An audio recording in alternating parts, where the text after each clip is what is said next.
Good evening, everybody. Hello. Good evening, everybody. Oh. I could hear myself. Sorry, I got the. I didn't have my stream muted. We don't want echo, do we? How are we doing? Oh my God! Hello. Let's see. What have I missed? Yeah. How are we doing? Hi, Ollie. Hi, Jones. Hey, Odious. First in chat. Suck it, Jones. You weren't first in chat. Jones already got first in chat. We've been here a while. The game kept crashing. So I'm hoping that we can actually play this game. Because but in the time that we were on the just starting soon screen, the game crashed about 4 times. Which is why it took a bit longer than normal to get stream going. Yeah, I'm feeling cozy. I'm feeling like a chill, cozy day.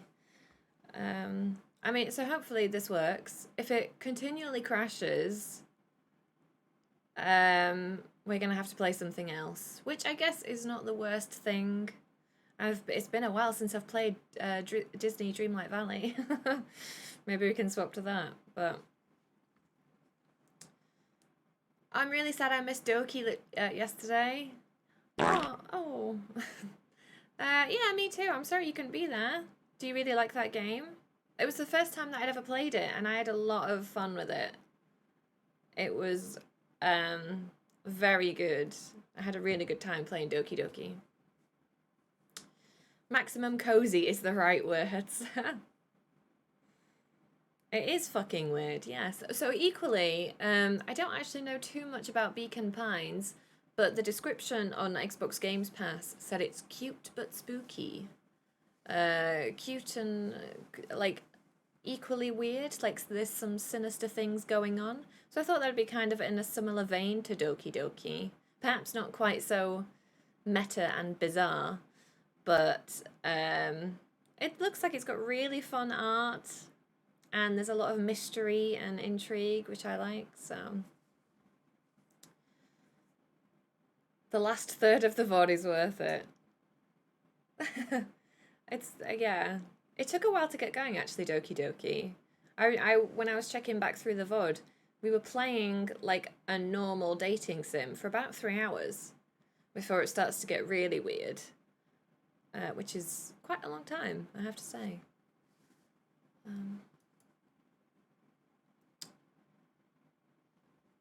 It does lull you into a false sense of security, yeah, and then it just gets dark. Let's see if we've got sound on this game, because I'm not... Oh, there we go, okay. Oh, we're starting off strong. Also, you finally found the hello sticker. The hello sticker is free to use. So people can let themselves in and say hello. Oh, this is feeling cozy already. We can hear a storm outside. I like it. Also, we had a hydrate. I've still got my non-alcoholic spirit thing with tonic. It's quite nice.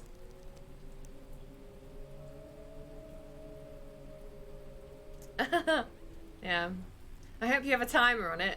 I don't know that I do, actually, on the free one. So, potentially people could spam it, but I'm trusting you to not spam it. It's a non-alcoholic spirit. I got it for free. It's kind of like gin, I think. It's got a bit of a tropical fruit flavor, but mostly I can just taste the tonic, if I'm honest.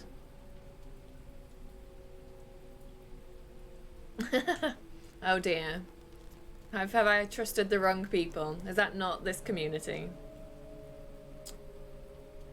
Oh, she drinks them. Oh, okay, that's cool. It's very nice. To be honest, if somebody had passed me the drink, I wouldn't have known that it wasn't alcoholic. Dear reader. Okay, how does this sound? Allow me to introduce you to my book. Can I change the audio?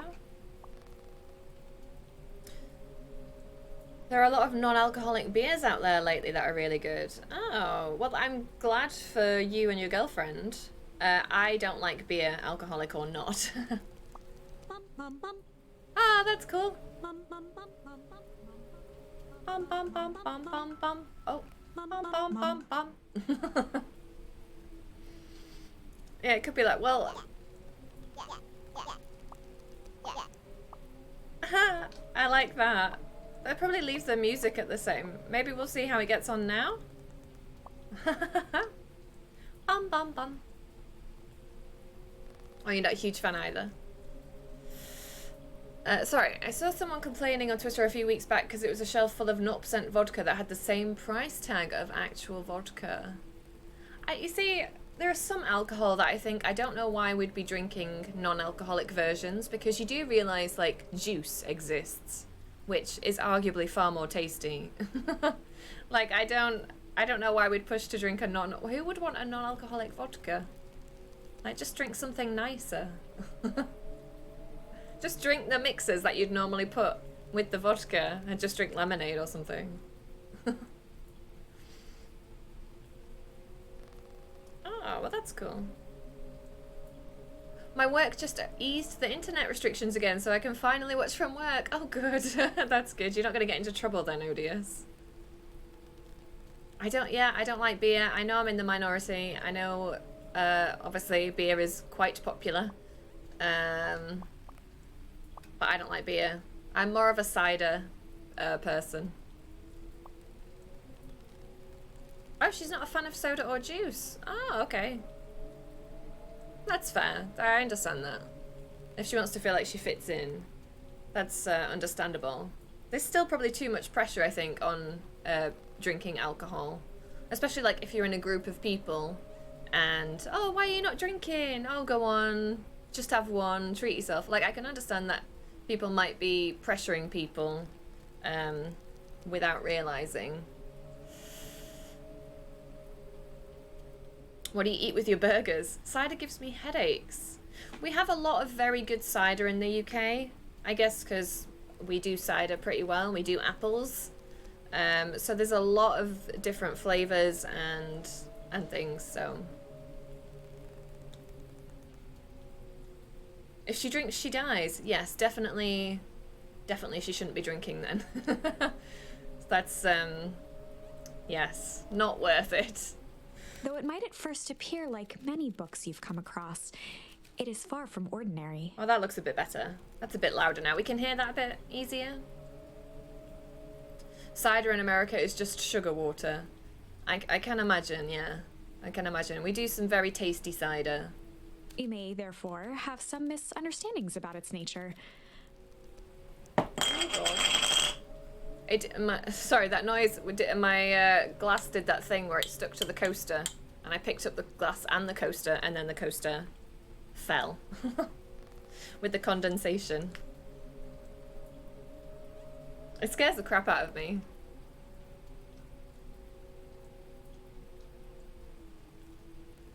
It's so distinct. The story that awaits you has not been fully told. In fact, its conclusion is not yet known, even to myself. It is in that way that my book is special. It is in that way that you are special. Oh, thanks. Without you, there is no story. Chapter 1. Normal isn't what it used to be. This is a story about change. Nestled in a shallow valley is the town of Beacon Pines. Far from the town square, across the river, past the neglected welcome sign, a young boy walks alone at dawn. Oh my God. What are we doing? What are we doing? I think I'll finally stream tonight. You have inspired me. Oh, good. What do you think you'll play?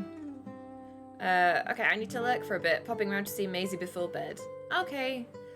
Enjoy, Ollie. Have a nice evening. Yes, I hope it doesn't crash too. Cult of the Lamb. Oh, I want to play that, but I was waiting for a sale, honestly. But it does look fun. It looks cute. It's your new favorite sticker. Well, use it wisely, Jones. Let's not overplay it. Do I have any spicy beans? I have about 5 spicy beans. I keep trying to buy more Odious, but I can't get a hold of them anywhere. Not on Amazon. Like, they're sold out everywhere I've looked. I don't know if they're going to make any more. His name is Luca Van Horn, and like you, dear reader, he's here for a reason. Oh, it's so cute.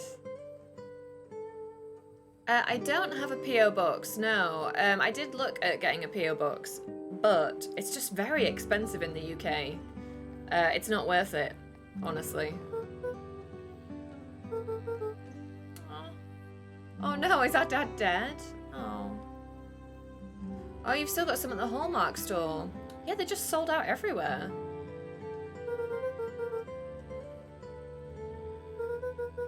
I start middle school next year, I guess. Oh, look at him in his little sweater. He's so cute. My stupid face is in the way, though.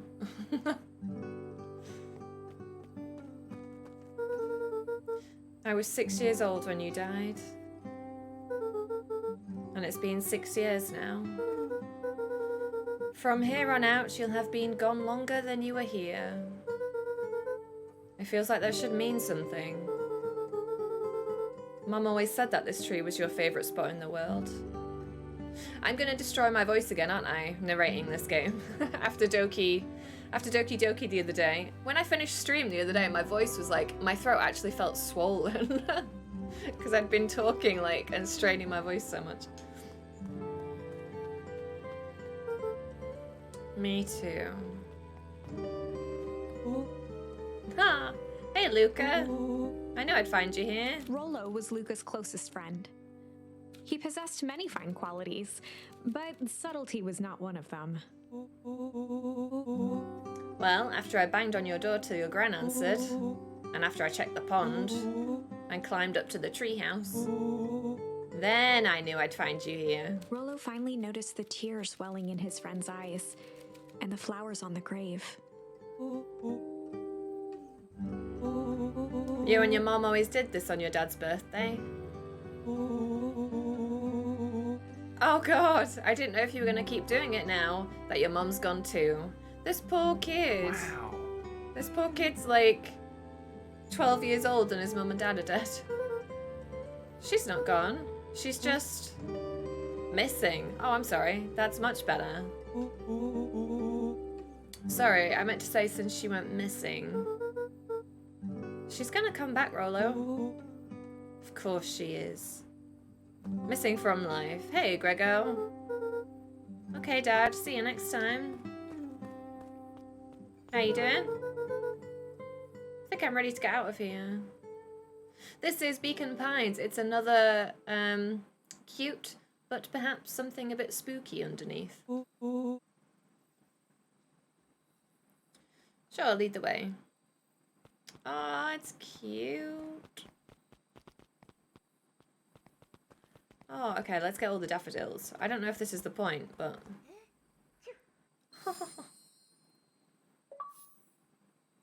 Aw. We just did a sneeze. What's this? Wonderful! I had a good feeling about you from the moment you opened my book. That charm is a very special thing. Very special indeed. Done lots of bits today, just settling down with a beer, ready to lose all my runes. Well, hopefully make a bit more progress today. Slow and steady wins the race. You'll get there. Keep hold of it for now. Its purpose will reveal itself soon enough.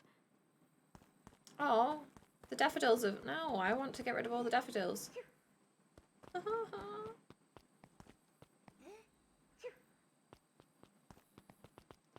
My goodness, that's cute.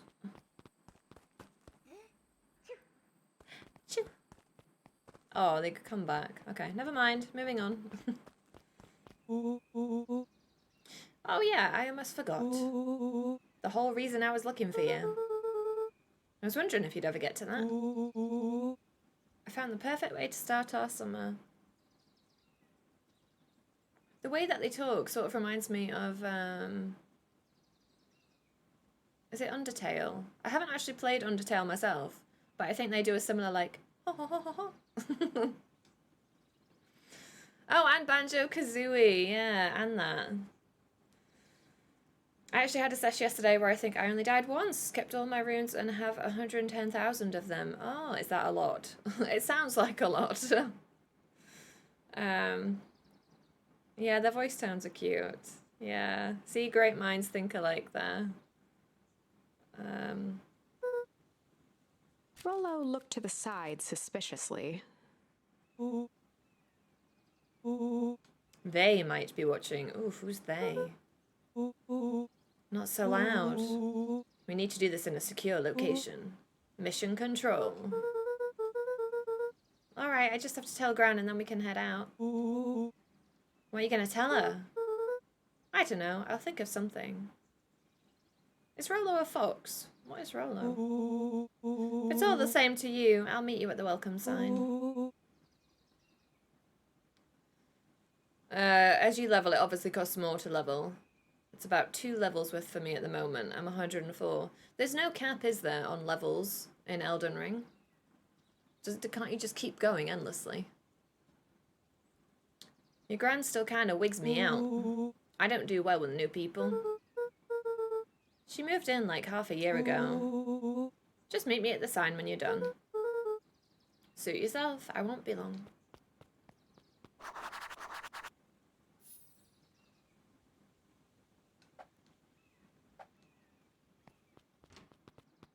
Dear reader, forgive me for this interlude.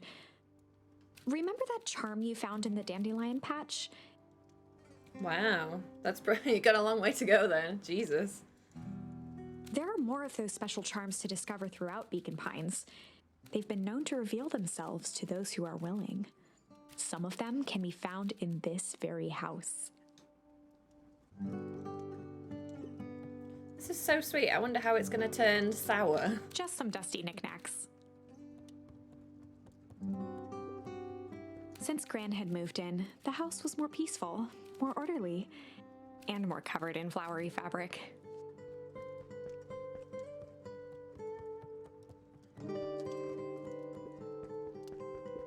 One of his father's old stethoscopes. Luca had spent countless hours listening to anything and everything with it. Not for years, though. I almost started streaming Amnesia Rebirth today instead, which is quite a difference, quite a different game. Gran had already lit the fire. She kept a warm house, as if by grandmotherly obligation. But that might be a fun, spooky thing to play at some point.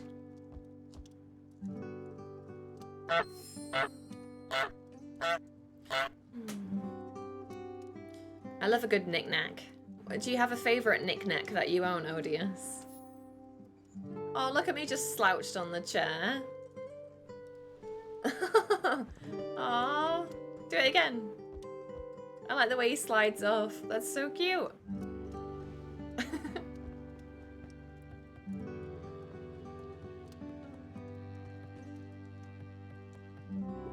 An array of prepared meals crowded the refrigerator, each labeled with a day of the week. It's a necklace of ruby rod from Fifth Element. Okay, Odious, you have to post that in the Discord. I need to see this necklace. That's amazing. Oh my, this is quite exciting. I am now certain that you are the one I've been waiting for all these years. Take a pic when you get home. Okay, awesome. I look forward to seeing it. I mean, if you want to share it, but that sounds incredible. I'm the opposite. I hate clutter. I'm going to throw everything away when I move. I am both people at one time. Like, I like lots of little ornaments and, you know, cool things to look at, knickknacks.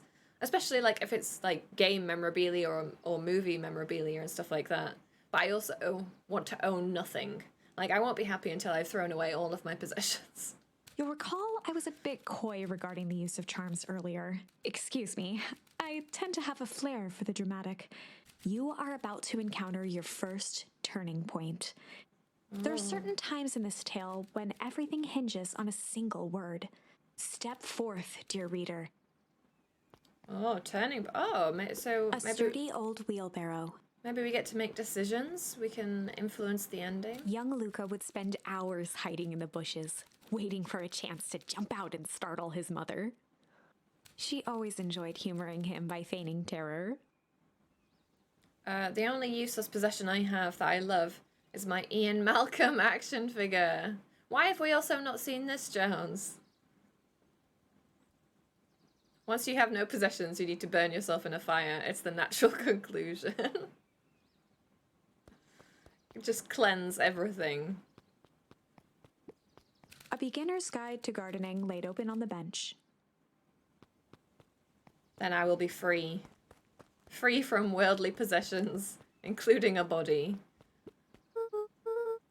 Hey, Gran, I'm gonna go. Wow, Gran looks like a fortune teller. She looks like a mystic.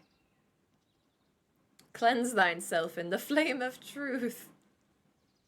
I used to make dumb photoshops with Ian Malcolm. For Pete's sake, go change out of your pajamas before you say another word. But nothing. Inside clothes are for inside. And outside clothes are for outside. Lucas stared at his feet and muttered under his breath. Mom always let me wear my pajamas in the garden. Well, Eleanor isn't here, is she? Now go upstairs, change, and then we'll talk. Right, of course. I forgot about the pajamas. I think you're allowed to wear pajamas in your own garden. That seems reasonable. Hey, Frontley. How are you? I brought the flame of truth. Well, Mom's gone. She's not here anymore. Put some clothes on. A pair of dull scissors, a broken can opener, a mostly empty bottle of glue, and some loose string. Junk. Yay, we got the junk. What did they call them? Charm. I'll turn that off. In this economy, can't leave a tap running. The only piece of furniture Gran had brought when she moved in was an old hutch. See, I'd be really disappointed if somebody moved in with me and said, I'm going to bring my hutch, and then it was just like a cabinet with plates in it, because I would definitely think they were talking about like a rabbit hutch. I'm on mobile doing some shopping. Ooh, what are you shopping for? Oh, booze and stuff for the weekend. Ooh, you're having like a party or something. I've now leveled twice. Oh, you managed to do... Oh, you did that quick. Okay. Wow, yeah, you're all over the place with runes.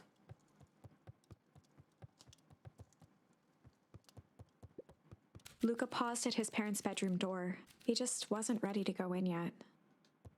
Aww.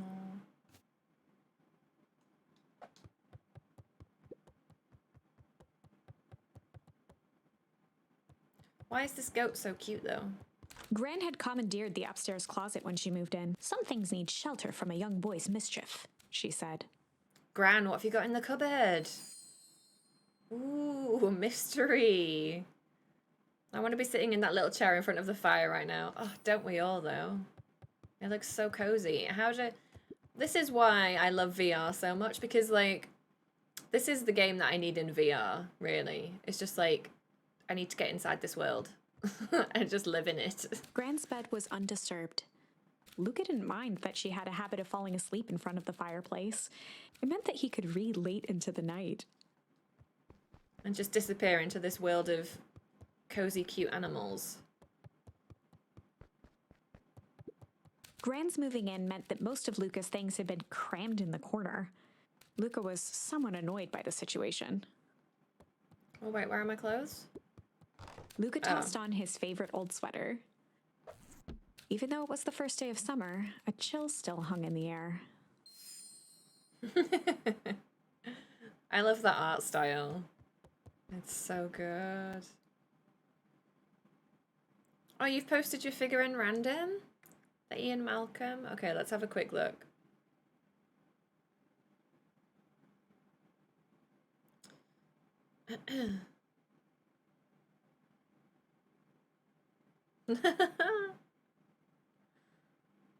Yeah, that's reasonable. I think you should definitely,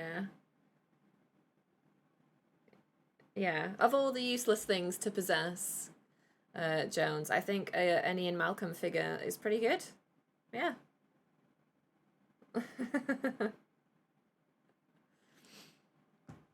Hey, Sam. How are you? Good evening. The next level requires 71,000 runes. It's Cran's weed in the cupboard. Maybe. She's got like a whole farm. A whole weed farm in the cupboard. Someone up is the best. Oh, hydrate, yes. Oh, my coaster did the thingy again. With the condensation. It's because I put ice in my glass.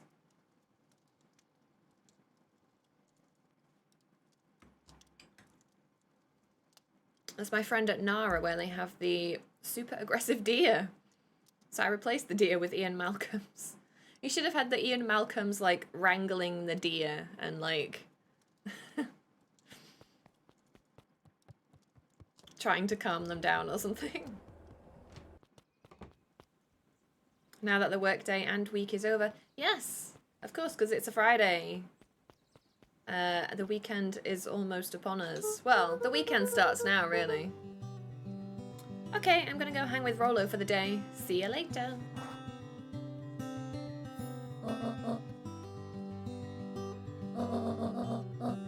Where are you and Rollo headed exactly? Nowhere The special. less grand new, the better for everyone involved.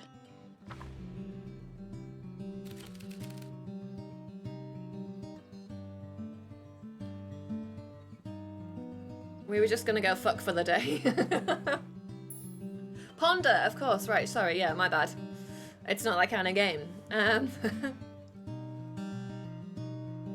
What is this cute deer mayhem? Well, I think it's supposed to have, I think as the story goes on, it's supposed to get a bit spooky and a bit creepy. I'm not sure how.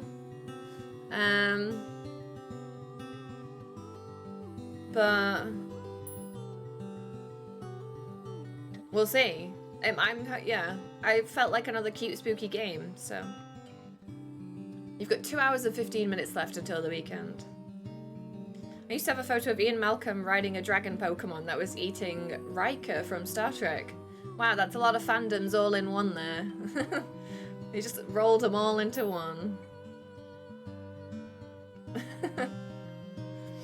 we were gonna go chill for the day. We were just Netflix and gonna chill. go chill for the day. Yeah, Jones. We were just gonna go chill for the The day. best lies are built on truth. You boys are always in a hurry to do nothing. We stick to what we're good at. Well, make sure you are done chilling in time for supper. Easy. Impressive. You've managed to navigate your first turning point without too much of a mess. That is the power of charms. A single word can change everything. I see. I think it's time to introduce you to the Chronicle. So we need to explore to collect words to use in conversation. Gotcha. The My dad- Chronicle is a record of the decisions you've made. Shh.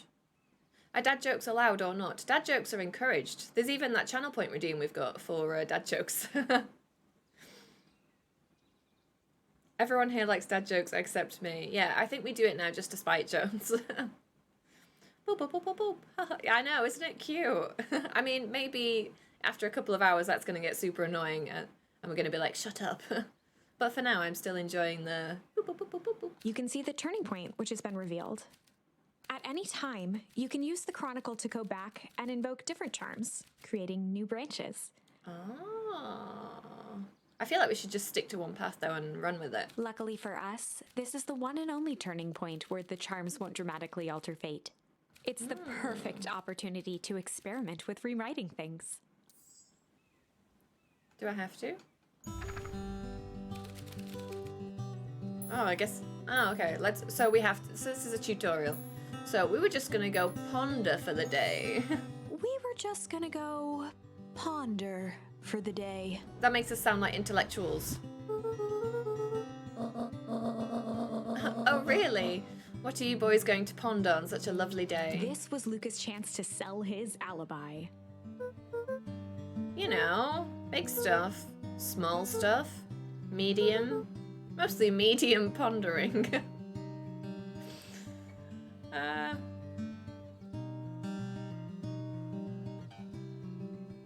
What? Who is aroused and turns an airport turnstile is always going to Bangkok. What is happening?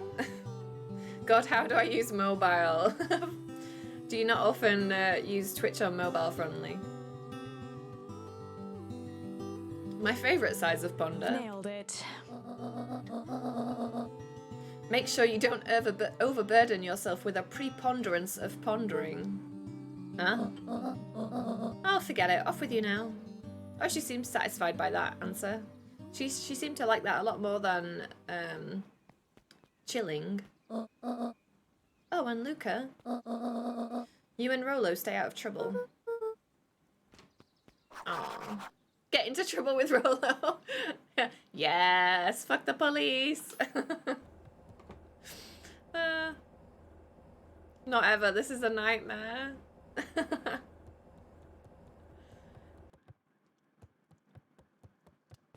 Well, there's a first time for everything, friendly. Oh, I wonder if this stuff... No. He's so excited. He's got tippy-tappy feet. Woo! Dang it, Rolo. For a town that saw few visitors, the welcome was perhaps more grand than necessary. This is free on Xbox Games Pass as well at the minute. You know the drill. Don't let anyone discover our secret path.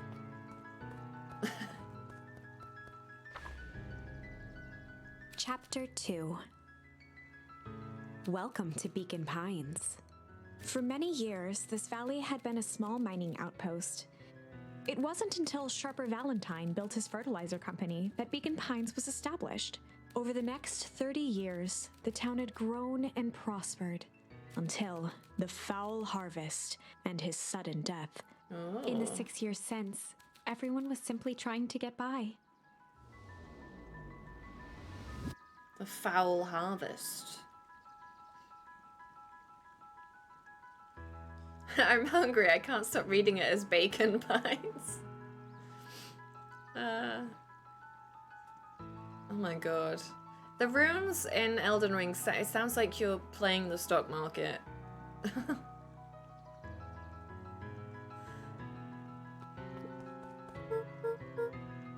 Hey, Mr. Kerr. Hey there, pal. William Kerr was the CEO of Perennial Harvest Company. He had become a fixture around town over the past few years. After the failing of Valentine fertilizer, the town was hungry to welcome a new source of employment. Excited for the big festival? Sure. When I was your age, there was nothing more exciting than a town festival. The food, the music, the dancing. Sounds pretty alright.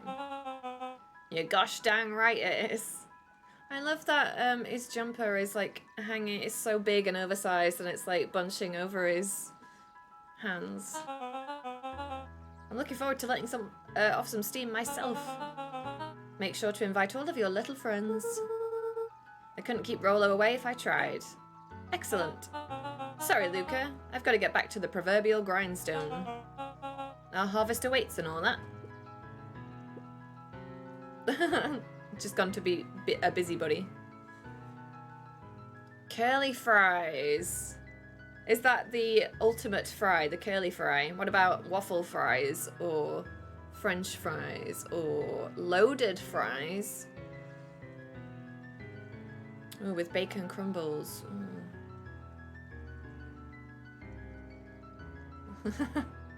She wants to eat me. I believe it is superior. Oh. Have we talked about fries before? Maybe we have, Jones. Sorry, young Mr. Van Horn. Can't talk now. Very busy with preparations. Mayor Augustus Valentine was not busy. Who else has played this game? I don't know.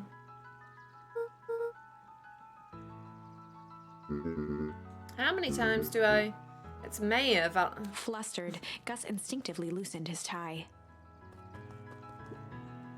Keep up the good work. I must briefly attend to a concerned citizen. What can the Mayor of Beacon Pines do for you today? Just saying hi, I guess. Good day to you too, young Mr. Van Horn.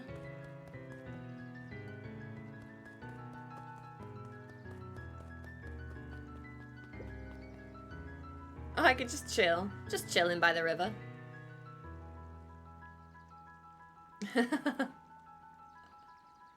Ah. What's my vote on fries? I like, I quite like... I mean, this maybe doesn't count as one of the classics, but I do like a sweet potato fry. Come on, Andy, grab his wallet.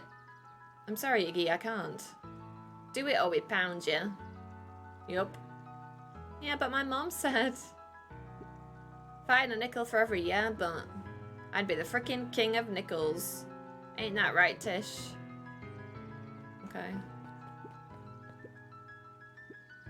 Hi, Mr. Sinclair. Mr. Sinclair continued snoring and lifted one eyelid just enough to see who it was. A tactic he often used to avoid undesirable conversation. Yoo-hoo! How's the napping?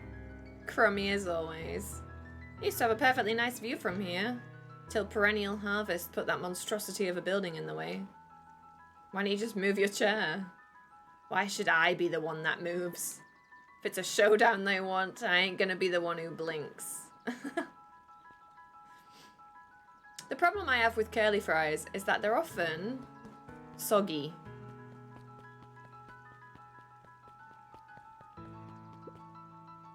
It's very disappointing.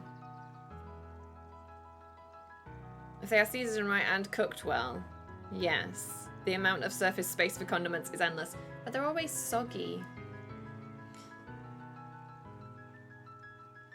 Oh, beer battered.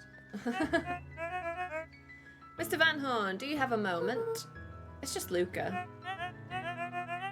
Golly, I'm sorry, it's my first week at Perennial Harvest. He pulled a pen from the pocket of his sweater vest and began to frantically jot something down on a clipboard. Wonderful, it won't happen again. You got that Friday spice. You can see the weekend before you and you're getting excitable and giddy. Call me Pete. Nice to meet you, Pete. Sorry, what are you writing? Just documenting. Gosh, it's exciting to be a part of something so darn special. You know, it's not just about new fountains and phone booths. We're gonna change the world. And it all starts here in Beacon Pines. Isn't that amazing? Anyway, I'd better go. We'd love to hear your thoughts. My thoughts. You bet. If we're gonna change this town, we need to get every detail right. That sounds intense. Changing the world is intense. So what do you say? Could you answer a few questions? Aww. I'm 12 years old. It's not that hard, is it? Splash Cafe.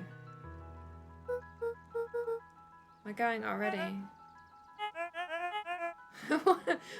Look at his face. It's so salty. It's just... What's something you love about Beacon Pines? Never really thought about it. It's the only place I've lived. Pete stopped scribbling and glanced up from the clipboard. What was it? Oh. Our first 3 questions answered in record time. Are you literally writing down everything? Thank you so much for your time. I need to process these answers. We can save the rest of your thoughts for later. Oh, bye then. Okay, to the treehouse.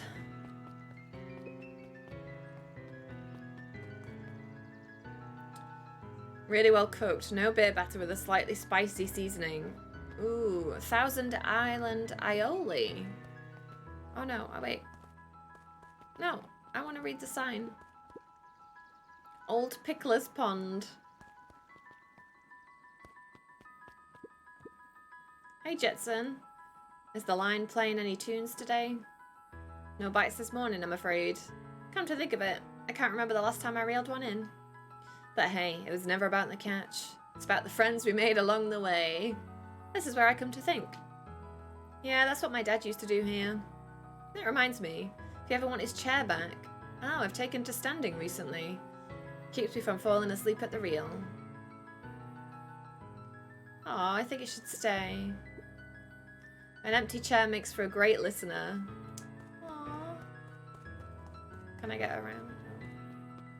Whenever Luca saw his dad's chair by the pond, Yes, I love a sweet potato fry. it reminded him of the days they'd pack up a couple of sandwiches and fish until sundown.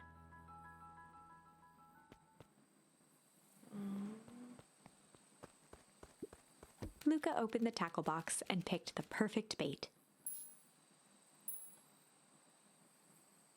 The perfect bait. I don't... a tickle? I don't know. Luca gently baited a feather onto the hook. Oh, Good I for see. skimming the surface. I see.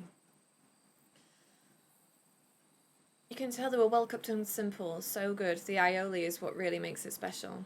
I tried to make my own aioli once. It was so difficult. Like, it's a simple process. It's got like 3 ingredients or something. And it just kept splitting. Like, it wouldn't work. It's not worth the effort. I spent like 40 minutes trying to make aioli and trying to save it. And I got so angry.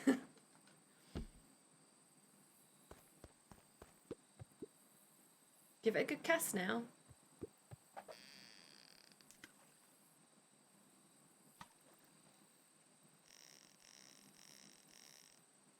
Oh, every game these days has a fishing mechanic. It's like people love to fish in game. I got a rubber duck. Oh, well, I'll be switched. It's your old rubber ducky. You were just a little drooling ball of fur when you lost that. Cried for days. I told you it'd turn up. How much can we fish? Maybe... Luca tied a shoestring to the hook. What fish could resist a nice shoestring? I suppose it looks like a worm. When it starts splitting, it's unsalvageable. It was so much work. It was... oh.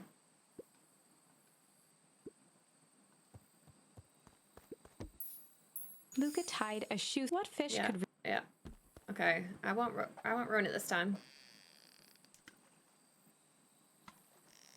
Reel it.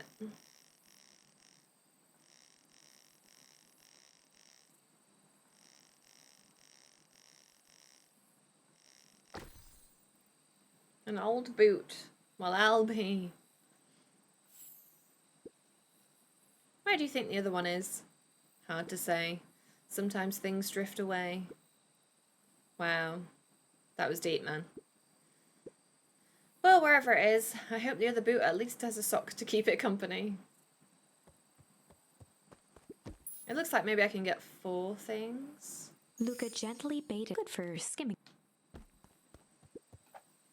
The way that they're spread out on the blanket. I sure hope this building inspector doesn't wait till 4:30 to show up. I'd like to go home.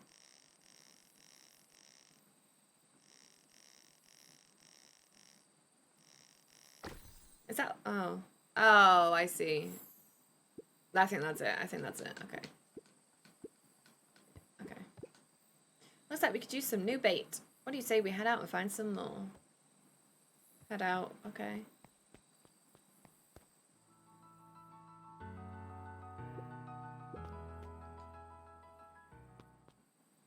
But I did it.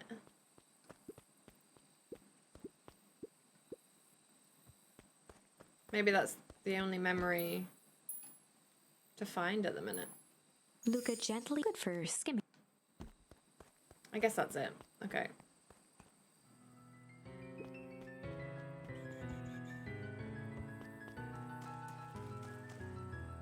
Fucker should have done his due diligence the first time and we wouldn't be in this mess. The boys had a good thing going. Oh dear. As long as they kept old Jeff happy, they had an endless source of precious materials to add to the treehouse.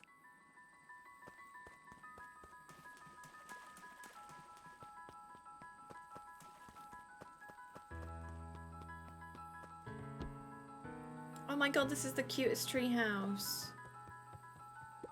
After Luca's father had passed, Rollo became obsessed with them building their own Hank atomic star scraper. It was some time before Luca realized it was Rollo's way of keeping him occupied. Oh yeah, we can chill out on the cushion, yeah. And slide off? Oh no, we actually get off the beanbag. On certain nights, when the clouds were just right, the boys could tune into strange patterns of static. Rollo thinks it's aliens.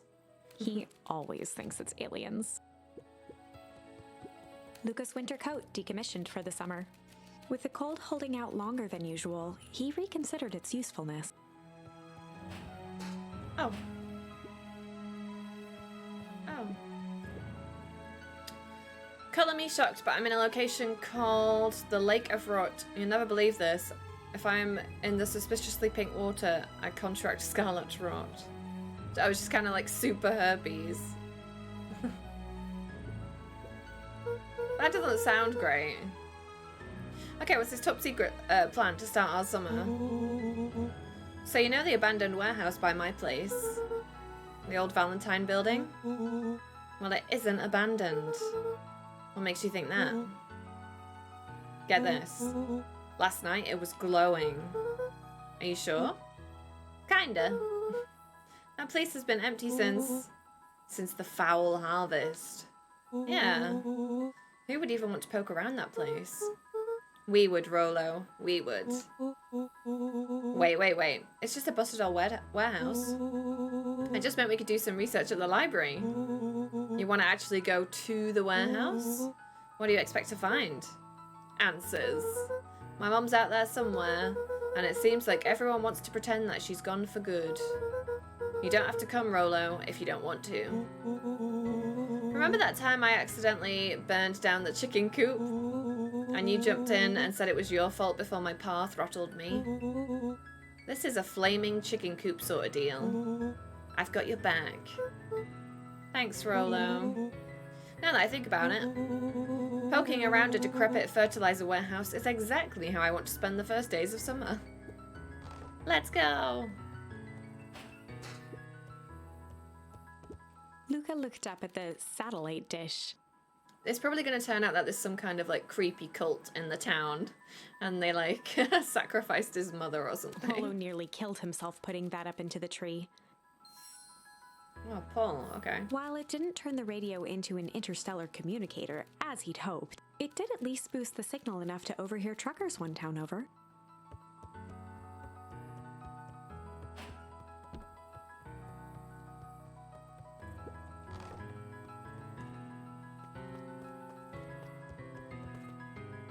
Wicker Man. God, I mean, I hope not.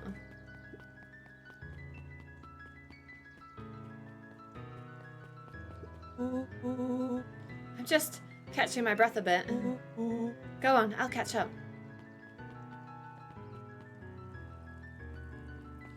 So cute. Last Chance Diner. Holden Wilder ran the local paper of record, the Beacon. Hey, Mr. Wilder. Morning, Luca. What's the day have in store for you?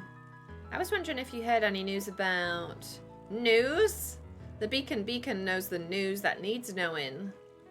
Any news about the old fertilizer warehouse? Nope. Oh. Rollo thought he saw some lights there last night. Rollo ought to be careful poking around that part of town. The winds of change are blowing, and change is a dangerous animal. Ooh.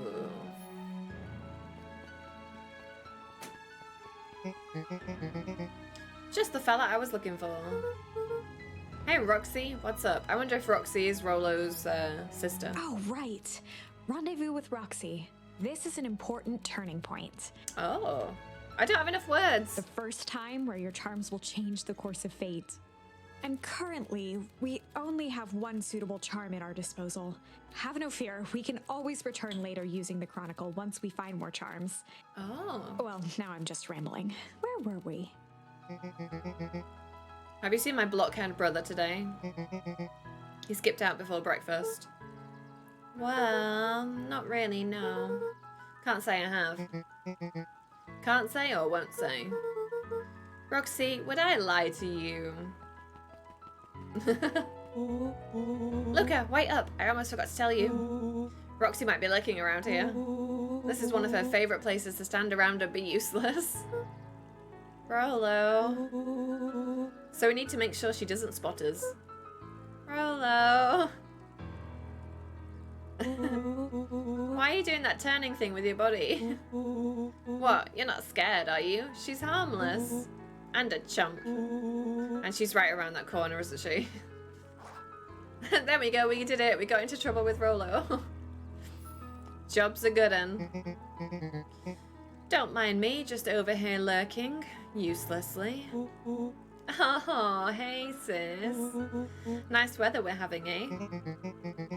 I couldn't help but notice you snuck out this morning before breakfast. Wasn't hungry.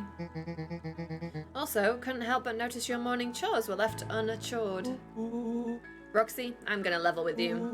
I'm sick and tired of digging up carrots. We all gotta pick up the slack since the foul harvest. Almost every carrot I dig up is rotten, and the rest look like they were hit with Hank Atomic's shrink array. All the more reason to keep on digging. There's gotta be more to life than puny carrots. Look, Roxy, Luca and I have places to be, so if you don't mind. I'm not gonna catch hell again because of you. So either you march yourself home and harvest those carrots, or I haul you home myself. You're having an issue as Roxy took with the a game. step toward him, cracking her knuckles. Is it turning you into a furry? Jones, is that what's about to happen here? Luca knew he had one chance to save his friend from being dragged home. In the past, he found the best way to deal with an enraged Roxy was to be a little chill. In the past, he found the best way to The deal with an opposite. enraged Roxy was to be a little chill. I don't know who to romance. Come on, Roxy. It's the first day of summer. The sun's shining, and we just want to take it easy. Yeah, chill, Roxy. Let's leave tomorrow's problems for tomorrow. That's great and all, but Rolo's problems have a way of becoming my problems. And Pa always says, tomorrow's work is best left for yesterday. March, you big oaf. Ah, rats. I expect a full report about the Valentine place. Also, I think they are all children. Well, these guys definitely are. I don't know about Roxy. Roxy's probably, also underage. So, Fitz. What are you up to this lovely day? Nope. Cool, cool, cool. Is that just like a, nope, I'm not talking to you? Found at Beacon Pines. Never underestimate what a great man can do given time. A bit much, if you ask me. Indulgent. Aw.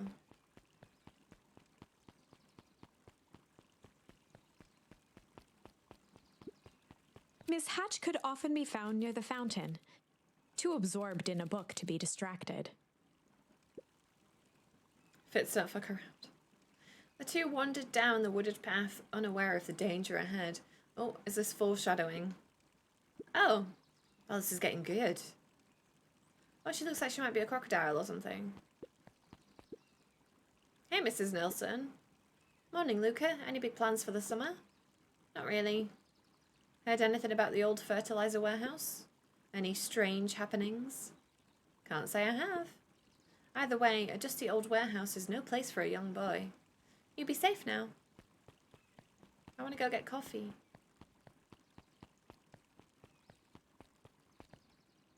I can. Piper. Hey, Luca, what's up? You know it's summer break, right? Of course. And it's like the morning. Correct. And you're studying. Like they say, the early bird gets the proper education required for a successful and fulfilling career later in life. Excellent quotage, yes. I much prefer that one. That's a good one. Mm-hmm. Hey, Zariel. Hi, Luca. Could you please tell this lazy butt to help out in the cafe? Lumi, Zariel would like... Oh, Zariel would like you. Luca, let me give you a little gem of advice. If you never do what you don't love, then you'll never work a day in your life. Wow. You're really setting the kid up for success.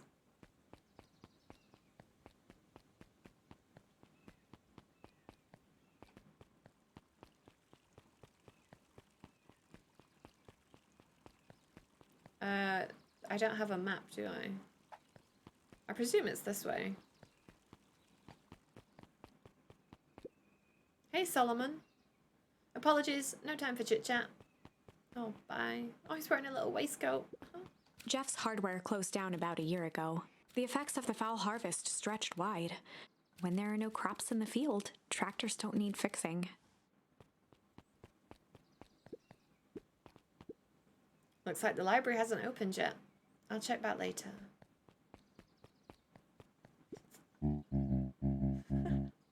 Luca, my boy, hold up a tick. Oh, hey, Nun Creed. I was just on my way to... I just sold the last jar of your grandmother's preserves. Can't stock the shelves fast enough, turns out. What's no? What's... Hey, that's great, but I'm actually... I guess Juniper will just have to swing by with more of her lovely jam. Okay. Well, don't let this old man slow you down.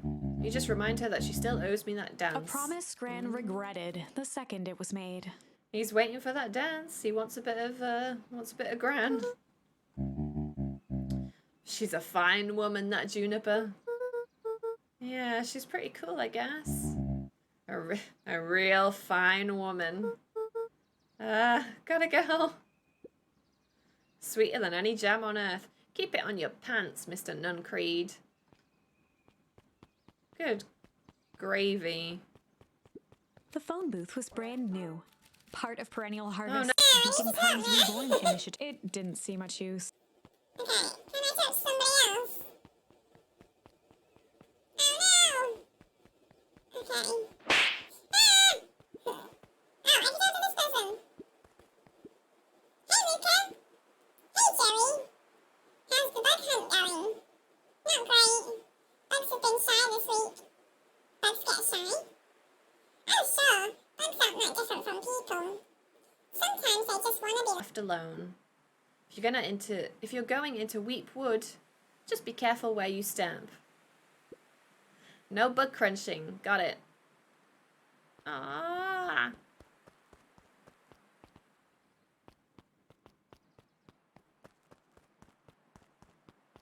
Oh.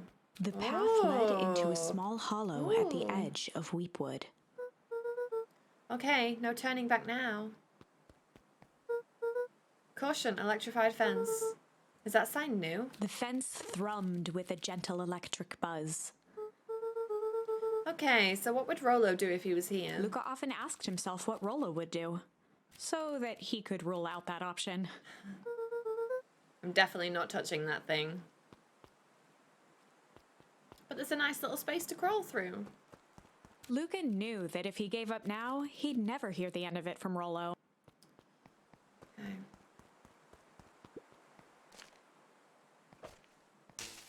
Oh. As sparks flew from the fence, the light atop that section shut off. 2 bulbs remained. Oh, well, that was pretty easy. Just throw flowers on it. Or mushrooms. That's 2. 1 more to go.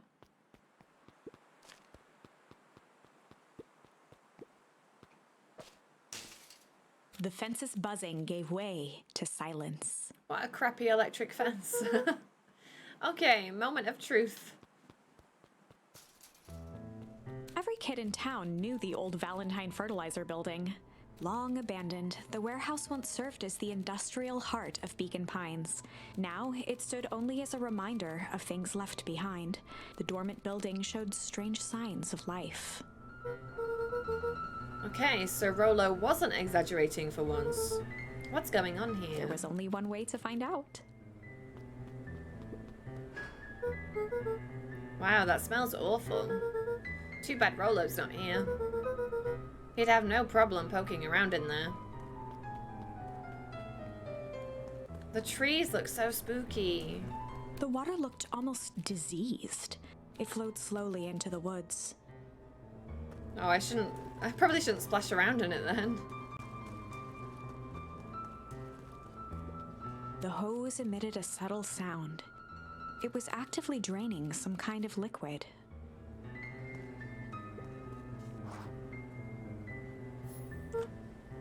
Locked. Lucas thought he heard faint sounds coming from the other side of the door.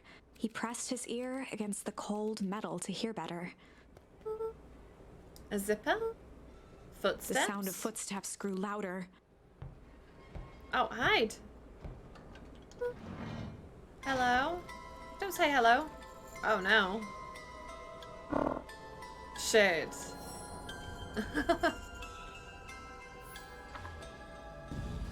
Oh. The heavy steel door knocked Luca to the ground. We've got proper swearing in this game. I wasn't expecting that. I thought it was going to be all gosh darns. Damns. When are we going to watch the Royal Tenenbaums? Oh, I don't know. Maybe,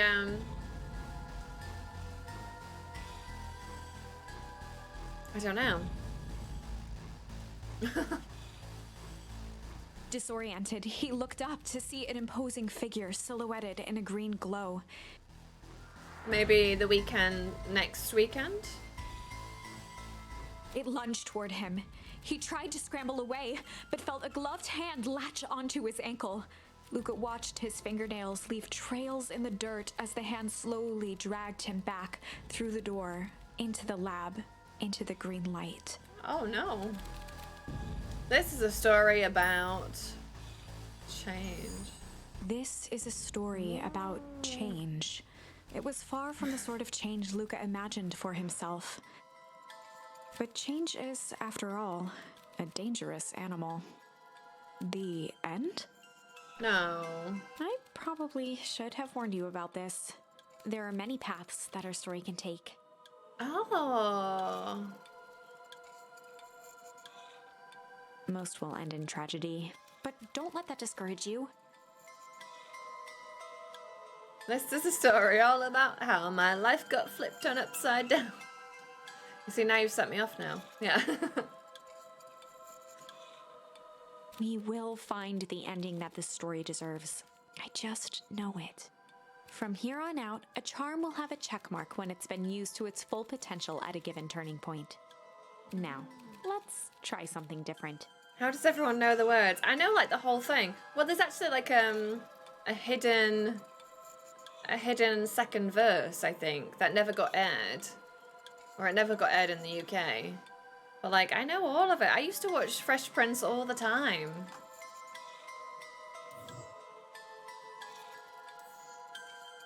Ah. So... Shit.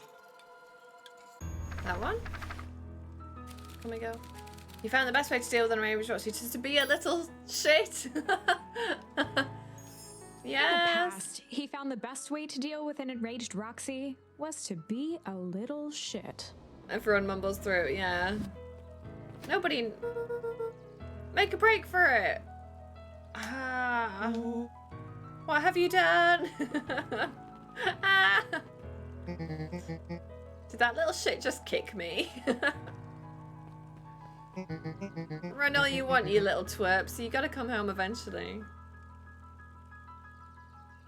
Do you not know the words to Fresh Prince? I just kind of assumed that was everybody from the sort of like early noughties, 90s that watched it on TV.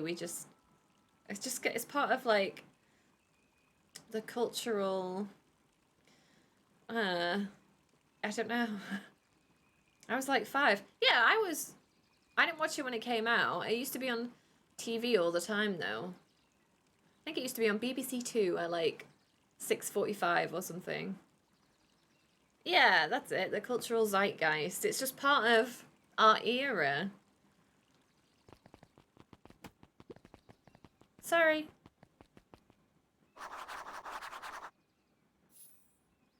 Uh-huh. Sorry about that. Rolo can get overexcited sometimes. Solomon Valentine, current ward of and future successor to the Valentine fortune, That's why he's wearing a waistcoat then. Only rich people wear waistcoats. huffed as he brushed off his pants. I do know that Mom got scared and Auntie and Uncle in Bella. A town of complete and utter fools. One wonders if it's worth taking anything seriously. Either way, I'm really sorry. I also... So I know all the words to Fresh Prince of Bel-Air, but I think what is more impressive is I know all the words to Baby Got Back. When that comes on, oh boy, I'll be singing along to the whole thing. With all that business about your mother and whatnot. Oh, I'm getting by. Still no word from her at all? No. That is truly a shame. Oh, shame. Your grandmother has taken residence to keep house? Yeah. And how is that going? We mostly stay out of each other's way. You make it sound like she's rarely at home. It's not like that. She just has a lot to do. She's still settling in and trying to figure out how to make ends meet. Indeed. Well, count your blessings. It's better to have a caretaker who is rarely around, in lieu of one who tries to compensate by smothering you with attention. That doesn't sound so bad. Trust me when I say it's best to rely on yourself. Aww.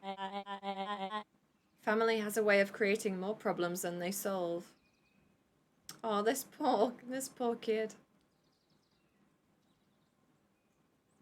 I don't know all the words to anything anymore. Oh yeah, because they say mirror like mirror. Solomon trifled a gesture toward the approaching heiress Valentine. Speak of the devil. Oh, she's a swish elegant doggy. Do not wander off like that. My scarlet rot is itchy. Don't scratch it.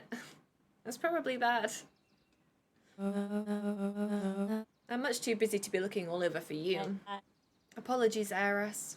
I was just taking a stroll through town. Strolls are for commoners.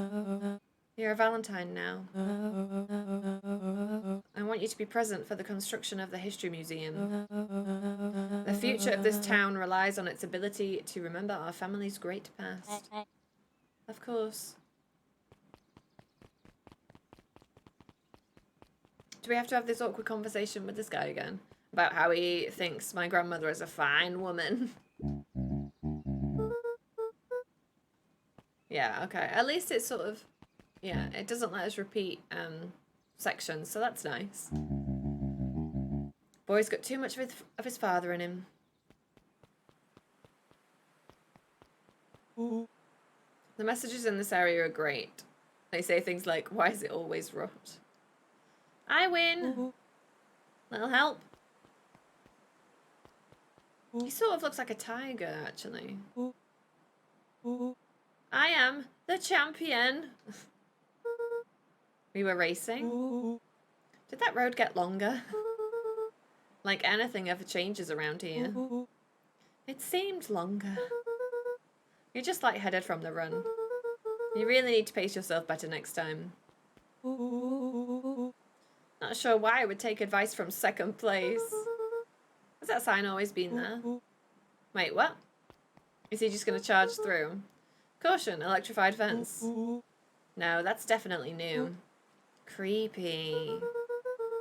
How are we going to get around an electric fence? Don't worry, I've got this.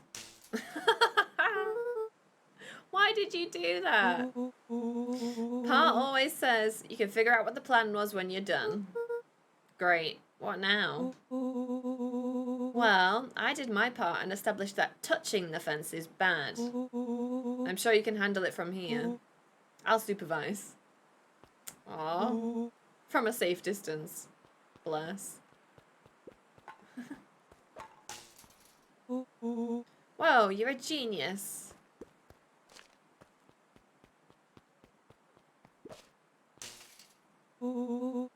I def touched the electric fence when I was a kid, more than once. I remember going walking through some fields once. I think I was like 16. And yeah, I touched an electric fence. I didn't realize it was electric because it's one of those electric fences that just keeps like sheep and cattle in. So it just looks like a very thin plastic. It looks like thin plastic, actually. Like plastic tape. And we were trying to get around and I grabbed the the thin plastic tape and got electrocuted. You never fail to impress. It wasn't so bad. Obviously, it just gives you like a little windows spark. of the old warehouse came into view, Rollo began to bounce excitedly. Check it out. Dang, Rollo, you weren't exaggerating for once. Was there ever any doubt? This definitely needs investigating. Good thing 2 ace detectives are on the case. This is bizarre. This is awesome. Rumble. Did you feel that? What, the excitement in the air? You bet your butt I did. Check out this puddle. That's not normal. And this hose. Maybe Rollo's gonna get taken and then we have to go save him. In the UK at least, they're impulses, so if you grabbed it you'd be able to let go. Yeah, I do remember that when I grabbed the electric fence and it just like gives you like a pulse shock. I felt mighty foolish after that though.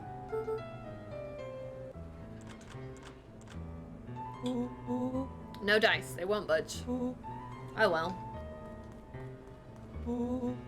This dumpster is new, right? I bet it's got stuff in it. I can't really see what's in here. Who did all this? My nose is itching. I think I smell some treasure. Are you sure that isn't the hazardous waste? Just help me get in. Rollo, it would be my honor to throw you in the trash. You can get shocked if you pee on them too. Do you speak from experience? I think I might have a harder time getting shocked from peeing on an electric fence, to be honest. I got a work call and missed your fence story. It wasn't very good. I grabbed an electric fence and got shocked. I learned that even if I touched them with plants, you could still get shocked. With effort, you could manage it. I don't really feel like I want an electric shock down there. Stupid effort, yeah. Come on, lady, look. So what's in there? Let's see. There's a squishy bag of squish. Wow. A good inch of stagnant sludge. Your natural habitat. Wait, hold the phone. Hold 2 phones. Check these bad boys out. Walkie-talkies. Walkie-talkies. Just like Hank Atomic Communicators. Do these actually work? Oh, they look pretty grim. You never know, some people are into it. That's true. But yeah. Hank, do you read me? This is Hank Atomic, ground command. You're coming in 5 by 5. How are your vital readouts, Hank? It's getting a little stuffy in here. Requesting assistance for evac. Help is on the way. Oh, What was that? Someone's coming. Give me your hand. I'm trying. My hands are covered in squish. Scoot over. I'm coming in.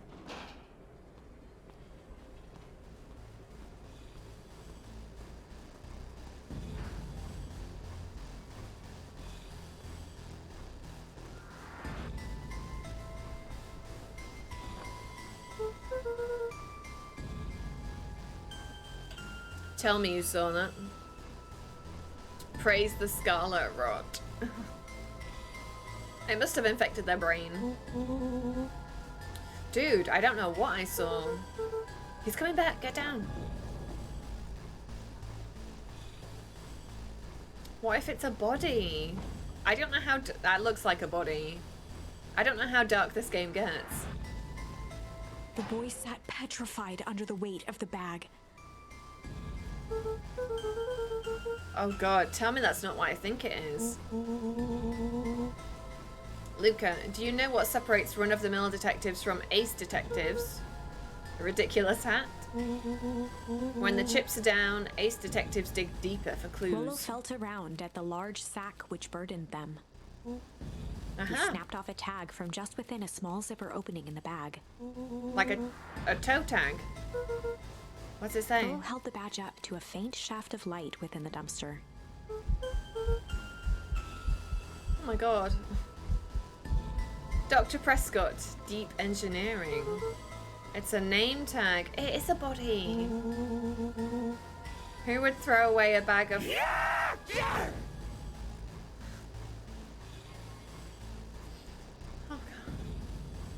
Who would throw away a bag full of slimy old name tags? I think it's just one name tag in a bag full of something else. Okay. I think we should make a break for him. Never using that one again. Did you not like the zombie one?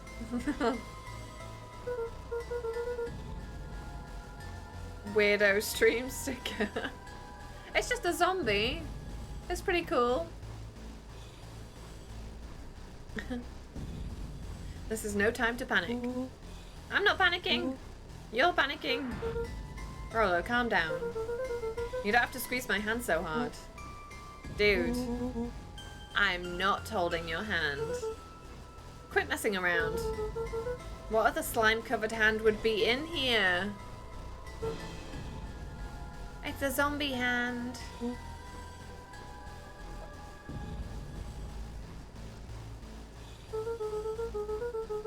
I am beginning to see the benefits of your Run for Our Lives plan. Oh.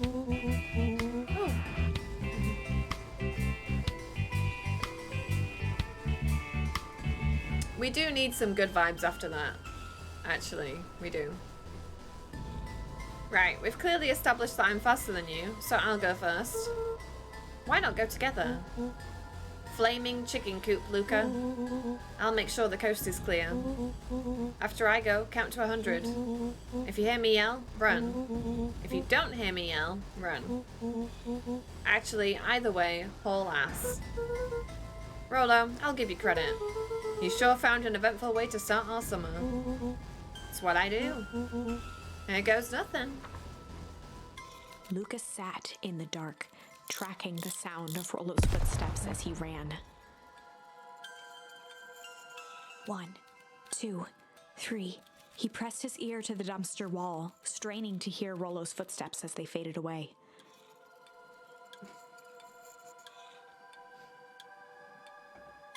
15, 16, 17. He tried not to think about the contents of the dumpster as he counted. 35, 36, 37. The thick stench made it hard to breathe. Screw it, that's long enough. Luca carefully lifted the lid and peered out. Nothing. No sign of Rollo. No sign of the man in the yellow suit. Time to haul ass. Luca clambered from the dumpster, stumbling to his knees. He was up like a shot and running, sprinting toward home as fast as he could. Beacon Pines flew by, blurred by the tears that welled up in his eyes. I hope Rollo's okay. He wouldn't remember getting home at all that night. Throwing his front door open, storming up the stairs to his room and surrendering to sleep almost as abruptly as he hit his pillow. Chapter 3. Finding a friend. The next morning, it was quieter than usual at the breakfast table. Only the sound of silverware and chewing interrupted the awkward silence. I finished jarring a mess of jam last night. Can I just, Ooh.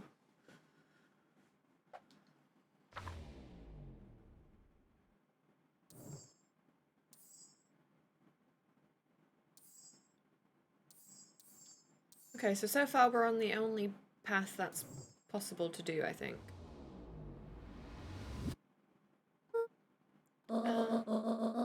So that'll need to get delivered into town today. Nothing interesting. Grandma's pretty cool. Calm down. No, of course it was the right thing to do. Start gathering, folks. I'll be right there. Oh no, I bet Rolo's missing. Are you sure there isn't anything you want to tell me about yesterday? Anything I want to tell you? Not really, we just sort of ran around a bit. Gran's brow furrowed.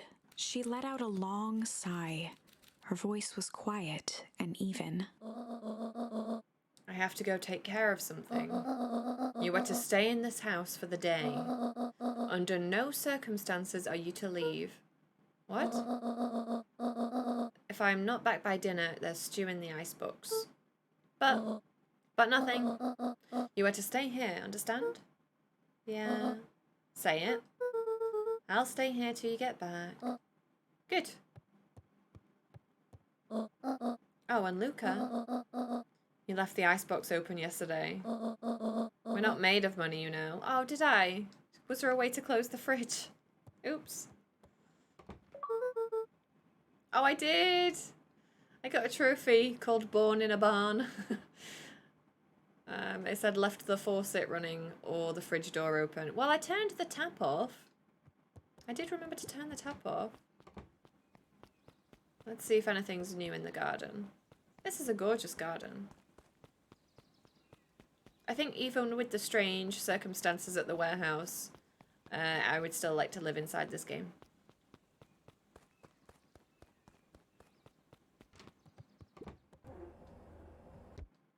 Oh yeah, I could have shut the fridge. Oh well, we got the trophy, so it's all worth it.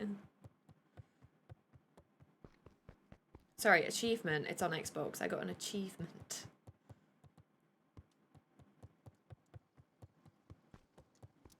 A faint electronic sound floated in the air. The walkie-talkie!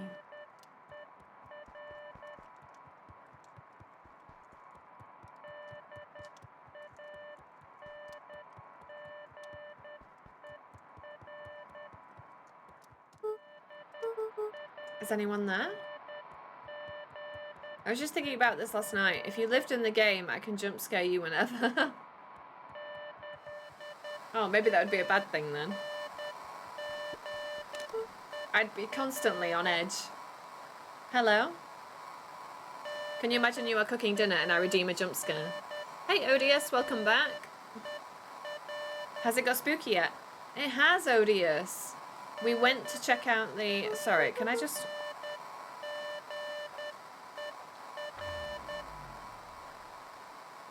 I was trying to make it stop walkie-talkieing.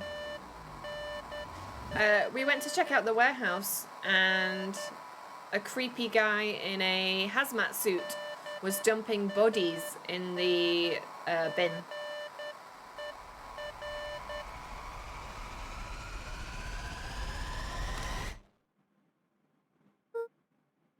Over?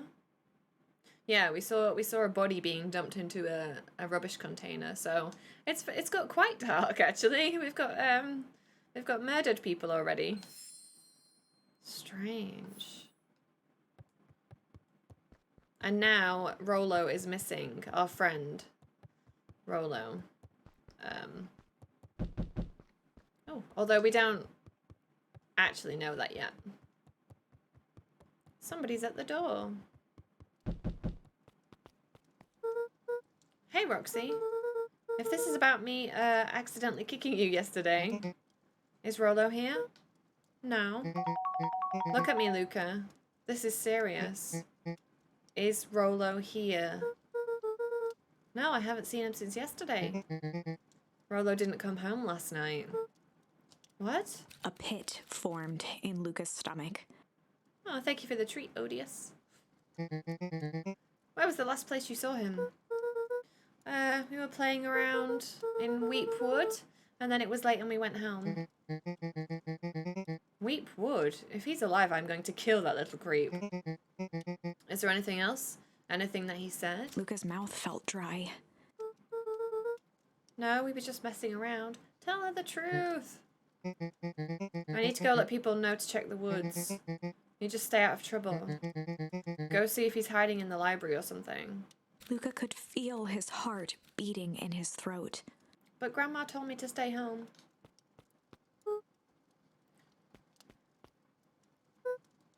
Where are you? Alright, we're gonna ignore Grandma and just go to the library.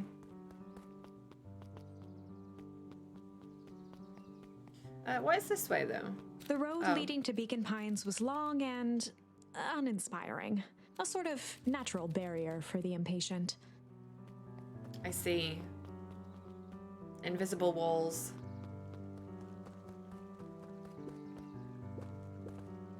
Oh, stop jumping. Hey, Bert. Have you seen Rolo? No. No, I've mostly been talking to clipboards. They're setting up lots of stuff for the festival. This one said he had to process some answers. I told him that was fine. I'll wait right here until he gets back.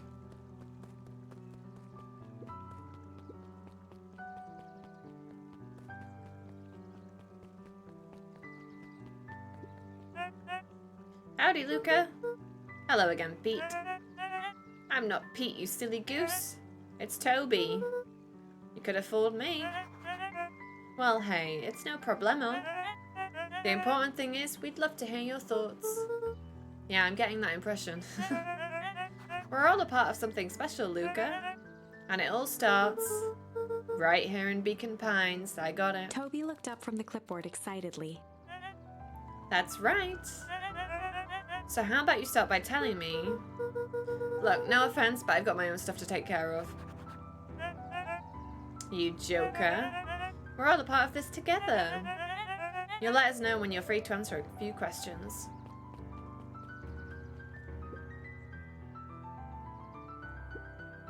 Couple more minutes. If Roxy said she will be here, then she will be here. I don't see why I'm standing around, doing nothing, and waiting for Roxy, when I could be standing around, doing nothing, and getting paid for it. Come on, Lumi. Roxy needs our help. My parents wouldn't listen. That was too close. Oh, You were almost a Jill sandwich. tasty Jill sandwich. Isn't Rolo always getting into trouble?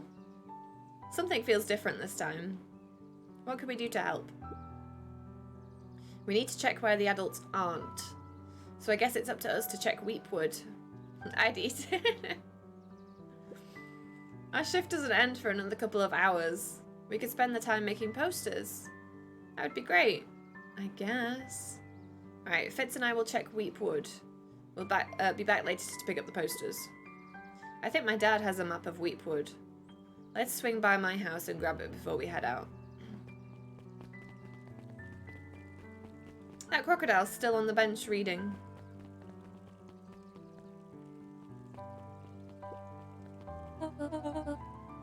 What's this about a missing child?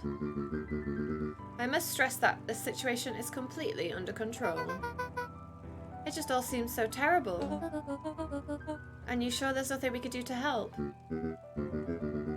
Nonsense. Young Mr. Cotter will turn up safe and sound, I am certain. You just focus on settling in. I trust my sister has supplied you with suitable lodging. Oh yes, Miss Valentine has been more than accommodating. We were just telling our daughter Beck that... Now, where did she run off to?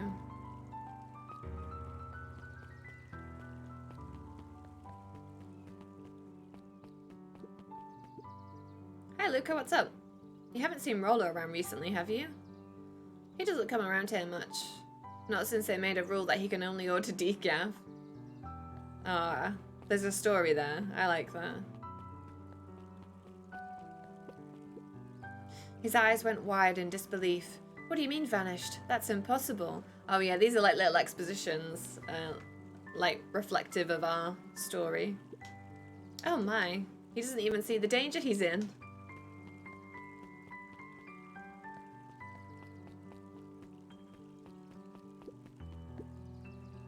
Wait, where was the library?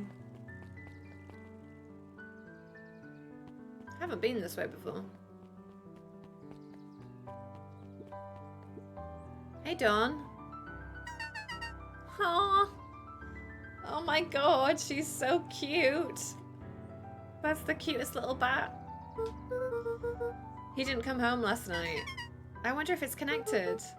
Connected to what? I was checking in on reports about increased activity around town. What sort of activity? Windowless trucks, mechanical noises, strange lights. Your typical shady stuff. Who would be doing all that and why? Well, I have a few leads. The Valentine family is always suspicious. Perennial Harvest certainly has the resources. Do you have any idea where Rollo could be? The best place to start looking is where the trail went cold. Where did you see him last? We were in Weep Wood, right by Valentine's fertilizer. I'll check out Weep Wood when my shift ends. No, don't, because then you might get hurt. I do my best work at night. That's why she's sleeping during the day, because she's a bat.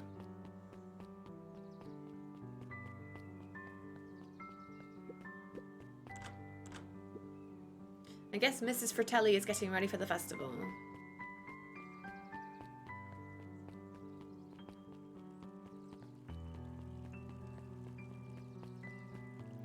Maybe the... Oh. Hey, Ilson? History Museum. It's laughable, really. Did you happen to see Rollo in there? No, just the shadow of a family, clinging onto a town, clinging onto the past. We did get a word, though, so... Feel free to check for yourself, but don't expect to have your mind blown.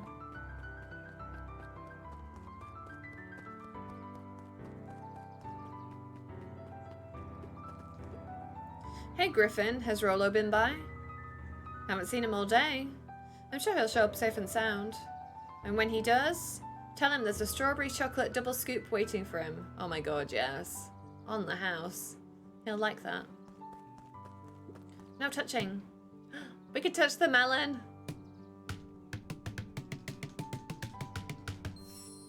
Smack. Yes, hit the watermelon 20 times. I wonder if we can keep going and get another achievement. Or like, I wonder if it breaks. Maybe not. Okay, let's go in the History Museum.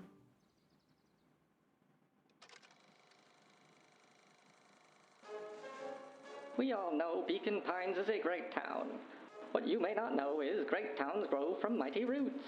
And that is why you cannot tell the story of Beacon Pines without telling the story of one Sharper Valentine.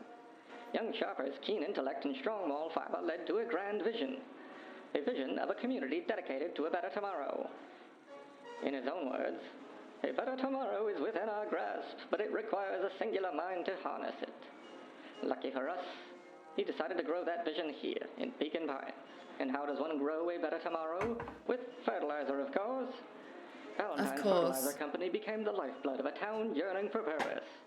But then tragedy struck. A scientific experiment gone wrong. An accident which took Sharper away from us far too soon. To this day, we struggle to pick up the pieces. Oh. But one foul harvest isn't enough to stop the people of Beacon Pines. The spirit of Sharper Valentine lives on. It lives in the hearts of everyone with a dream for a better tomorrow. Together, we will follow his example and grow a bountiful future. Paid for by the Valentine family and the Valentine Fertilizer Company Remembrance Fund.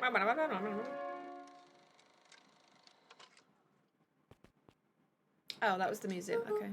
That was unhelpful.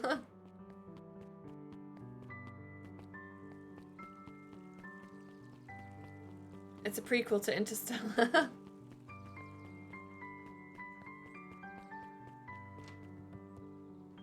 Is that a penguin? Kato volunteered at the library during the summers. He wasn't very social, so he'd dedicate each summer to becoming an expert in a single subject, making him a reliable source of very particular knowledge. If you were to ask Kato something he didn't know, he'd escape into the dusty old bookshelves and return with just the right thing. Hey, Kato. Kato was lost in his reading. Luca crooked his neck to see the title, Introduction to Melitology. Oh, it's weird that he has fingers, though. That's kind of creeping me out a little bit. Oh, hey, Luca, you stuck up on me. Good book? Dunno, just started. He gestured to the shelves. What is melitology? What is that? I'm really running out of books I haven't read yet. So now it's onto the wonderful world of bees. Turns out bees are pretty cool. For instance, did you know that around 70% of bee species actually live in underground tunnels? Or that if there are two queens in a hive, they will fight to the death for supremacy. Fight. Yeah, we're getting some good words here. That's interesting, but you haven't seen Rolo around recently, have you? Not since yesterday.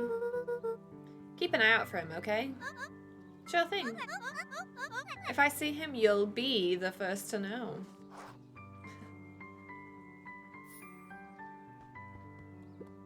Oh, the cobs I've eaten.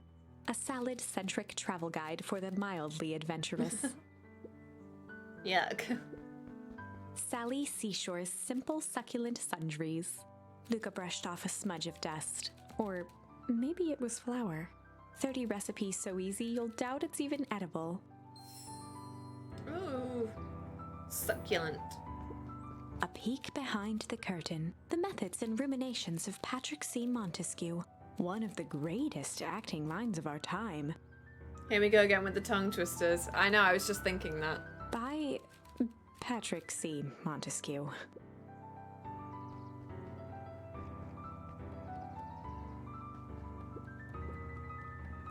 There were rarely any actual new additions. Simply a variety of existing content rotated into the front display each week. Not fooling anyone. Mycological phosphorescence. My complete loss of interest. The bottom corner shelf was a dusty array of thick science books. Only one binding was clean enough to read: Cellular Biology and the Chemistry of Mitosis. Hey, Jace. Hey, Luca. Did Rolo come by? No. I was actually surprised. He's usually here early on days when a new issue drops. Rolo's the biggest Hank Atomic fan I know. Besides myself, that is. Well, if he does swing by, tell him to come meet me you know where. I don't know where. No, he knows where. Oh, roger that, Space Cadet. The entire top level of the library was devoted to comics, most of which were Hank Atomic and the myriad of lesser revered spin-offs.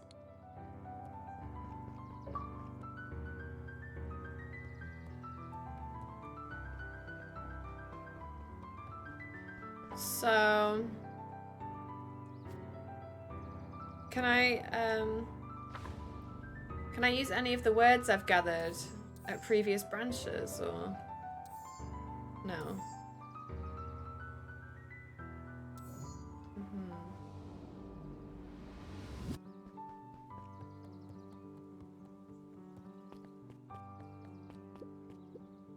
What sort of monster puts candy behind a locked door?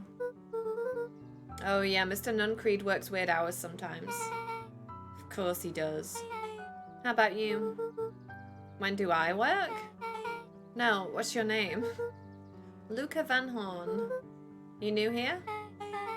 Yep, not by choice. Beck's family moved often, giving her little time to establish any real connections. Beck looks pretty cool.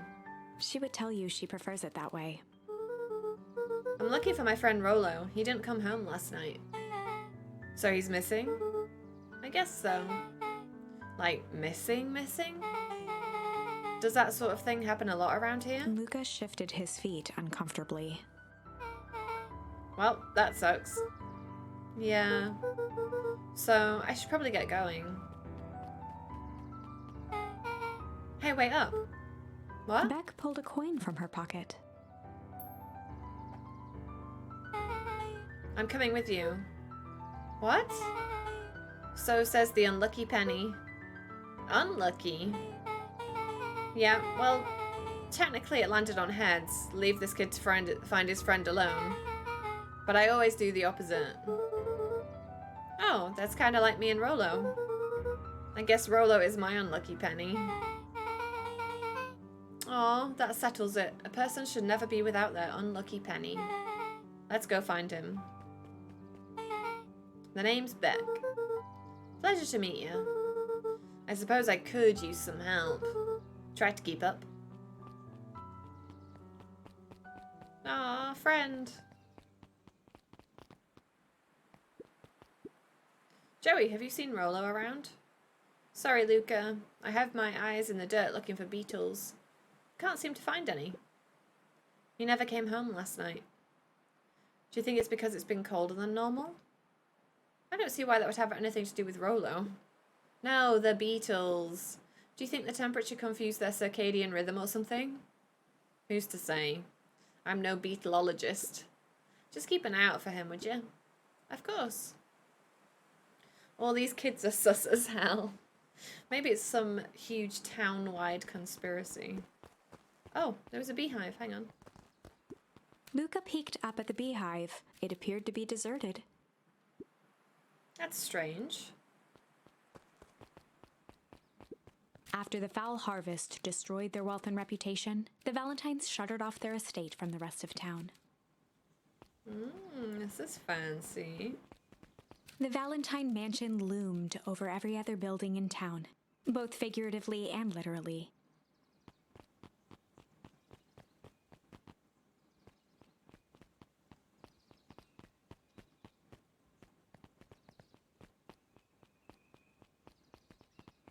I guess we can go check out the treehouse. Or maybe we should go back to the warehouse.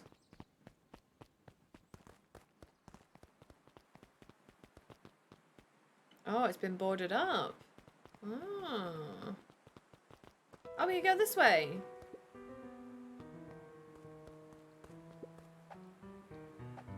Luca felt a chill as he approached Beck. Her eyes were locked on the strange green liquid. The nearby grass was coated in a fine layer of frost. Is this sort of thing normal around here? Because puddles of glowing ooze are definitely not what I expected from this place. I have no idea what that stuff is. Well, the next obvious step is science. And what does science suggest? Poke it with a stick! Luca watched as Beck dipped a broken tree branch into the goo. Beck's eyes widened as flowers grew from the dead wood. Oh, that's kind of cool. Maybe if, like, we put a dead body in it, it would reanimate the dead. Maybe we'd get zombies. First small buds, which quickly bloomed into vibrant petals. What the? Cool. As quickly as they had grown, the flowers began to shrivel and turn gray. Sus as hell. Beck Oh. dropped the stick with a grunt of disgust. Okay. So the science tells us this gunk is weird as hell. Yeah, it seems dangerous. Hey Tish, look what the cat dragged in. Oh, these are the bullies. Yup. I don't have time for this right now, Iggy. Aw, don't say things like that. It hurts Tish's feelings. Ain't that right, Tish? Yep. She looks fine to me. Why, hello. I don't think we've been properly introduced. Iggy's the name. This is my compatriot, Tish. Yep. You've probably heard of us. Can't say I have. I'll forgive you just this once, on account of you being new around here. Why would you hang out with this dud? Hmm. Oh, he seems pretty alright. Iggy, why do you have to be so... you? Has he even told you that his parents skipped out on him? Shut up. It's true. They got tired of having such a pathetic kid and left him. Iggy, I'm only gonna say this one time. Don't talk about my family.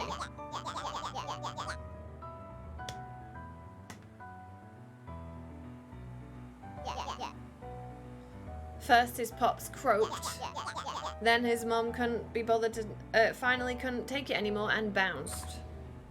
We could fight. We could fight Iggy took them. a step towards Luca, his sneer lit by the glowing puddle. We could. I wonder if we could push Iggy into the puddle and just murder them. I wonder if that's an option. Beck could see tears welling in Luca's eyes, his fists clenched. Some things about Beacon Pines were very different from the city. But a bully from a hayseed town is really no different from a city bully. Beck took a deep breath and thought. Time to bust out the tickles. Time to bust out the strange. You gotta bust out the strange, right? I feel like if we just tickled the bully, that would get weird. Well, time to bust out the strange. Yeah, let's get weird on this bitch. Alright, Luca. Looks like you need a little mud bath. No, don't push me in the puddle. I'll die. What's wrong with you, new kid? We're about to pound your friend. Beck stared in silence, the only sign of life being the twitch of an eye. It's weird when people don't talk. Yep. Stop being a weirdo. Hello? Are you some kind of wackadoo? Makes sense. Wackadoos travel in packs, eh, Dad? At the sight of Iggy taunting Beck, something in Luca snapped. Iggy's smirk shifted to a look of shock as Luca launched himself into his stomach. Oh no, Iggy's in the clothes puddle! were drenched in the glowing ooze. You jerk. My clothes are ruined. I'm gonna... Iggy's voice began to slur as he struggled to get up.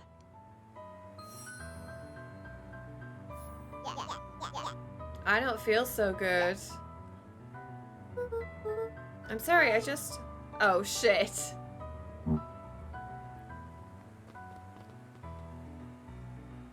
Maybe it's made a part of him rapidly age.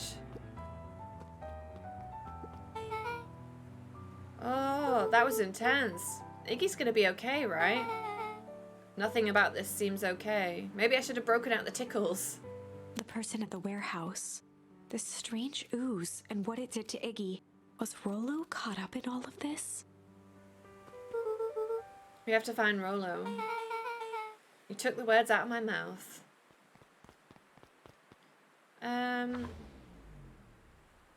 Oh, we've gone on a... Oh.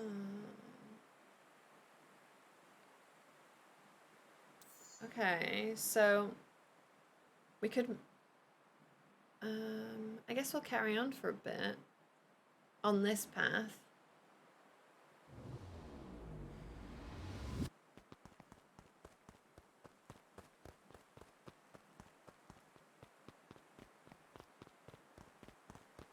And then see if we can go back and tickle the bully. Property of Valentine Fertilizer Company. Looks old. Oh.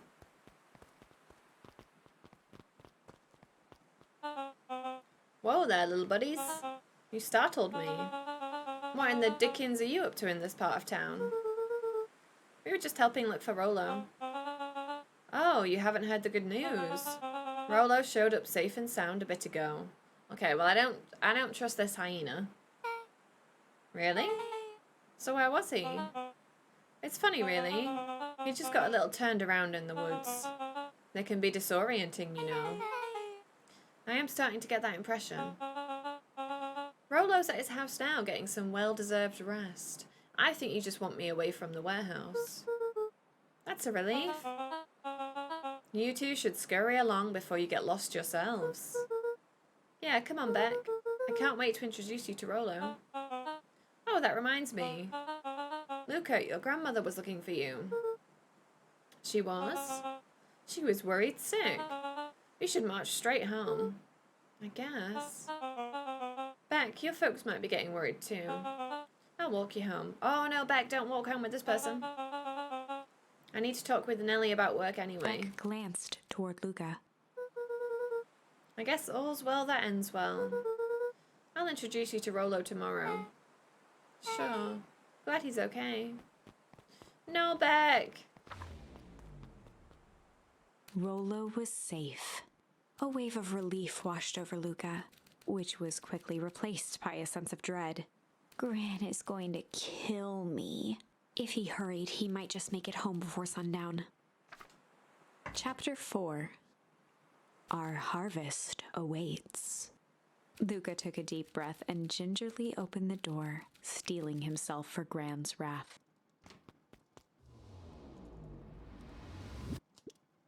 Gran? I'm home. Everything's fine. Gran?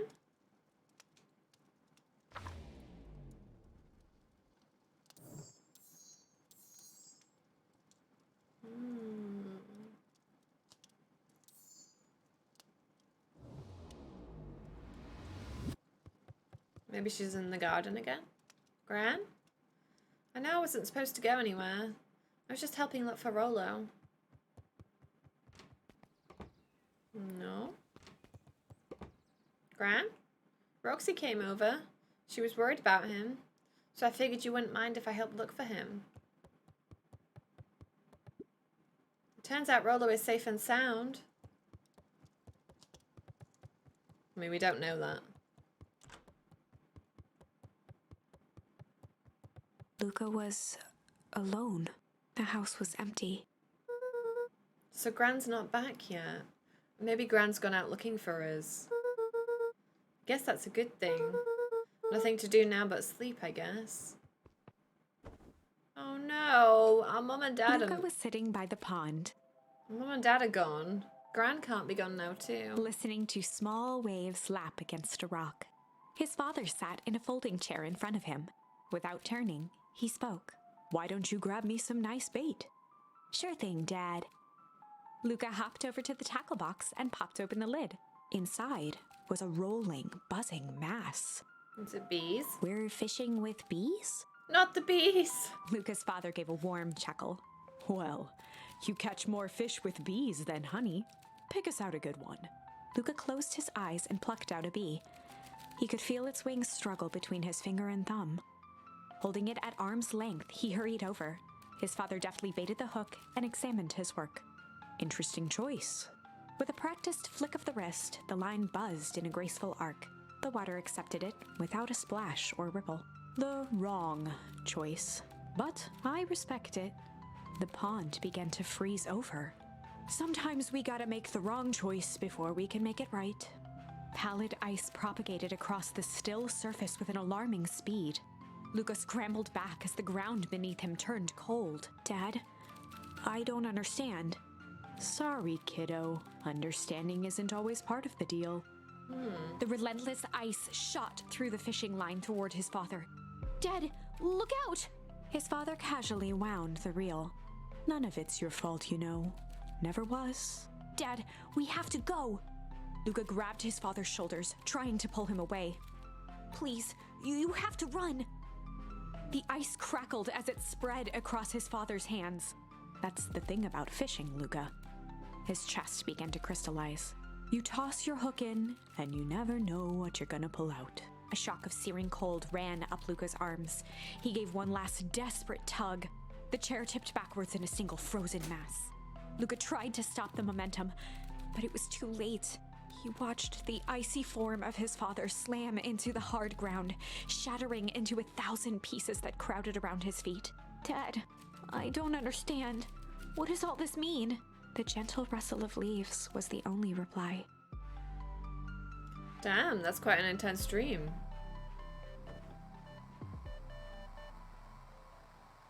Luca's eyes struggled to focus on the walkie-talkie. Rolo? Faintly, he could hear Rollo amongst the noise.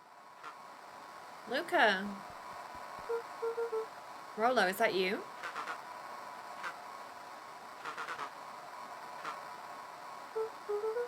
Rollo, it's the middle of the night. Oh my god. Luca, thank God. Listen, I don't know how long this thing will work down here. Rollo's not home. I knew it. Down here? Rollo's voice was coming through more clearly now. It seemed like fitting timing. It did work rather well. Yes. It is a horrible sticker. But some words were still just static. Someone grabbed me yesterday. What? The man in the hazmat suit? Okay, well, it's clearly the hyena person. I think I'm underground. Underground? Are you okay? Kinda. They seem more interested in, for now at least. It is a horrible sticker. I don't... Mr. Kerr said you made it back home safe. Kerr? No. He's... Hold on, someone's coming. The signal went silent. Rollo?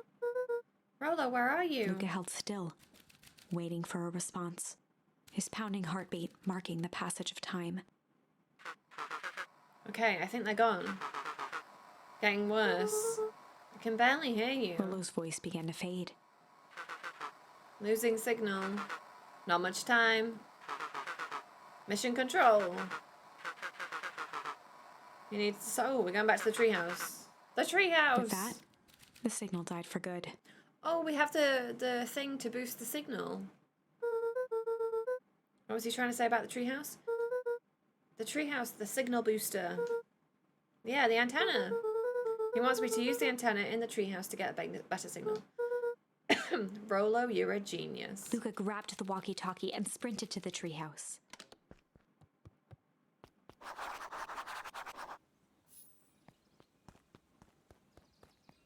Are we still not... Luca heard a group of footsteps approaching. We're still not concerned that Gran's not back. He dashed behind the bushes to avoid being spotted. Oh, it's Gran. So, we all understand our roles? You can count on me. I still think we need more time. This wasn't the original plan. Mr. Tolliver paused, shifting his eyes to one side. We're all in danger now. I, for one, refuse to sit idly by while that danger persists. Hiram, you just want to keep your wits about you. Mr. Tolliver took one long, quiet breath. You're right. You can count on me. I just wish we could have made that deal with Harris Valentine. Her resources would have still come in handy. As I said, I had no time to contact her after your call this morning. Plans change. How is Luca holding up? He's fine. We shouldn't lose sight of the fact that this is all. I know very well what all of this is for. We have no choice. Operation Sparkplug has a new objective. Are we in agreement? The three shared a determined look. Good. We'll reconvene after the festival. Oh, how mysterious.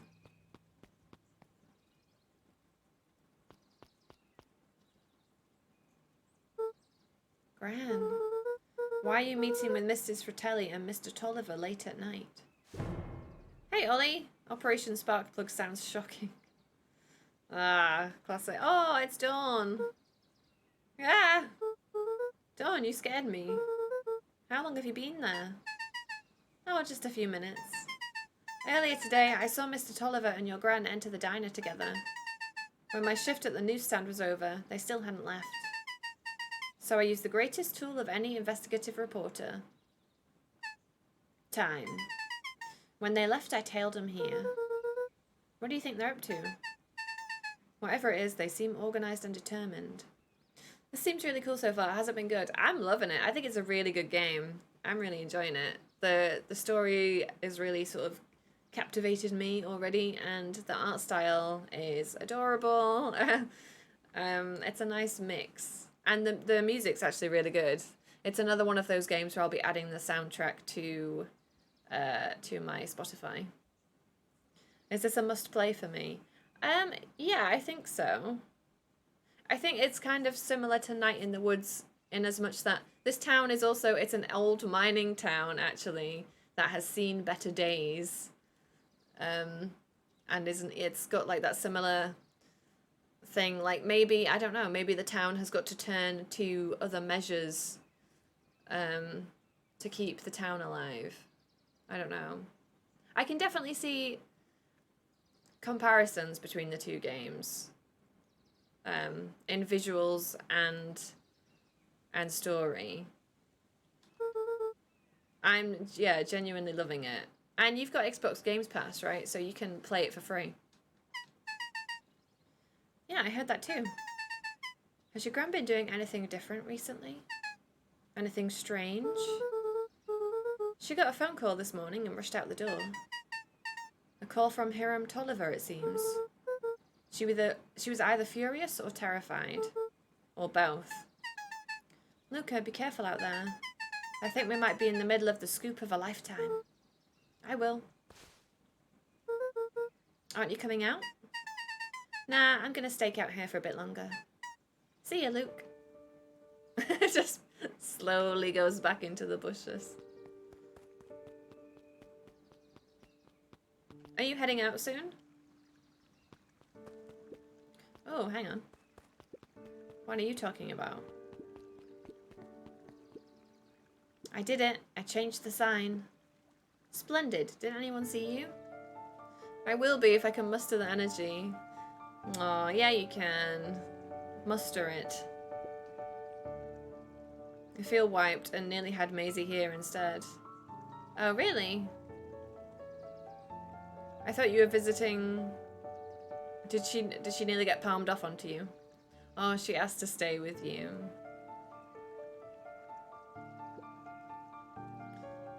I wonder if that's because she's, if Mum's been cross at her.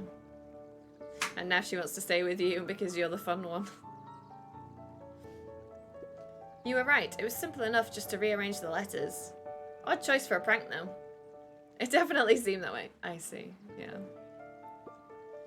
In situations such as these, odd is good. The two boys shared a mischievous grin. I can't wait for everyone to see the big reveal. It should be quite memorable. Let's make ourselves scarce for now.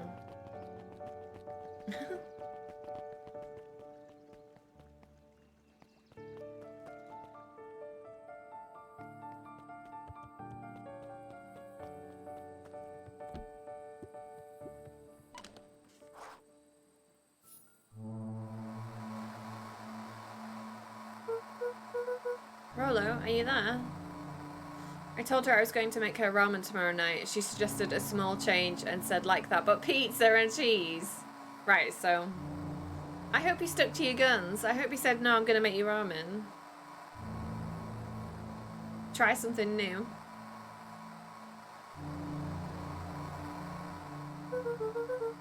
I'm at the treehouse now, Rolo. Mr. Kerr said you were alright. Going to do anything but cheese pizza anyway. Yeah, I feel like if it was Maisie's way, she'd probably have cheese pizza every night, I'm sure. Yeah, it's a really pretty game. Dang it, Rolo, where are you? Like, I'm already, from playing this after about an hour, I was already like, I want merchandise or prints or something from this game. Like, I'm gonna be Googling and checking Etsy for, like, cool Beacon Pines merch. I've swiped all of Reddit, all the dating apps, all the Discord channels. What now? I want to draw a room in this style. I like, what do you call it when it's just, like, a little... Like, just the room and, like, nothing else. I don't know what that you... refer to this as. Work is so dumb and boring and I hate it. Still no sign of the building inspector then? Luca could only see a cloaked shape behind the rocket. I've got weapons in here, so you'd better come out right now. He strained to hear as a muffled voice began. It keeps making me think of the cover of Cabin in the Woods. Well, I suppose technically this is Cabin in the Woods. How could you hurt something that's already dead? Fear gripped Luca's throat. Diorama, yeah. Top-down isometric. The small toy room look. Yeah. Who are you? You don't recognize me? I guess I don't even recognize myself anymore. Luca stared at the ground for a moment, trying to place the dampened voice. The figure shifted slowly from behind the rocket, revealing itself to Luca. Oh, I just noticed his idle animation on the screen. His idle animation, he like wipes his nose with his sleeve. Oh, I'm a monster. Oh, it's Iggy. And now they hunt me like the beast I am. Luca reached over empathetically. Iggy's tone jolted to dejected anger. Don't touch me. This is all your fault. Iggy seems very dramatic. I like them already. So you did miss it earlier, Ollie. I mean, if you want to play this game yourself, I don't know if I should catch you up to speed. But Iggy's kind of got reason to be angry. Luca slumped to the ground, overwhelmed by guilt. Like it is actually our fault. What's happened to Iggy? I'm so sorry. I didn't mean to. I lost control. Oh, another main character that loses control and got violent. We've seen that before, haven't we? So you couldn't control yourself for a second, and I get to be like this forever. There must be a way to fix this. Oh, you're gonna be my savior. Perfect little Luca saves the day. With his positive attitude and the power of friendship. None of this matters. There's no time. They're after me. They chased me all through Weep Wood. I only came in here to hide. Hide from who? Who's after you? If the main character suddenly says F the cops before pulling out a baseball bat, then we'll know what's going on here. You want garlic aioli so bad.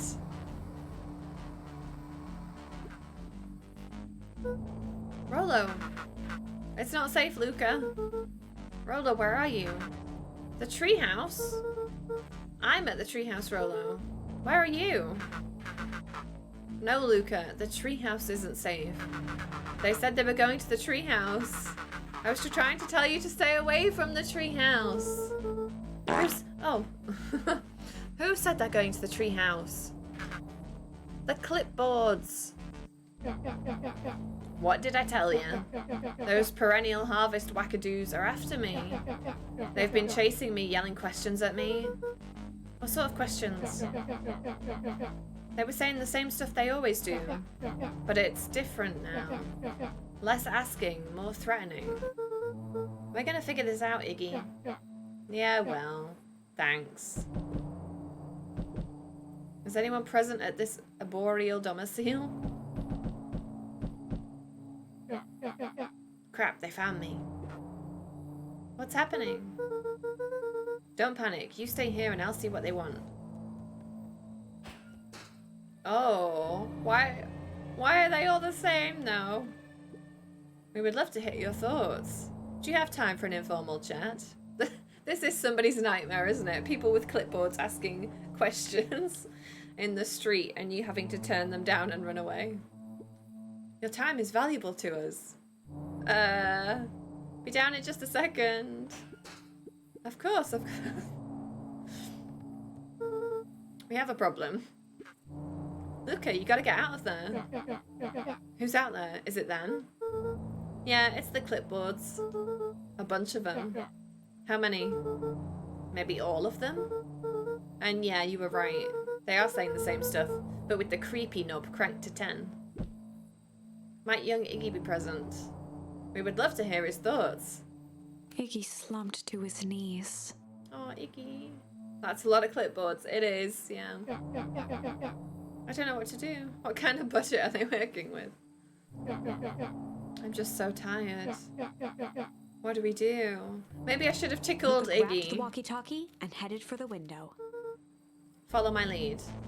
Luca and Iggy climbed up the back of the treehouse to its roof, where Rollo had constructed his MCDC, the Mission Control Defense Cannon. From behind the crowd of clipboards, William Kerr strode forward, a warm smile on his face. Oh, yeah. Iggy, there you are. You gave all of us a heck of a scare. Just leave me alone. I'm sorry, Iggy, but no can do. Don't worry though, we're here to help. Help? Then why were you chasing me? Luca, can you talk some sense into your pal here? Just look at him, he's not well. What's wrong with him? What did that gunk do to him? Well, that's a pretty honkin' big question, Luca. All you need to know is that he's sick. He's real sick, Luca. I just need you to let us up there and take care of him. You told me Rollo was okay, that he was back at his place resting. He is. Poor fella just got a little lost. That's a lie. That is a hurtful thing to say, Luca. I thought we were buddies. Why? Because he lets you ramble on like a wackadoo? Nobody likes you, you creep. Kerr's smile faltered. Why don't you pop on down here so we can have a face-to-face? Yelling like this is going to give us all a heck of a sore throat. And who wants that? Luca's grip tightened on the MCDC. What did you do to Rollo, you liar? Well, shucks, Luca. The only teeny tiny fib I told you was that he was at home. He is resting, and he is perfectly safe. For now, at least. What happens to him next is up to you, Luca. Look around. You're in quite the pickle, and I'm the only person in the whole wide world who can help you. You get to decide how this ends. Oh, decision time. I do like Luca's this. mind raced. He was caught in a trap. What do you do when there's no hope? Iggy wiped his cheeks with a sleeve. What are you gonna do, Luca? The only option they had left. Ooh, okay. Speaking of scrolling everything, have you seen Mel's marine ball photos? No, I have not. Is that on Instagram? I have not been on Instagram. Oh, it's the only thing we've got to do. Fight. Luca drew himself up and decided to take the only option they had left. Fight. I can't imagine this is going to go well. He swung the Mission Control Defense Cannon around, aiming it confidently at the smirking face of William Kerr. This might be another end to the game and we have to go back and redo something. Hey, Mr. Kerr. Luca summoned his most insolent demeanor. Rollo sends his regards. That's so like... What is that? Hey, that was uncalled for. More than a little rude. And just plain unsanitary. What is it? Luca, I really did think we were good pals. What a shame that it's come to this. Kerr turned his back on the two boys. End this. With a nonchalant wave of the hand, he made his exit. What happened? As the clipboards began to slowly advance on the treehouse, Luca looked to Iggy with resignation in his eyes. The end. Oh, it is another ending. Okay. That escalated quickly. Maybe discretion was the better part of valor here. Let's put a pin in this for now. Right, so what I like about this though is that it's like I've not been making the wrong choices. You make the only choices that you can make. You gather more words as you go on, and then you go back and use those words to take the right path. So Hey Pew. Good evening. So maybe we could go back here, and instead of pushing, or maybe we could do this one. Let me try this one. Oh, thank you. Is it me? Am I the problem? Oh. Oh, I do Did have I some. cause all this to happen? Thank you, Ollie. Gallagher died. Who's Gallagher? Struggle. This is a story about struggle. Luca could hear a machine humming somewhere nearby. He felt around wildly, searching for something, anything that could help. His hands found a hard object, maybe a tile? He yanked it free, lifting the cold stone. Who is Gallagher? Like Noel or Liam? They're the only Gallaghers that I know. He was the guy who smashed watermelons. What? Like, recreationally or? Let me go! Luca swung the tile as hard as he could at the shape that still held fast to his leg. He heard the crack of glass as the stone hit the assailant's mask. Oh, so when we did this before, and we used the word, this is a story about change, we got a game over because we just got dragged away into the warehouse. With a muffled yelp, the hand let go. Luca was free and scrambled to the door. He never looked back once on the long run home. Chapter 3. Oh, interesting. Okay, so we're going back again. Everything's fine. The next morning, it was quieter than usual at the breakfast table. Only the sound of silverware and chewing interrupted the awkward silence. This might get confusing. The comedian who smashed watermelons on stage. Oh, I don't know this person. I'm sorry.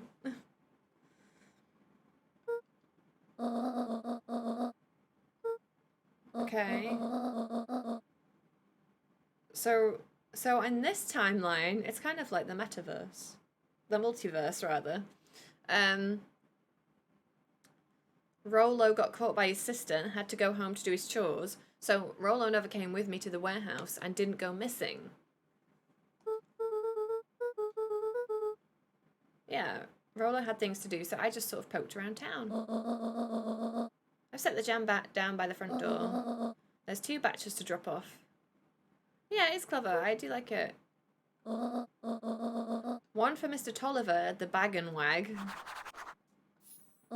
Another for Mrs. Fratelli at the diner. So these are the people that Grandma was in cahoots with. Oh, and Mr. Nuncreed. He said he wanted some more. I suspected as much. Yes, he seems to have taken a particular interest in my jam. Mr. Nuncreed was, yeah, the guy who was like, your grandma's a fine woman. There are some extras in the basket for that enthusiastic gentleman. Just make sure Fratelli and Tolliver get the ones on top. No problem. Off with you now while the day is still young. Interesting. Ah, we got so many words now. Okay.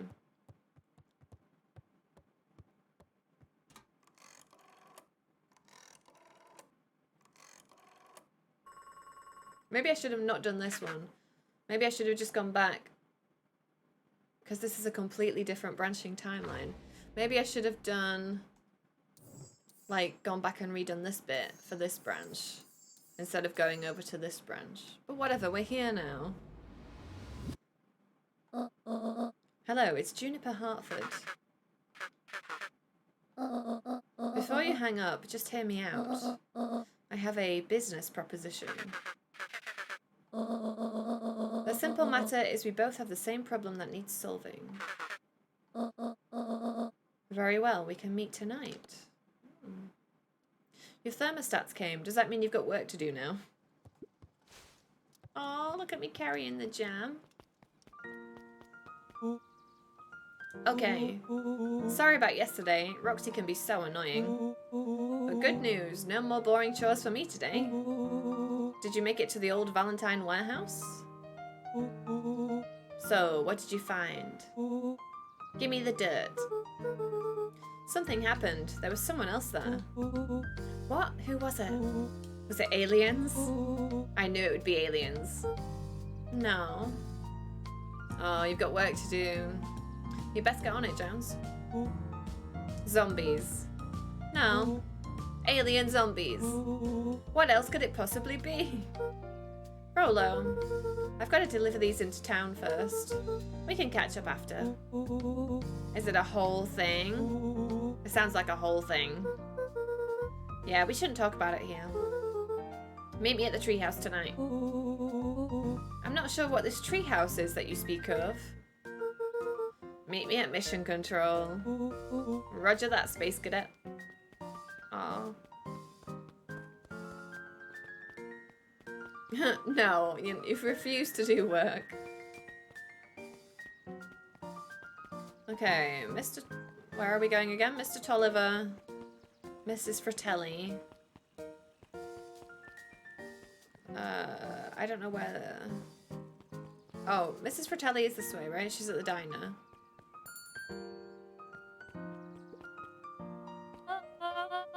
Well, if it isn't my favorite little jam runner. Hey, Mrs. Fratelli. Look at She you. leaned forward and pinched Luca's cheek. You're all skin and bones. Is your grand not feeding you? She is, it's just...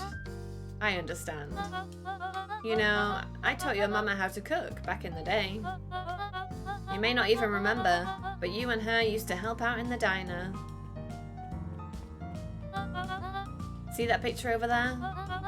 That's you helping your mama back in the day. So cute, running around in your little apron taking orders. The whole situation just breaks my heart, what happened with Eleanor. Ooh, new word. New word to add to our collection. I've got a feeling she's out there somewhere, yearning to be with you again. Few things in this world can keep a mother from her son. Luca shifted the basket uncomfortably. Oh yes, let's see here. Mrs. Fratelli lifted the cloth and inspected the jam. Ah, they even have my name on them. How thoughtful. She carefully lifted out her jars of jam. You tell your gran hello from me. Hello for me, Luca. Will do. Can we just talk to everybody though? If I could just be left alone, young Mr. Van Horn. Aww, it's just that. Mr. Kerr has asked me to make the opening speech at the festival. Being mayor and all, you might expect me to be a charismatic speaker. The truth is, I'm terribly nervous. I really don't think I'm cut out for this sort of thing. Cut out for being mayor or for public speaking? Both, I suppose. I never really chose any of this. It's more of a duty to my family, for our legacy. It sounds like a heavy burden. As for the festival, just speak from your heart. I'm sure it'll be great.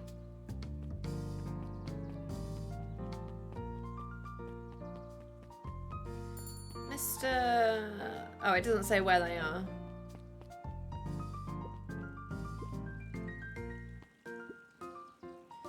I trust you have time to chat? Eris Valentine, oldest of Sharper Valentine's children, and heir to the Valentine fortune, had a way of making questions seem like demands.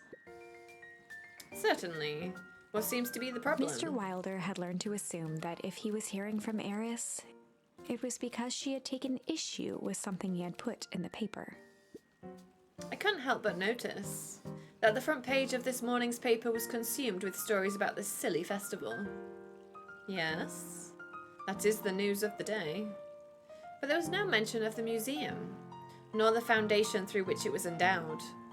I'm sorry, Miss Valentine. My readers are more so interested in this town's future, rather than any one family in particular. There was a time, Mr. Wilder, when the goings-on of my family was the only thing this town cared about. Things change, man. And you know, change is dangerous. If you finish that thought, I will make that monocle a permanent fixture of your anatomy. My apologies. Good day, Miss Valentine. Did I give you the impression this conversation was finished? Mr. Wilder averted his gaze and began to polish his monocle. Well, good day, Mr. Wilder.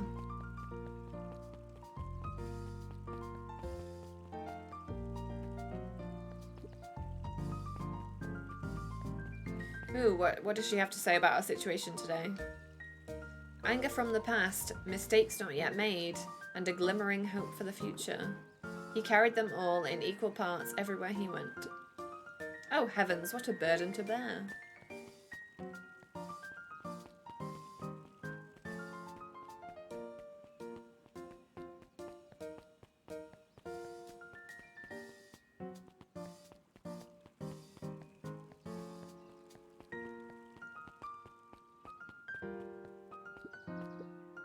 How do you keep the ice cream cold?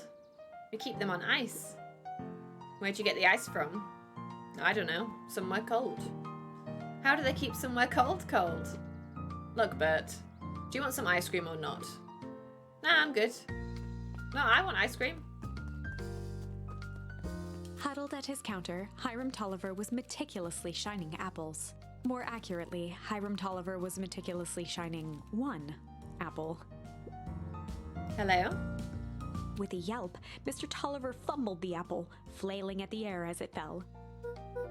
Oh, sorry. No bother, no He bother. leaned forward and lowered his voice.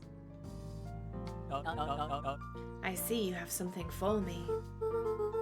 Yeah, Gran had some jam I'm supposed to give you. He leaned in a bit further.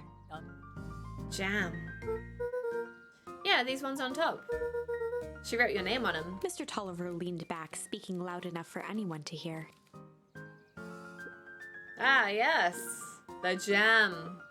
Thank you so much for delivering this jam to me. He reached forward and snapped up the jars of jam, giving Luca a little wink. I shall put it on my store shelves post-haste. Okay, I should finish my deliveries. Of course. Of He course. leaned in for a final whisper. Of course.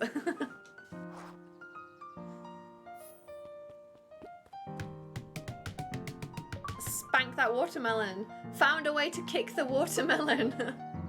Oh, because our hands are full. Oh. Just set up my 4K monitor again. So now I have you in ultra high def. Oh dear.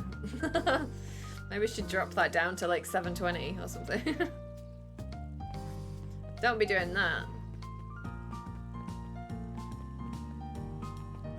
Is it working all right? Is it all set up good?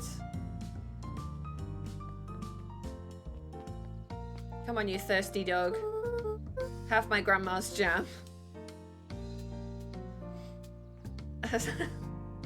Got some jam for you, Mr. Nuncreed. Luca, you seem chipper. Well, aside from being on delivery duty, it's a nice day. Mr. Nuncreed eyed Luca for a moment, then nodded in agreement. I suppose it is. So, do you want your jam? Oh, right. Usually Juniper drops these off herself. I guess she's busy today. Anyway, this is my last delivery for the day. Oh, in that case, Nuncreed snatched the basket from Luca. I'll hold onto the basket until the next time I see your gran. Yeah, he just wants an excuse to get close to Grandma. Nearly dropped it twice and I forgot how big it was, like a few inches from my face, and the monitor arm bracket thing groaned a bit, but it's fine as long as I don't exist near the bracket. Okay, good. I mean, it sounds a bit sketchy, but... Hey you! Anchovies or pineapple? On pizza? I think both. I'm... anything on pizza. I mean, not together. I wouldn't have anchovies and pineapple. I do like anchovies. And I do like pineapple. Don't think. Just answer. But pineapple. My heart goes with pineapple. How old are you? 12? Perfect. Follow me. Who are you? Anyone ever tell you you ask too many questions? Just try to keep up, okay? I mean, it sounds like there might be pizza involved, so... I'm there. I've been growing a list of things to get for the new apartment. What's on it? Been considering some upgrades. What a crazy coincidence. Here's my new friend I was just telling you about. Oh, that's wonderful. Yep, we just hit it off. Oh, really? Get this. His favourite pizza topping in the whole world is pineapple. Oh, and what What is your new little friend's name? Beck locked eyes with Luca. The look on her face was equal parts expectant and desperate. Luca Van Horn. Nice to meet you. I'm Nellie, and this is Iona? We're Beck's parents. Closet organizer, diffuser, and oils. Beck gave Luca a quick nudge. Oh yeah, Beck told me all about you. Luca is horny. I'ma romance that bitch. Already feels like we've known each other for years. So you can both stop obsessing about me making friends. Oh darling, we never doubted you. I like her blood red eyes. It's just that for children with fewer than 5 close friends, the probability of a stunted development doubles. Well, 1 down, 4 to go, I guess? What Nelly means is that we just want this move to be as easy on you as possible. You can relax. A friend has been friended. This calls for a celebration. Luca, you must join us for dinner tonight. New house slippers, cat window bed. Wait. Yeah, that would be a cool upgrade to the chair if I got like cat ears on it. This would be cool. It works. Looks pretty good. Blood red eyes are a feature of albinos. She's white, so there we go. Yeah, I guess so. Another coincidence. Beck's parents are super cute. I actually already asked him and he said he would love to. It's just wonderful. In that case, we should pick up some groceries. You two don't get into too much trouble now.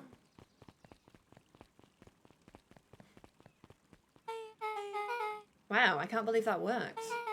Thanks a ton. You're welcome? I owe you one.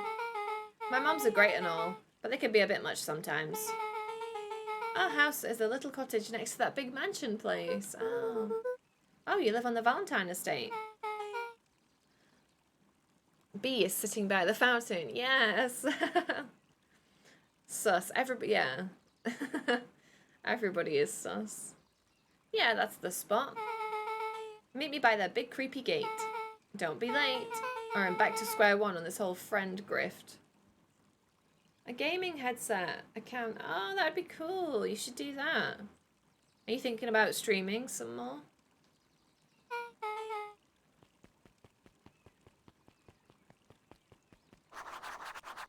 Meet Beck at the big creepy gate.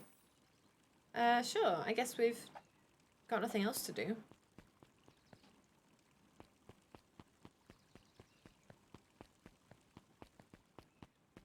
Oh, who are you? Good morning, Jeff. What's so good about it? Another further day down the tubes, if you ask me. Come on now, it's not all bad. Also debating getting a baby gate for the bedroom, so maybe the bedroom will be a no-dog zone. Why would you do that? You like snuggling with Mashka. The festival is coming up. The festival. Old man Valentine used to put on cockamamie shindigs all the time. And why did that get us? Well, it's Perennial Harvest putting on this one. The kids said that they changed the sign. Oh, but that was in another playthrough. Okay. And they're doing it for the whole town. As far as I see it.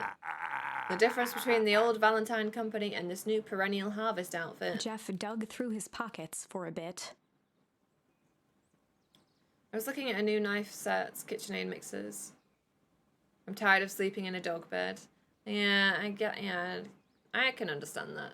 Like hair everywhere and maybe it feeling like a little bit dirty all the time. That's reasonable, yeah. Is the difference between this empty soup can and this brown banana. Both of those are garbage. Exactly. Let's go in the library.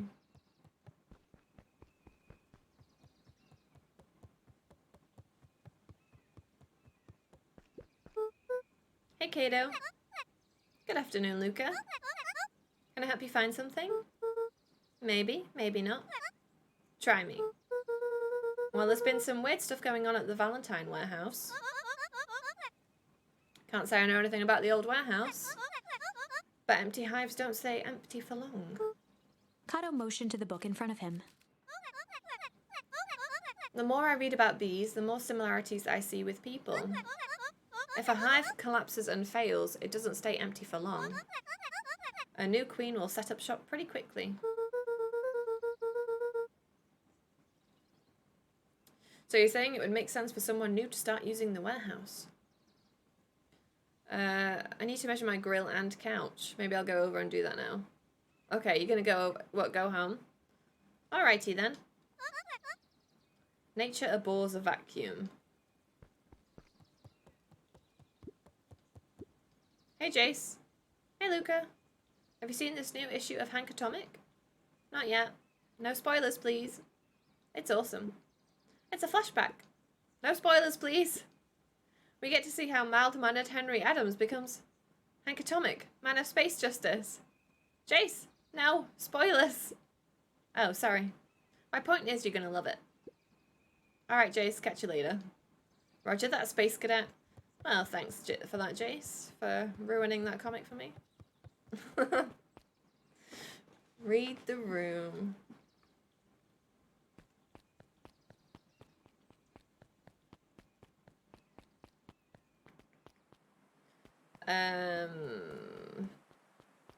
This way.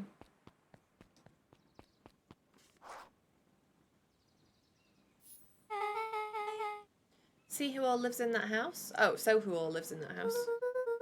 Eris and Gus Valentine grew up there. And Solomon moved in a few years back. The creepy little kid in the vest? I know, it's so pretty. I want, like, this would make a really good, like, I want an art book of this game. And I do want some, I do really want some, like, prints, I think, of this game already. And the characters. That sounds like the one. So just 3 people live in that huge thing? I bet a bunch of shady stuff happens all the time in a place like that. Not really. The Valentines pretty much keep to themselves. So it's empty and boring? If I get really sucked in, I may make a clay model from this. Ah. Well, you'll have to play it for yourself, I guess, as well. Pretty much. What a waste. My mum says that it used to be way busier back before Sharper died. Before the foul harvest. Okay, that's like the 5th time someone mentioned this foul harvest thing. And you all use that same ominous tone. Eventually, you're going to explain to me how that harvest got all fouled up. But we can't keep my parents waiting anymore. This way.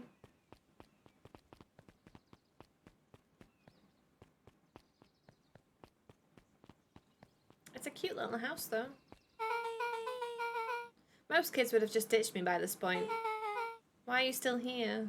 Oh, see, they remind me a little bit of Germ from Night in the Woods. Like, the weird loner, like, on the outskirts, like, on the fringe of town. You look like you could use some help. Yeah, the kind of bluntness, too, yeah. And we do sort of get roped into going to Germ's house in Night of the Woods. Like, if you talk to him enough, he's like, come over for dinner. And then you meet all his family. You're not so bad. Let's get through this as simply as possible. Just eat, smile, and nod. Fun. That was never in the original game. Oh, yeah, because they did updates to Night in the Woods, didn't they? But I played it at the point where they'd already done all the updates. Yeah, the weird autumn update. Oh, yeah. Wasn't there another... Did they add in the stuff with Horror Girl as well? I don't remember what her name is. I think I can handle that. Beck took a long breath, then gave a firm nod. Laurie, yeah. Because they're like the side plots, aren't they? Chapter 4. So this is a different Dinner chapter with the 4. Moodwills. Moodwills. Ilona Moodwill was worried about change. A gardener at heart, she understood the necessity of change, relied on it even. But there was a difference between the controlled world of her plants and this cluttered cottage in a strange town. Almost done. Nellie was a blur of activity, digging through boxes. Sorry, love, couldn't find the dishes. We'll have to make do with paper plates. Germ content, few backer characters. Oh, the boat in the sewers, all of the Harfest festivities. Oh, there's quite a lot then.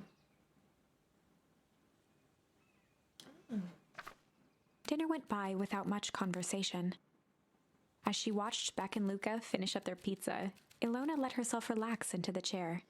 Well, I'm glad they did that update, the Weird Autumn update, because all that stuff really makes the game. All the little extra bits. DB's performance, CK Gutkin. Oh. Yeah. Like why you have to dunk people. The things she cared about were still here. Nellie finally had the job of her dreams. Beck was beginning to take root. Ilona's task was simply to tend to them. She could do that. So, Luca, tell us a bit about yourself. Where do you live? Oh, I live with my grandma. Over on the other side of the river. My grandma? Where are your parents at? Beck, manners. It's alright. My dad passed away in an accident at the fertilizer plant 6 years back. Oh dear.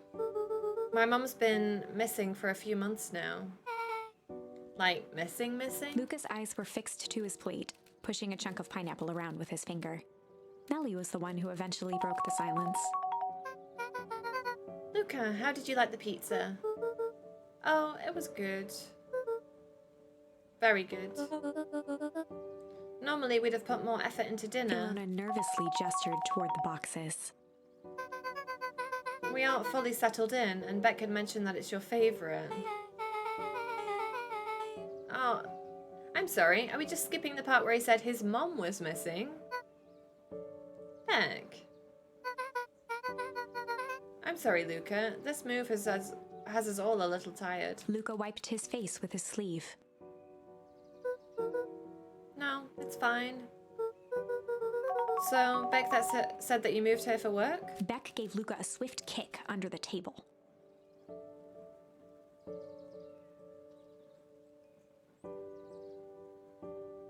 Thank you, Ollie. I mean, what brought you to Beacon Pines? Oh, you were right the first time. We're here for work. Nellie won't tell you this, but she's a brilliant chemist. Pando and I vibing over here. I don't know about brilliant, but I do love it. She's brilliant. Perennial Harvest just made her the newest lead researcher of deep engineering. She makes it sound more impressive than it is. I'm just happy that I get to make a difference in the world. Perennial Harvest is at the forefront of evolving agriculture into something more useful than sprinkling water and excrement on the ground. Luca glanced over to Beck. She seemed to be holding her breath. What Nellie means, Luca, is that there are different ways to grow plants. Yes, some people talk to the plants and hope for the best. And some people happily leave their job to allow to allow a loved one to pursue their dream. You swore you didn't. Beck slammed her fist into the table, perhaps harder than she intended. Hey, Luca, how about some dessert? I actually have to meet my friend Rolo soon. Luca glanced outside to gauge the time. Yes, go do things. I shall have fun. Yes. Maybe see you in a bit then, depending on how long this game is. But I also don't want anything spoiled for you if you're gonna play it, so. The sky was darker than he expected, filled with ominous clouds. Looks like there's a storm brewing. I should get going. Oh, I didn't think there was any rain in the almanac. Yeah, almanacs aren't that useful around here. Luca wiped his mouth one last time with his napkin and started to get up. Thank you all for the pizza. It was really good.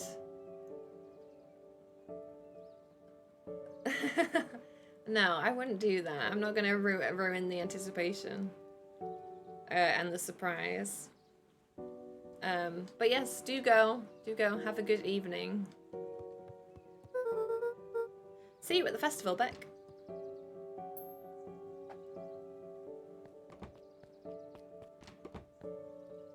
Oh, so pretty. Wait up. I'll walk you home. Surprised, Luca turned around. He knew Rollo could be prickly around new people, but Beck seemed cool. Rollo would warm up to her eventually. Probably.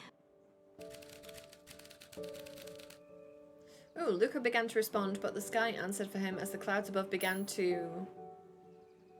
Oh, so we can either make it storm or make the clouds break.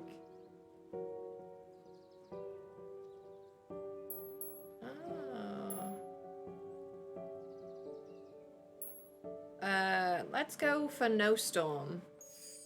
Luca began to respond, but the sky answered for him as the clouds above began to break, revealing patches of star-filled summer night. Oh. Moonlight filtered down, shimmering in the treetops. Sure, you can meet Rollo. You're not going home? No, I promised Rollo I'd tell him about... Luca stopped himself mid-sentence. Promise you tell him what? Spit it out, bub. We're thick as thieves now. If there's a juicy secret, you've got to tell me. Okay. You can come to the treehouse and I'll tell you both what happened. Heck yeah. I've really gone down this path because now I've got another branch where there is no storm. I should have maybe finished this one.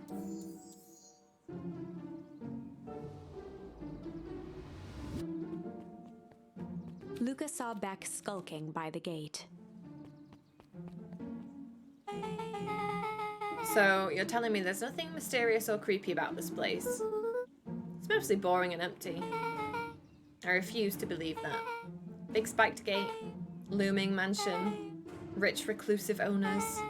It even smells shady. Beck grabbed the wrought iron bars and shook the gate. Mark my words, you decadent nightmare house. You will reveal your secrets to me. Oh. Shit. What did you do? First of all, I told you so. Second, hide.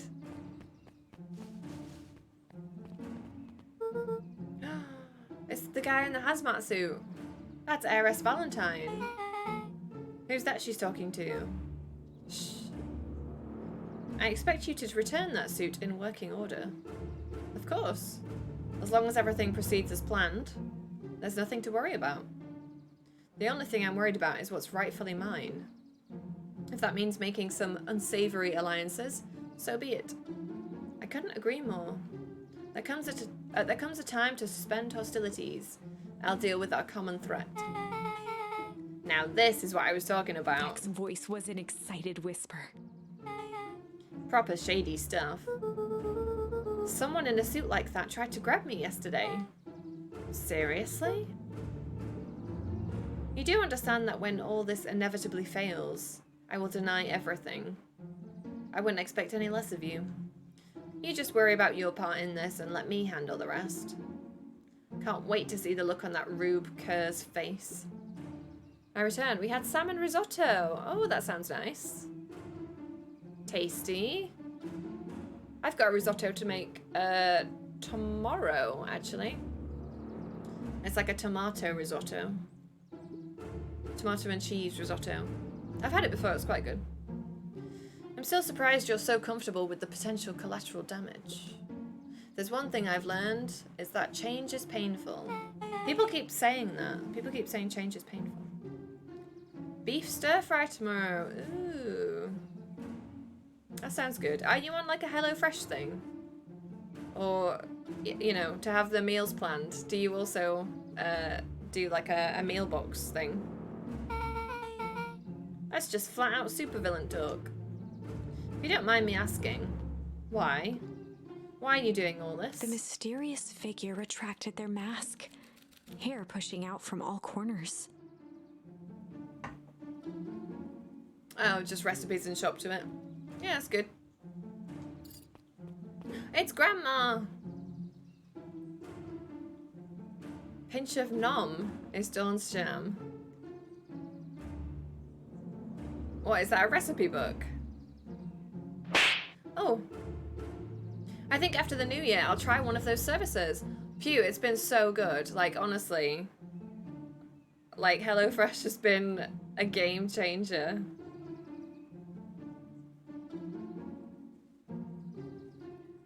Oh my god, that sloth. Yes. Yeah. It's hot sloth. Hot sloth.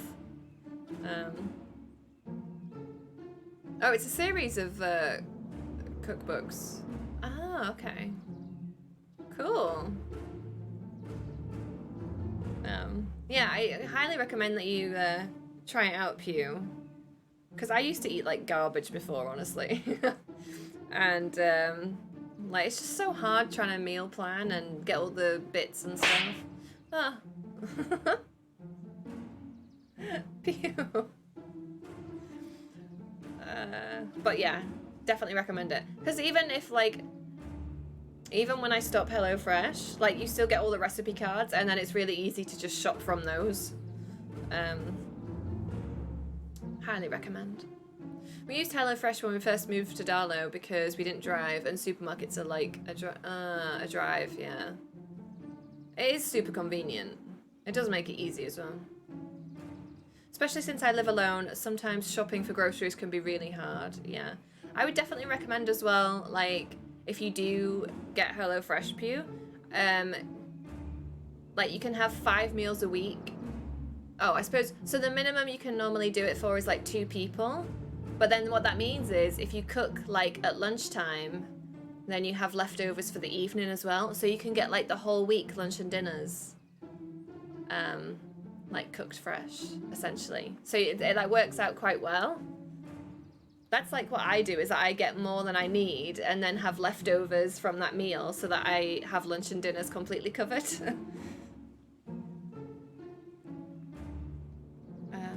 But yeah, because then if you're cooking anyway, like it doesn't really take that much longer to double up on the portions. And then that way you've got like an extra meal left over. A chill ran down Luca's spine. And I think it's a little bit more affordable as well that way. His vision blurred. Beck stifled a sharp wince, and Luca looked down to see himself wrenching her hand. An answer I can certainly respect. Gran tousled her hair back under the face mask. Just remember, keep everything nice and normal until the festival. I don't need lessons in rousing suspicion. Gran gave Eris a curt nod and disappeared into the night.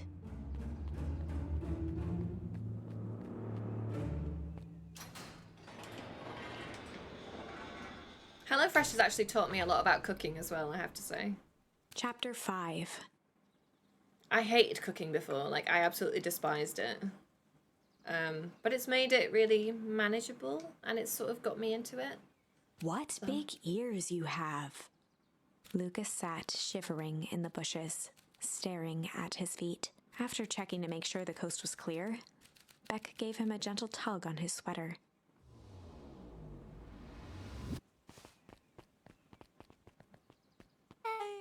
What's wrong?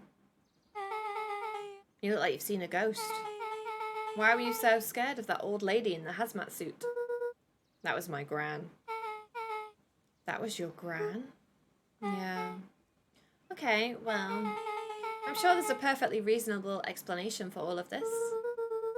Let's just get to the treehouse and figure things out there. Lead the way. I suggest chucking some subtle hints around at home that I've been helping you with recipes.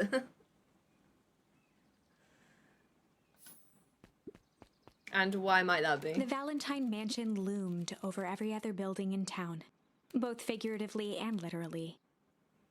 That will go down well.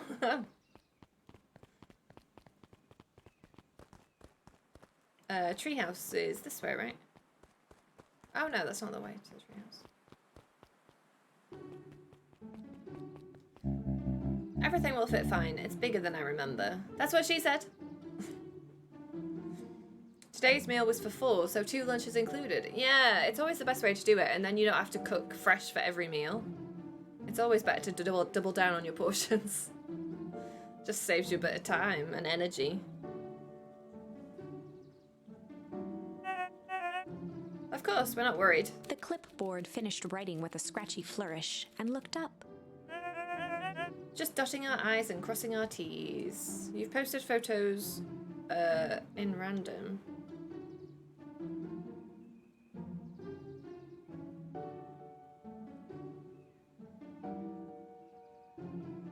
Hang on. Oh, yes. Oh, is this your new place? It's nice, Jones. Looks good. I like the floors. It's got nice wooden floors. Decent sized kitchen. Very nice. You excited? The bedroom window looks out over the deck. Oh, that's nice.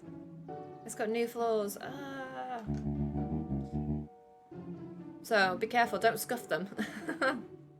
When you move your furniture in, be careful. Well, maybe try minding your P's and Q's. Mr. Nuncreed, arms crossed over his paunch, gave an exhausted sigh. If there's anything you need knowing, you'll know it. Absolutely. If you'll just sign here, acknowledging everything is accurate, we'll be out of your hair in a flash. Oh, for the love of... He snatched the pad and scribbled his name so hard the pen nearly snapped. There. Would you like my eternal soul as well? Are you going to get runners for the dog? The clipboards looked at each other for a moment, almost pondering the possibility, then broke into laughter as they walked away.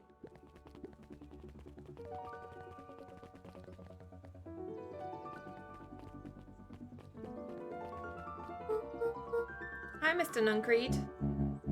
Luca, let me give you some advice. The next time someone you don't know asks to hear your thoughts, give them a good hard bop right in the kisser. Oh, Gran tells me to just keep away from the clipboards. That's good, that's good. Your Gran is a smart lady, Luca. Speaking of which, you better run along home now. Too dark out to be wandering on your own. The music's like picking up a bit.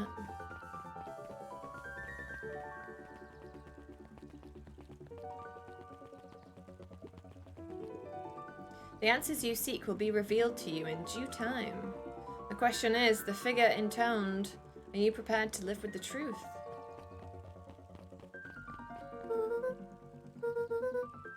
Okay. Another day, another dollar. See you tomorrow, Z. Have you noticed how all the perennial harvest folks order the same drink? Decaf cappuccino with extra foam. Why? I don't know. Just thought it's a little odd. Pretty weird for sure. Well, the customer's always right. See you bright and early tomorrow. I can't wait. I feel like the clipboard people, they've got to all be clones or something.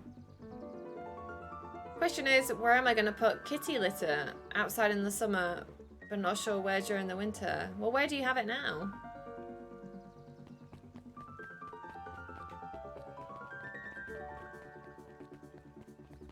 Oh.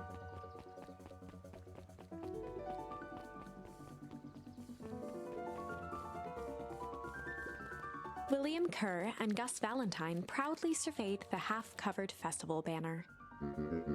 It's all coming together quite nicely. Couldn't have done it without The you. mayor gave a half-hearted shrug. I'm not so sure about that. Nonsense. That reminds me, I wasn't able to thank your sister for her contributions. Yes, she has been indisposed of late.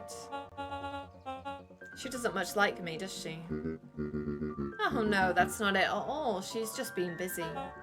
Of course. Regardless, I would be forever grateful if you could pass my thanks on to her. The History Museum adds a real air of import to the whole affair.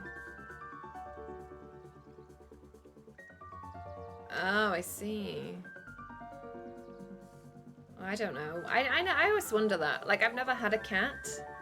But, yeah, where do you keep the kitty litter? Maybe, like, also in your bathroom? So then you can have the bathroom just, like, smelling of poop together? I don't know. And we couldn't very well celebrate the story of Beacon Pines without including the Valentines. My father was a great man. You're down tootin' he was. Kerr locked his arm on Gus's shoulder. But I mean the entire Valentine family. Present company included. Can I ask you something? Call me William. Ask away. Why are you doing all of this? Gosh, I've never felt one needed a compelling reason to throw a party. Not just the festival. All of this. There's gotta be 100 down-on-their-luck towns out there. Why is Perennial Harvest so invested in helping Beacon Pines? You know what I love most about the agriculture business? Seeds.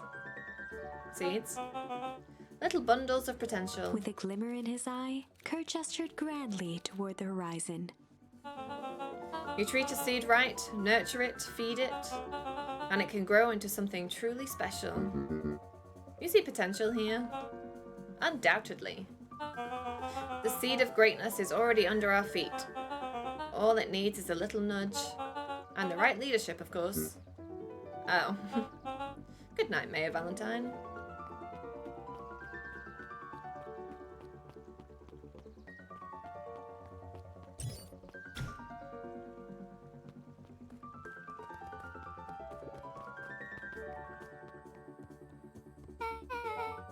Oh, this is nice. Yeah, the treehouse is just a little further on from here. So what's your buddy Rolo like? He's Rolo. Not particularly helpful? Sorry, I've just never thought about it. Lots of energy. He's funny, even when he's trying not to be. Things have been tough for his family since the foul harvest. It's about time you tell me what this foul harvest thingy is. It's a kinda long story. Hit me with the highlights. Okay. There used to be a fertilizer company here called Valentine's. They were kind of a big deal. Ooh, big deal fertilizer. It was a big deal to us. Their stuff really worked. Farmers loved it. So Valentine's grew and grew. Beacon Pines pretty much grew around it. Most everyone in town either worked for Sharper Valentine or used his fertilizer. Things were good. I'm sensing a big but. Around 6 years ago, Sharper Valentine suddenly died. Isn't that the time when our dad died as well? And something changed. Changed how? Could have been a bad batch. Maybe it was in the water, or the air, or soil. Nobody knows. But all the crops died, and everyone blamed the Valentines. The foul harvest. Yeah. Valentine's fertilizer went out of business. Half the town lost their jobs. Sheesh. The next year the crops came back, but something was different. You plant a crop, do everything right, and it's sort of a crapshoot what happens. And no one knows why? Nope. I take it, Rolo's farm got the short end of the stick.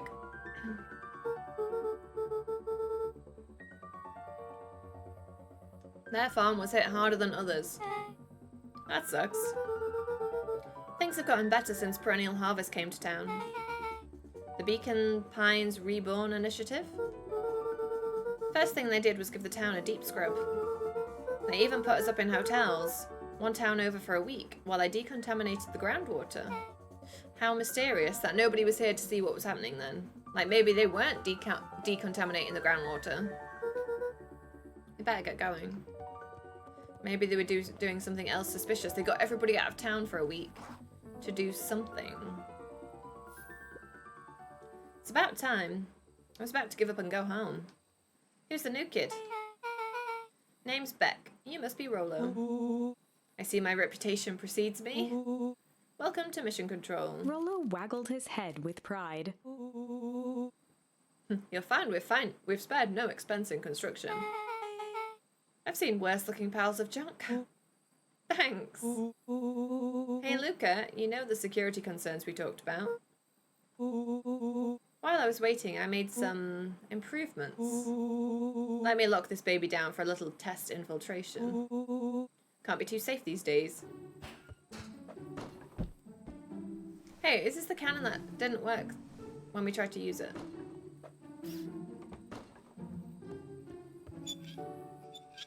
He's got windows.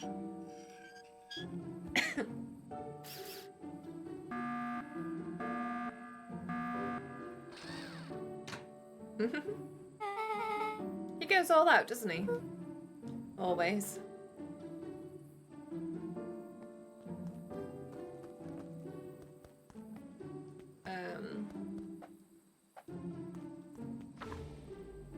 Wait. What do you want me to do, buddy?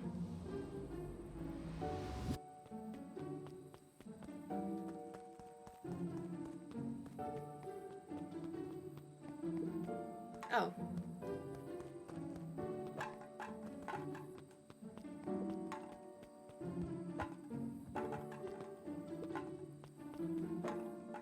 Come on. There we go.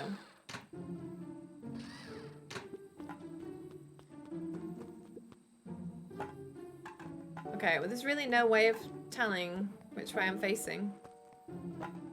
Nope. Oh, that counts, that counts.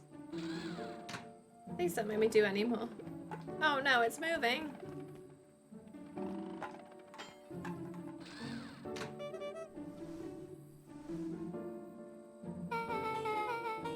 Why did you guys get all this junk in the first place?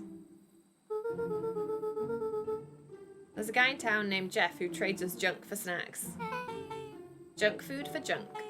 Nice. There's no earthly way of knowing which direction we are going. Are you watching Charlie and the Chocolate Factory?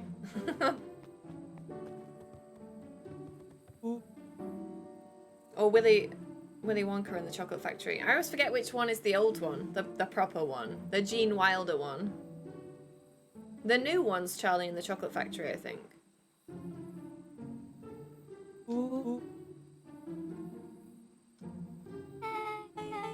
It was imaginative, I'll give you that. Luca, are we sure we can trust the new recruit? I'll vouch for her. Thanks, I guess? Okay, Luca, you promised to fill me in about the Valentine warehouse. I think the original is Willy Wonka and the Chocolate Factory. The scary one, where he goes on that rant when they're on the boat on the Chocolate River. Luca sucked in a long breath. So, like I said, there was someone there. What were they doing? I don't know, but the place was lit up and active. Maybe they were squatters? I don't think so. It seemed more organized. When the man pulled me in, I saw some sort of equipment running. A man pulled you in? Yeah, but I got away. You keep saying it was a man. They were wearing a mask, right? Yeah. Then it could have been a woman. How did you get away? I grabbed a rock or something and broke their mask. They let go and I ran. Dang. That's intense. No wonder you freaked out when you saw your grandma. Yeah, that's the other part. On our way here, Beck and I saw Heiress Valentine meeting with Gran, wearing the same sort of hazmat suit. Rollo let out a low whistle. And they weren't there for idle chit-chat. It was a proper clandestine meetup. So let me get this straight. There's an operation in full swing at the Valentine warehouse. You were almost abducted by a strange man or woman in a protective suit. And then you saw your Gran in the same suit talking to Heiress Valentine. Pretty much. I'm beginning to think this town is kind of awesome. Rollo and Luca shot back a look. No offense. And so we can logically conclude aliens or alien zombies have infiltrated the town. And their leader is your Gran, and she tried to murder you. First of all, and for the last time, there are no aliens. Second, it couldn't have been my Gran at the warehouse. I broke that person's mask to get away. The mask Gran was wearing wasn't damaged. She could have got a new suit, though. But she's definitely hiding something. Maybe. Her Gran's weird, but she might be the most boring person in the universe. All she does is sit around all day making jam. What could she possibly have to hide? I don't know. We haven't talked much since she moved in. Moved in? Your Gran isn't from here? No, she came a few months back to take care of me after his mum went missing. Did you know your Gran before? Not really, no. Maybe it's not our grandmother. It'd been years since I'd seen her. Luca, don't take this the wrong way. But are we sure your Gran is on the up and up? Luca gazed out the window. I'm just saying. It sounds like strange stuff has been happening since she showed up. You could say the same thing about your family. But you're right. Luca, your Gran is hiding something. And Pa always says, folks only bury stuff worth digging up. We need to investigate your house. If my Gran really is hiding something, don't you think I would have noticed by now? That's kind of the whole point of hiding something. I guess you're right. Gran's been leaving the house for hours at a time this week. I'll call you two tomorrow when the coast is clear. We could start getting to the bottom of this. I'm always game for a good snoop. You can count me in. Yeah, snooping time. Chapter 6. Secret Lair. Summer forged ahead, but the nights only seemed to grow colder. Luca walked home slowly under the pale starlight, cautious to avoid any more surprises lurking in the shadows. Reaching home, he slipped quietly into bed, half dreading what they might discover the next day. Well, I haven't had a game over in a while. What time is it?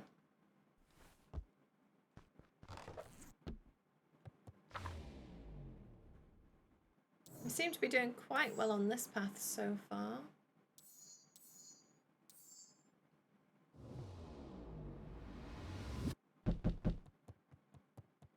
Okay, you're driving back. Alright, drive safe, Jones. See you on the other side.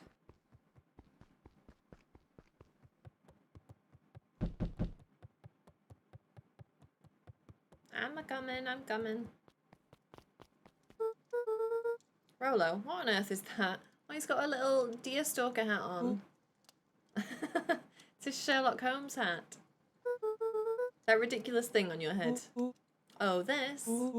It helps me think. You're gonna need a lot more of those. Joke all you want. We'll see who's laughing when I crack this case wide open. The coast is clear? Yep, whatever she's been up to this week, it's been keeping her busy most of the day. Very well. The game is afoot.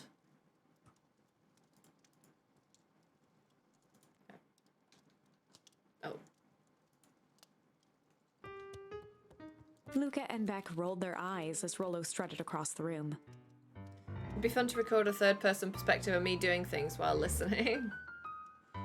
Why, do you pull some strange expressions listening?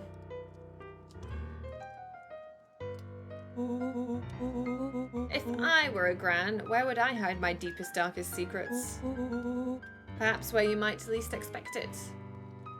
Rollo flung open the cabinet with confidence. He coughed as a veil of dust hit his face. I think it's safe to assume anything that dusty isn't what we're looking for. Or maybe that's what she wants you to think. Then again, any good detective knows not to trust their first hunch.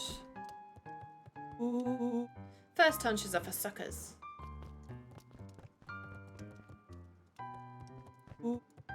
Eureka! She's lit a fire in order to burn the evidence. She keeps that fire going every day, Rollo. Drat, it may already be too late. Just think of the mounds of documents lost to ash. Okay, I'm gonna stop you right there. Can we just think for a moment? Luca, is there anywhere Gran doesn't want you to go? Yeah, the closet upstairs. So maybe it stands to reason that we should check there first? No dice, it's locked. Well, well, well. Look who stands to reason now. And I have no idea where the key is. If it really is important, then she probably keeps it with her. Anywhere else?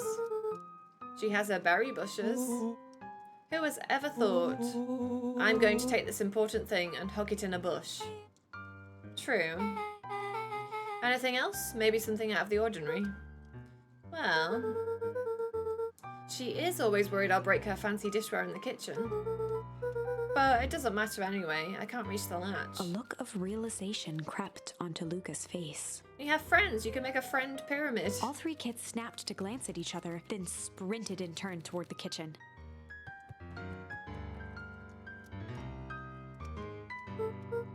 All right, Rolo. This is your time to shine. Ah, yes. You've called upon my expert detective skills. And now I shall proceed with... Before he could finish, Luca scrambled up Rolo's back. Hey, this isn't my idea of detective work. Every squad needs a good lockpick. And every good lockpick needs a sturdy head to sit on. This is beneath my standing. Stop complaining and hold still. The three crowded around the hutch to peer in. With the glass doors opened, a perfect porcelain display gleamed in front of them. Their eyes searched for anything amiss. But the only distinct feature was its impeccability.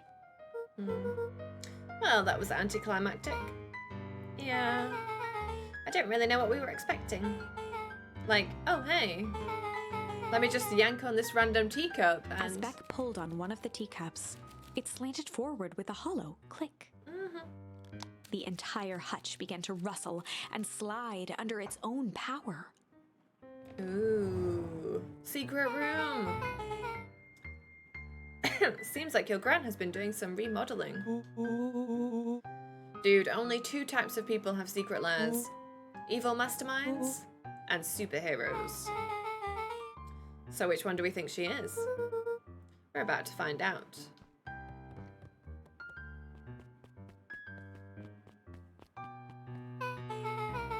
Okay, so more of an unhinged conspiracist vibe. Wow. Yeah, this cannot be good. We need to look around before jumping to conclusions. What do we have here? Barrels marked caution, explosive, and jam jars? It's enough jam to feed the whole town. What kind of incendiary jam is your gran making? Ooh. She wouldn't have had me walk around town delivering bombs, right? Only one way to find out. Rollo casually spun open a lid and dipped his finger in the jam. Huckleberries. He smacked his lips. A hint of brown sugar. And ink. What? Rollo plunged his hand in the jar, fishing out a soggy slip of paper. Secret messages. Rollo offered the slimy note to Luca and licked his fingers clean. It's addressed to Mrs. Fratelli. A grand jam gram? It says, last night I used the disguise Harris provided to scout the location. The timing window should be possible. Operation Sparkplug is a go. Oh man, are they doing a heist? Whatever it is, it can't be good. So, more a bombshell than a bomb, am I right? You're new here, so I'll let it slide. But I'm the bad joke guy around here.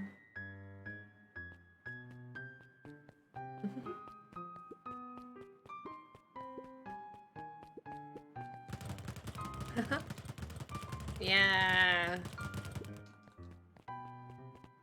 A spider web of string connected photos of people from the town, interspersed with hastily scrawled notes.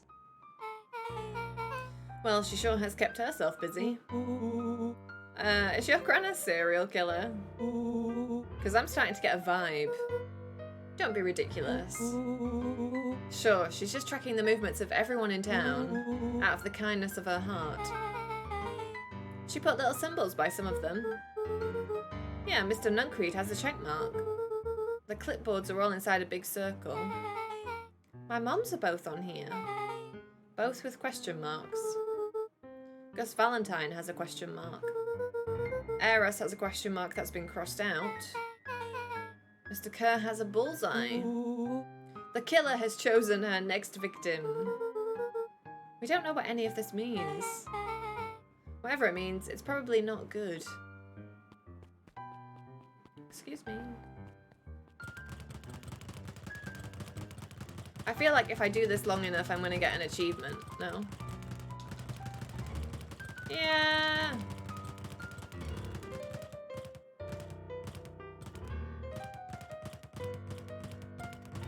I have to. Ugh. Luca jostled each cabinet drawer in turn. Only one was unlocked. He fingered through the filing cabinet, pausing at a bulging folder labeled Walter. Who's Walter? For a long moment, he just stared at it. What do you got there?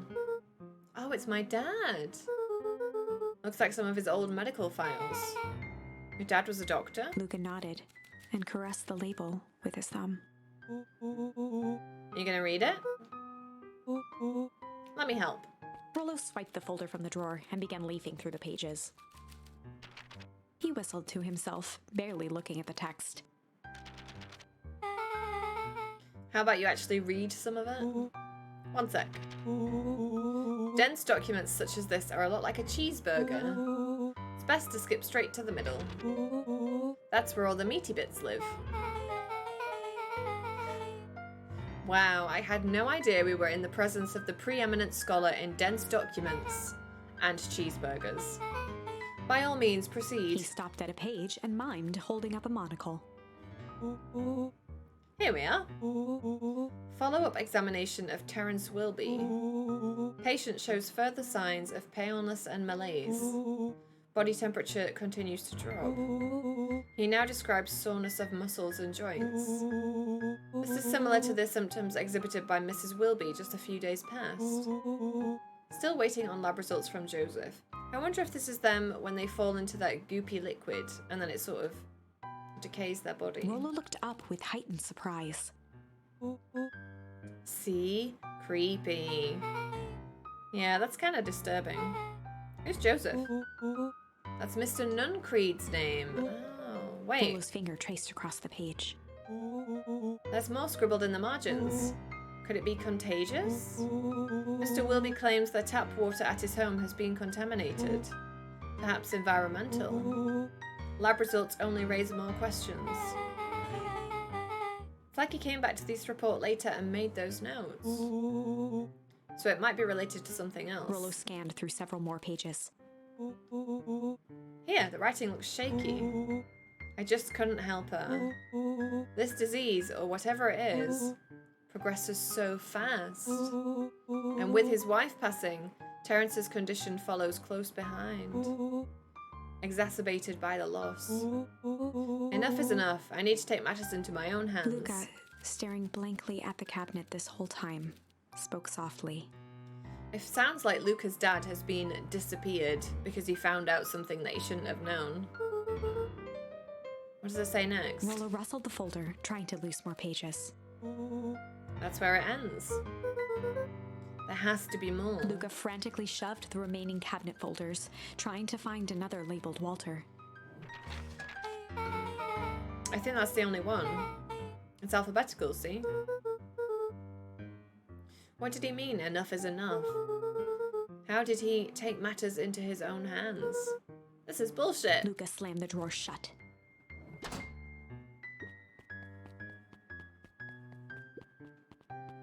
They crowded around a worn-down old map of Beacon Pines. Cool, this looks like a treasure map. Not every old map is a treasure map, Rollo. Yeah, but every treasure map is an old map. Can't fault that logic. There's even a pathway drawn on it. It starts at the entrance to the town. And if we follow Rollo it, carefully traced the path with his finger. it leads right He to jabbed down at the end point. Town Square. It's the fountain in the middle of town. What a weird place to hide treasure. That doesn't look like treasure to me. The end of the path on that map has the same symbol as those explosives over there. So it's not hiding treasure. A real bummer. Rolo, what's the thing you've been excited about for the past month? The festival. Did you just say gulp? This feels like a gulp kind of situation. Everyone will be gathered near the centre of town. She's gonna blow up the festival. Not if we stop her. Uh-oh. Luca looked up from the map. What was what? No, I heard it too. That was the front door. Which means someone just shut the door. Which means someone's upstairs. Quiet. Hit the lights. But surely the Beck cabinet's flicked off the light. in the wrong and they way, became in the position. statues in the dark. Overhead, creaking floorboards bent under slow, deliberate steps. The kids looked up, the tilt of their necks following each footfall.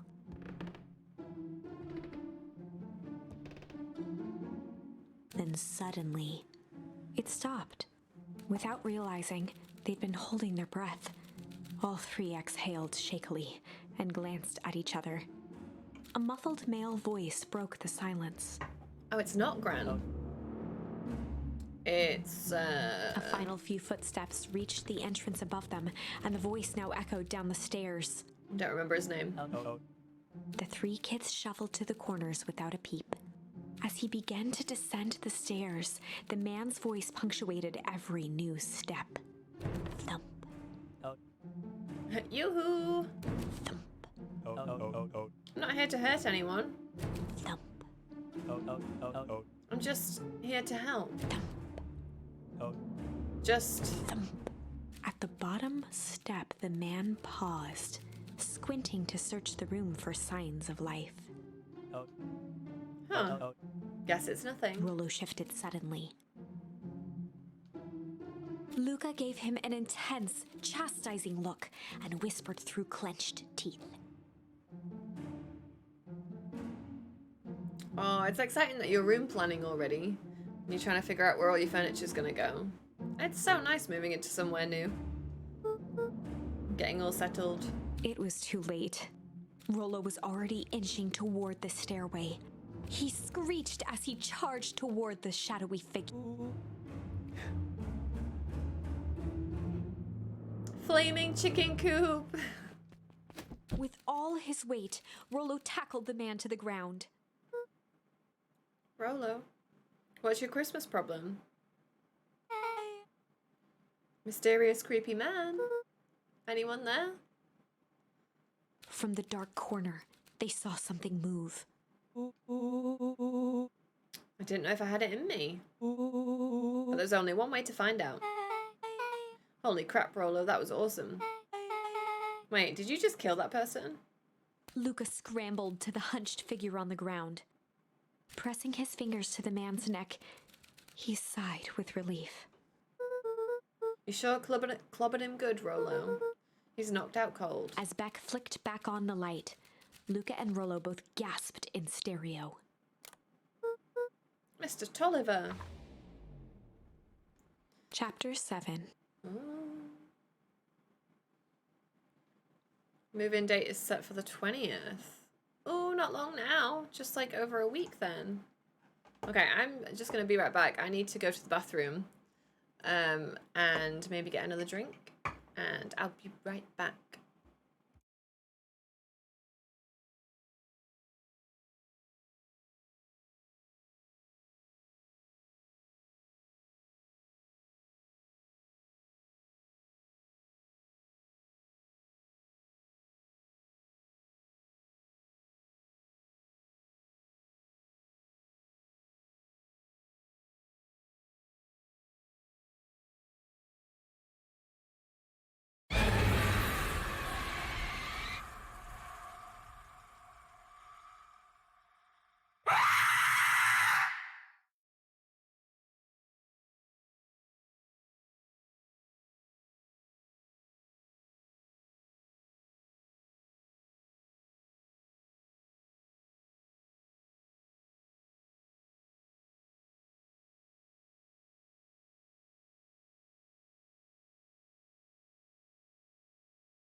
Okay, I'm back.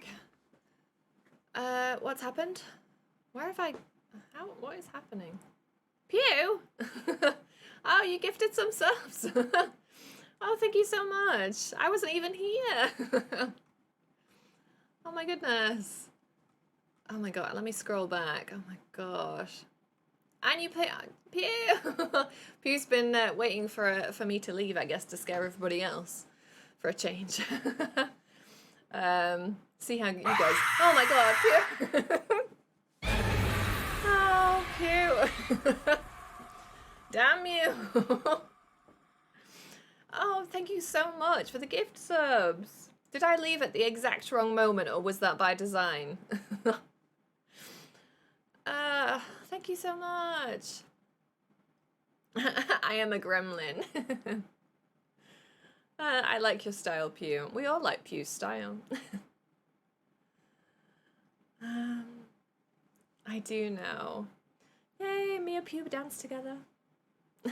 Don't tell her, act natural. You will never know. Well, thank you, Pew. Thank you for the subs. I hope you're getting some rest if it's time for you to get some rest. And she's slunk back into the shadows. What a fine normal Friday we are having, yes. Pew took control of stream for a moment. Someone said, "Do you hear me?" And I was like, where is that coming from? Disembodied game voice.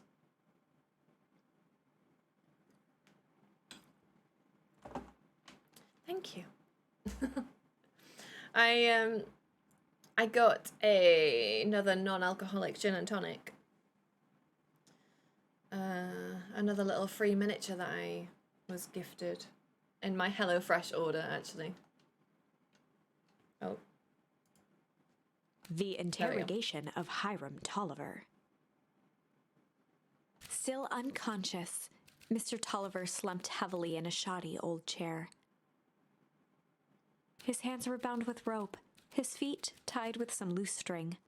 It's quite nice, actually. I had one earlier that was a non-alcoholic tropical spirit and tonic. It's pretty nice. It's pretty tasty. because it's not too sweet. It's like a nice light soda. It's nice because whenever I drink on stream, it just tends to make me sleepy. Like if I drink alcohol. I mean, like when I'm not doing shots for subs, it makes me sleepy. And it's very tasty, yeah. The kids huddled in a circle, discussing their plan. I keep forgetting that I own them, actually. And I keep overlooking them. They sort of live in the fridge, and they've sort of become part of the fridge. And I'm like, I need to drink them. I need to get them tried. And it's very nice. One thing was certain. They couldn't just let Mr. Tolliver go. When you are doing shots for subs, you turn into a crazy person. Or does the crazy person just come out in me? That's the difference. Maybe the my inhibitions, I let loose and just become the crazy person that I always have been. They needed to know what he was doing in Luca's house. After some deliberation, it was decided. They'd run the classic good cop, chill cop. That's not how that goes. Good cop, chill cop. I guess that's They'd run all the we've got. classic good cop, chill cop interrogation. Well, I can't see this going well.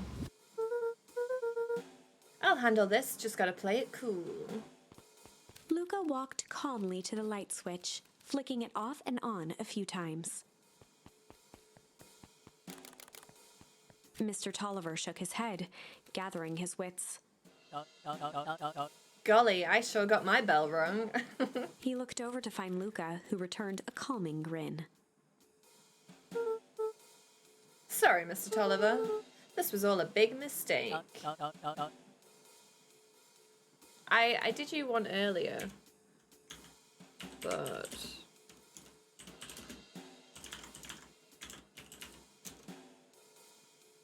I'll do a secondary Twitch one. Thank you, Pew.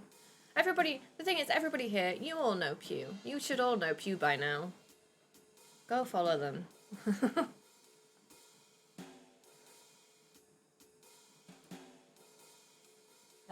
They are a treasured part of our community, and I feel glad to have them here.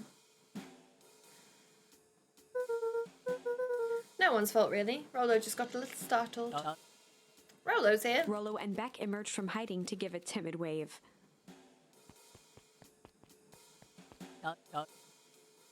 Well, all right. Mistakes happen. You kids gave all Hiram a good scare. Let's just get me out of these ropes and call it even. Luca glanced over to Rollo and Beck, who replied with skeptical looks. Mr. Tolliver, why are you in my grand's basement? I'm here to help, of course. Help with what? What's my gran up to? If you just cut me loose, I can show you. How do I know we can trust you? Mr. Tolliver exhaled with disappointment. Luca, have I ever done wrong by you? No. And since your gran moved to town, haven't I been nothing but welcoming? Yeah? So why would I turn my back on your family now? It's just... all this stuff seems pretty weird. A board with names of people from town. An archive of my dad's old disturbing patient notes. Luca gestured to the corner. Barrels of explosives. I could explain everything. You just need to untie me. You kids deserve an explanation. Yeah, I don't trust this squirrely fella. Luca looked again to Rollo and Beck. This time they shrugged. Luca began to slowly loosen the bindings. Mr. Tolliver gently rubbed his wrists. That's a good lad. This'll all make sense in time. He edged imperceptibly toward the stairs as he spoke. You see, this town has secrets, Luca. A very dark past indeed. Before the kids had even noticed his movement, Mr. Tolliver was at the light switch. A past that must be brought to... Punctuated his final words by flicking the switch and rushing up the stairs. Light. Son of a... Beck darted to the wall and turned back on the lights. It was too late. Rollo confirmed what they all heard. He just locked us down here. Mr. Tolliver's muffled voice came from behind the door. I wasn't lying, you know. This is for your own good.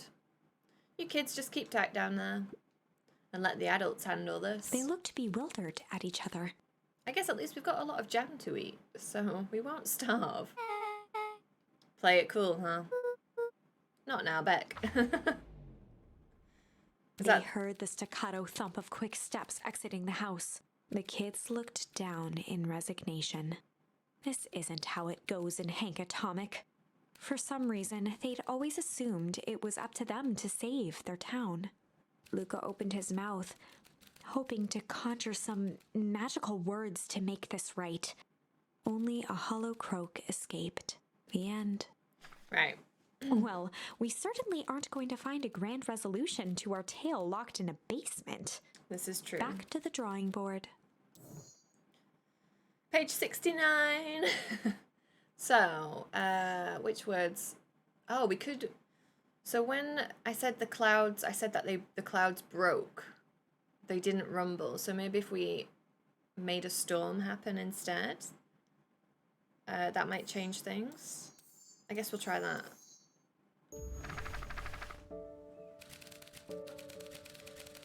So yes, instead of the clouds breaking, they're going to rumble instead.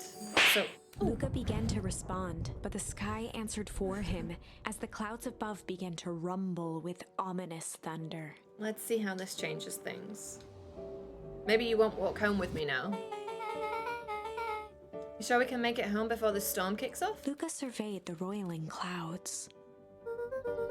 I'd say the odds are good. Maybe you should stay here and I'll just make a break for it. At that moment, the heavens opened up, unleashing torrential rain. So this means that you won't meet Rollo.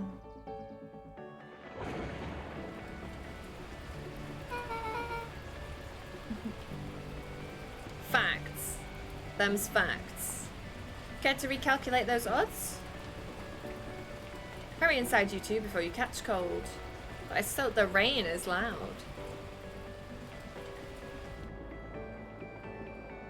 Luca, Nellie will keep trying to reach your gran on the phone. In the meantime, you two hold tight. Sorry, not much to do up here. Most of my stuff is still in the boxes. Mind if I poke around? Be my guest? Oh, this is so cute. I always wanted a bunk bed so badly as a teenager. I thought bunk beds were like the coolest thing ever. Luca squinted into the eye hole of the microscope. Has it gotten a lot darker? It's starting to unravel. We're starting to piece together the story. We've had a few dead ends, and we have to like backtrack and choose a different path, which is pretty cool. I like that. I signed the lease and sent a message to the moving company. Yay, exciting. Moving house. That's fun. And it's like nine days. This looks wild. What is it? Gum. Gum. Luca adjusted the slide with his fingers to get a better look.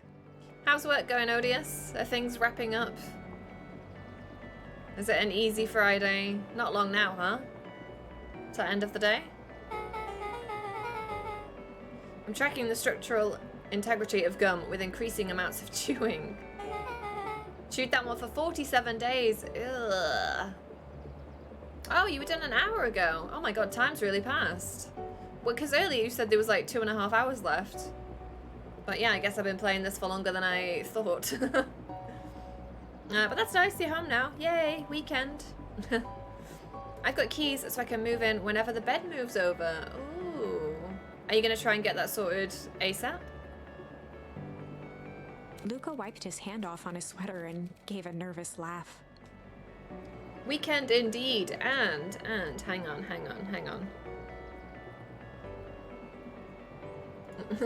on.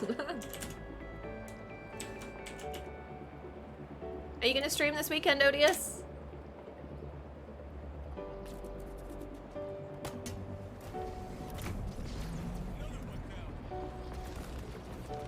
don't know this multiplayer game. I'm rubbish at multiplayers. Tonight! Yay! Okay. Awesome. Oh, Halo. Okay, I don't... I'm sorry. I'm really bad at multiplayer games. Halo Infinite. Oh, okay. Never played Halo, so... Wasn't a great clip.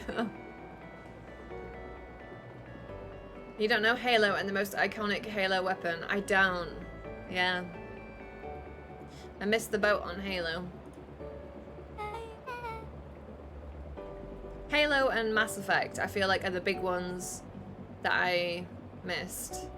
Well, I missed quite a few big games, I guess. But I'm trying to catch up on them all. I'm trying to get caught up. RuneScape's not a big one.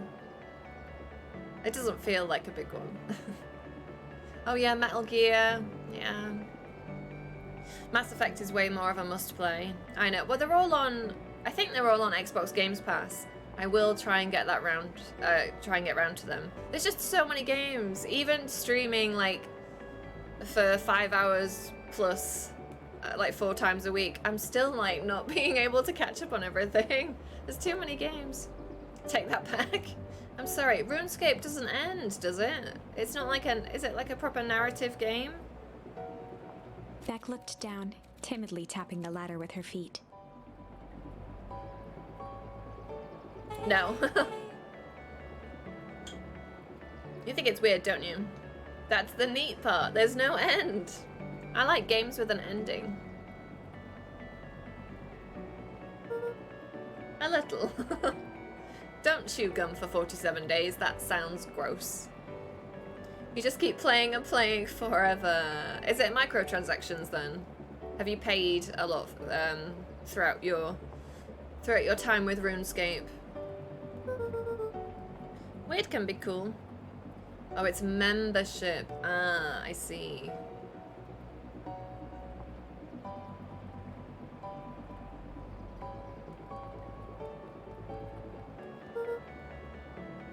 Oh, wow.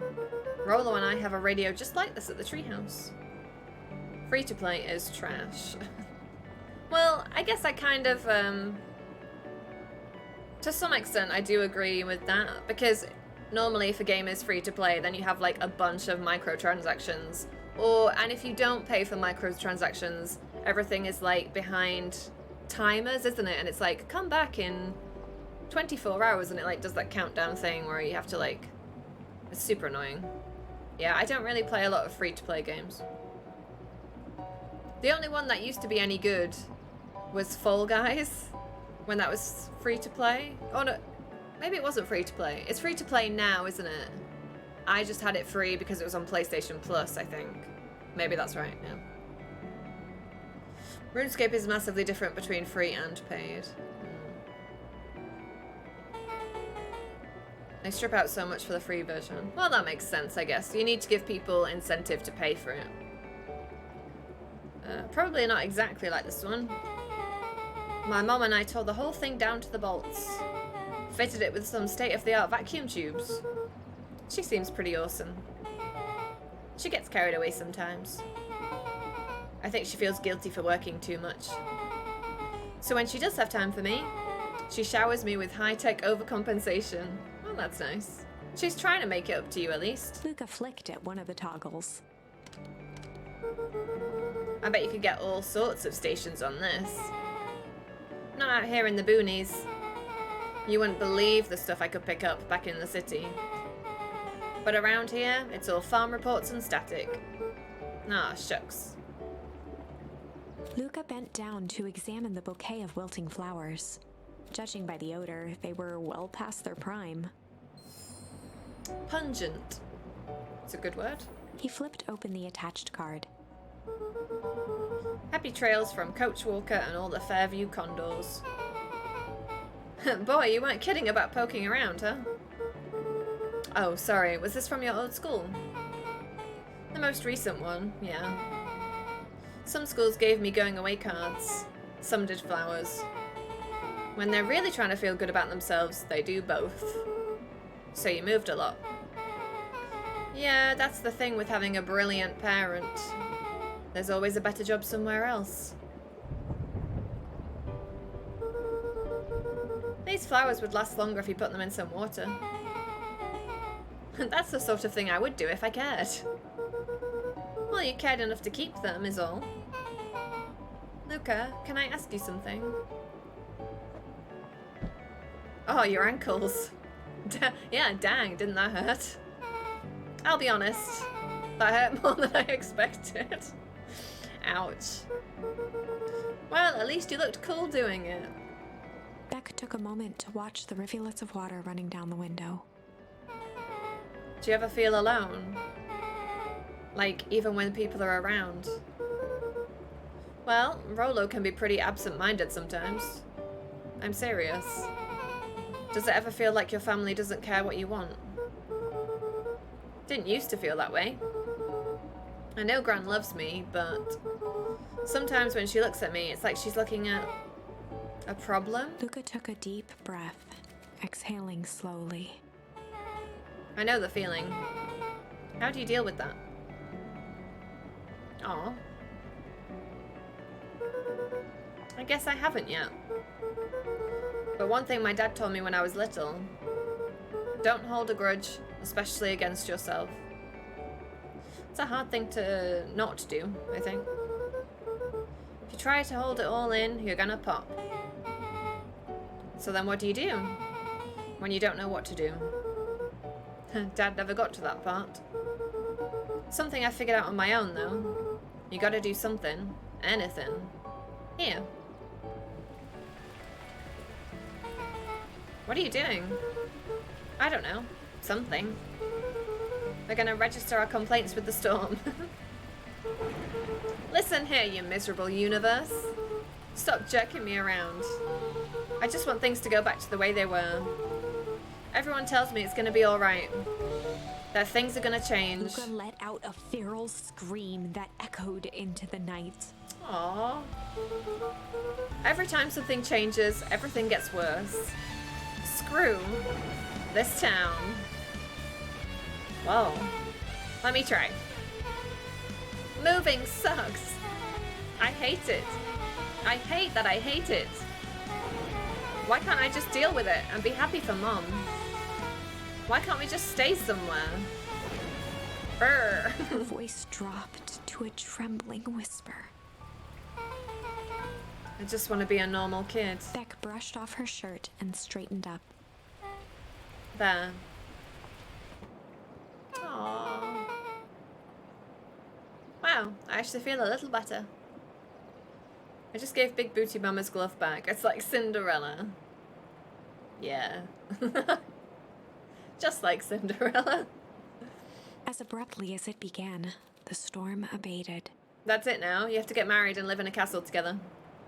Them's the rules. Thanks, I needed that. Me too. I should head out before the rain starts up again. Sure, I'll walk you out. Or maybe see you and Rolo at the festival? Sounds good. Luca, don't let the universe jerk you around. Beck gave Luca a light thump on the arm before heading in. Maybe this is the same now Chapter then. 5. Friendly Feud. The air was heavy with the hard rain's residue, the smell of wet things. Despite his dreary surroundings, Luca felt at peace. He'd never shared those details about his dad with anyone, not even Rolo. But it's not like this changed anything. Rolo was still his best friend. Adding Beck to the group would help balance things out. Everything's better in threes. This is what Luca told himself as he headed to the treehouse. I wonder if Rolo is gonna get jealous.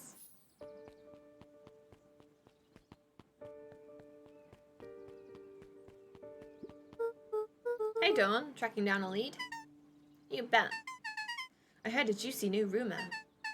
Turns out, when Sharper Valentine died, he left behind a peculiar last will and testament. Peculiar how?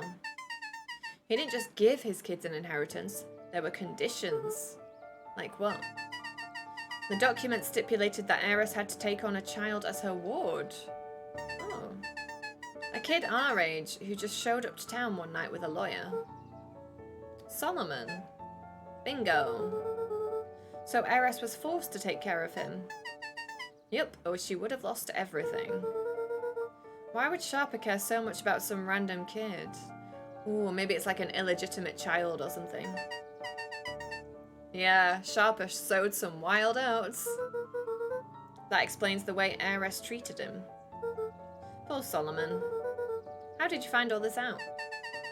A good reporter never reveals her source, Luca. Okay, bye.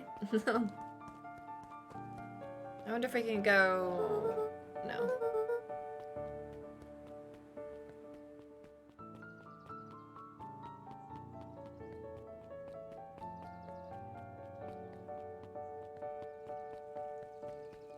How are you still reading on this bench? You like never go anywhere.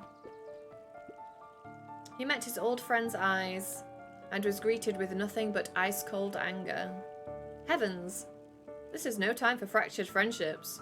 Oh no, yeah, Rolo is going to be mad at us.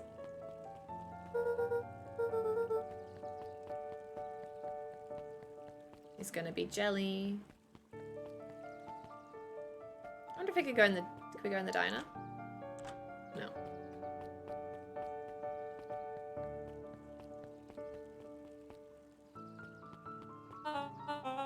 Excuse me, what are you doing? Just locking up for the night, sir. Oh, wonderful. I can only assume this means all festival preparations have been completed ahead of schedule. Not exactly. The storm set us back a bit, and it's getting late, so we all decided to... You all decided. Yes, sir? I was unaware that your job involved deciding things. We are all here at Perennial Harvest because we believe in creating a better future, yes? Yes, sir. Do you want to be the one to tell this town that we failed them? No. That we gave up because there was a little rainstorm and we all got sleepy? Of course not, sir. Then it's decided. We'll work till the task is done. I hope you're paying them overtime for this. See that you do. Our harvest awaits.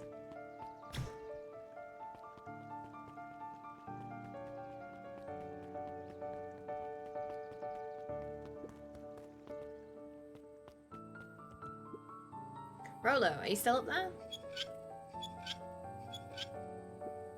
I'm sorry, Rolo isn't accepting visitors at the moment. Come back and never. Luca had only ever heard him speak in this stiff yet gentle tone a few times, and it always meant one thing. You're upset. Oh, what makes you say that? Maybe because my best friend abandoned me for no reason. I didn't abandon you. I'm just a little late. Rolo scoffed. The rain held me up. Liar. You weren't even home. The storm got bad and I got worried, so I went looking for you. Imagine my surprise when I made it to your house, and you weren't there. I hadn't made it back yet. Not a fool, Luca. It doesn't take all day to deliver some jam. The storm rolled out of nowhere, and I got stuck after dinner at Beck's house. Luca stumbled on his words, knowing he'd said too much. Beck? Dinner? What the heck is a Beck? She's a new kid in town. She's actually kind of cool. You'd like her. She needed help convincing her parents that she'd made new friends. New friends? I spent all day waiting for you, and you were off making new friends? It's not like that, Rolo. You know, while I was waiting, I made some upgrades to mission control. It was going to be a surprise. But you took so long, the storm knocked it all down. Just like you knocked down our friendship. What does that even mean? Luca became instinctively angry in response. Both boys were now shouting across the distance. It means you're a bad friend. You don't care about me. Of course I care, you ass. I knew you'd get in trouble waiting so late for you. But I kept my word. Because that's what friends do. Oh wow, what a noble sacrifice you made. Easy for you to say. Your grand doesn't even care. You can stay out as long as you want. And you wouldn't even get in trouble. Seriously? You're acting like I chose this? If that's what you think, Then maybe you're the bad friend. Rolo's tone changed to a calm, yet more intense anger. Maybe Pa is right. Storms bring more than water. This one brought out the real Luca. Stop quoting your past nonsense like it means anything. Ooh.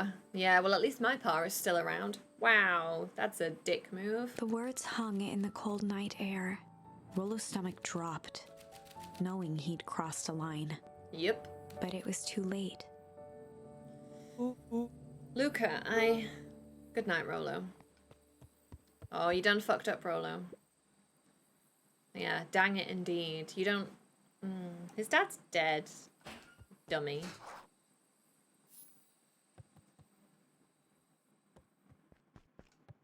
Am I just going...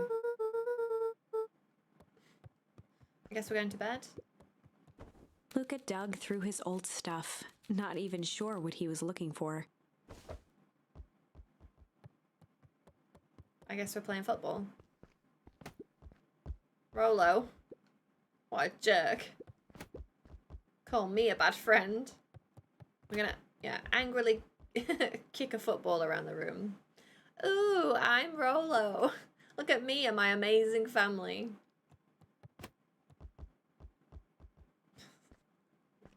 He did break the bro code. He broke a decent human being code, I think.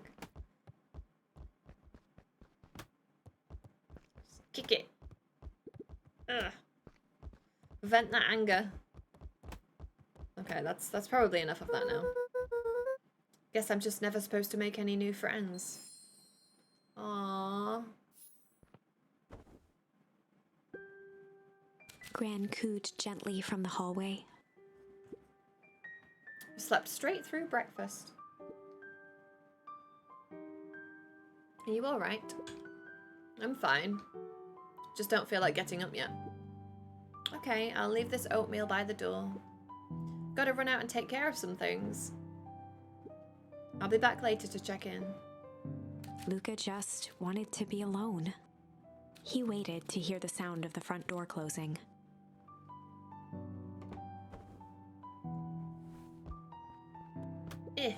I bet Rolo's still gonna go to the festival. He's gonna be miserable.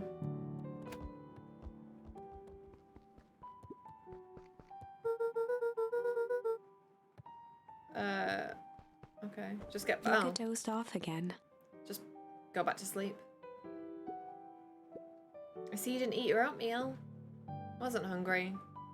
Just in case you get hungry, I'll leave a sandwich here too. Rolo came by. What did he say? He wanted to talk to you. What did you say? I told him you weren't feeling well. Good. So your plan is to just sit in the room all day? Pretty much. We need to pop away again for a minute. If you decide to end your pity party and go outside, I think it would do you some good. Noted. Luca still couldn't bring himself to go out. Besides, if he ran into Rolo, he'd have to actually confront the situation.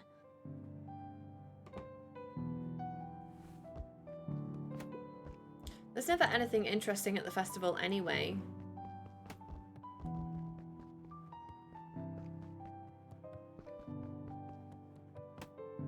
Oh, am I supposed to try and kick it up on the bookshelf?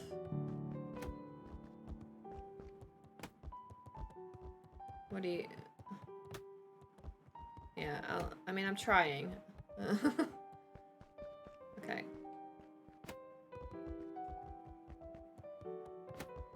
I don't know what... Ah, okay. Close enough. Close enough. The Adventures of Hank Atomic. Luca carefully opened the cover and began to read. Rolo had received it for his birthday. A special hardcover edition with behind-the-scenes commentary and bonus art. Rolo cherished it, but asked that Luca keep it at his house. Luca wasn't sure if it was because Rolo didn't trust himself with it, didn't trust his sister around it, or just wanted an excuse to come hang out at Luca's more often. Whatever the reason, Luca didn't mind. But it had stayed right there where Rolo had stashed it ever since. Now, at the foot of his bed, Luca lost himself in the pages. He'd read it all before, but at this moment, it somehow felt sentimental. He was well into issue number 5 when he heard soft footsteps from the hallway.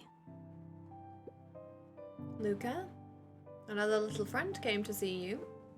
A girl named Beck Modwill. She said you met yesterday? What did she say? Is she here? She was just dropping by. I told her you weren't taking visitors today. Oh. She seems nice. Yeah. You had a fight with Rollo, didn't you? Can I come in? Maybe later. Alright then. I'll leave dinner on the kitchen table, in case you want a bite before bedtime. Without realizing it, Luca had pouted away the entire afternoon. He once again felt the weight of it all and allowed his weary eyes to close. Luca stood in a vast black expanse. He looked up at his father standing beside him. Walt was working a straw at the bottom of a fountain glass, trying to collect the last bits of milkshake. Dad, where are we?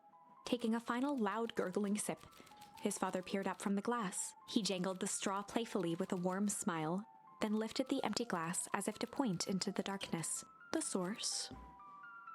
Luca's eyes followed his father's gesture. In an instant, he was sitting in front of a blazing campfire. Across from him sat a large figure in a yellow hazmat suit. The figure's voice was a scratchy echo. Well, if it isn't the man of the hour, make yourself comfortable.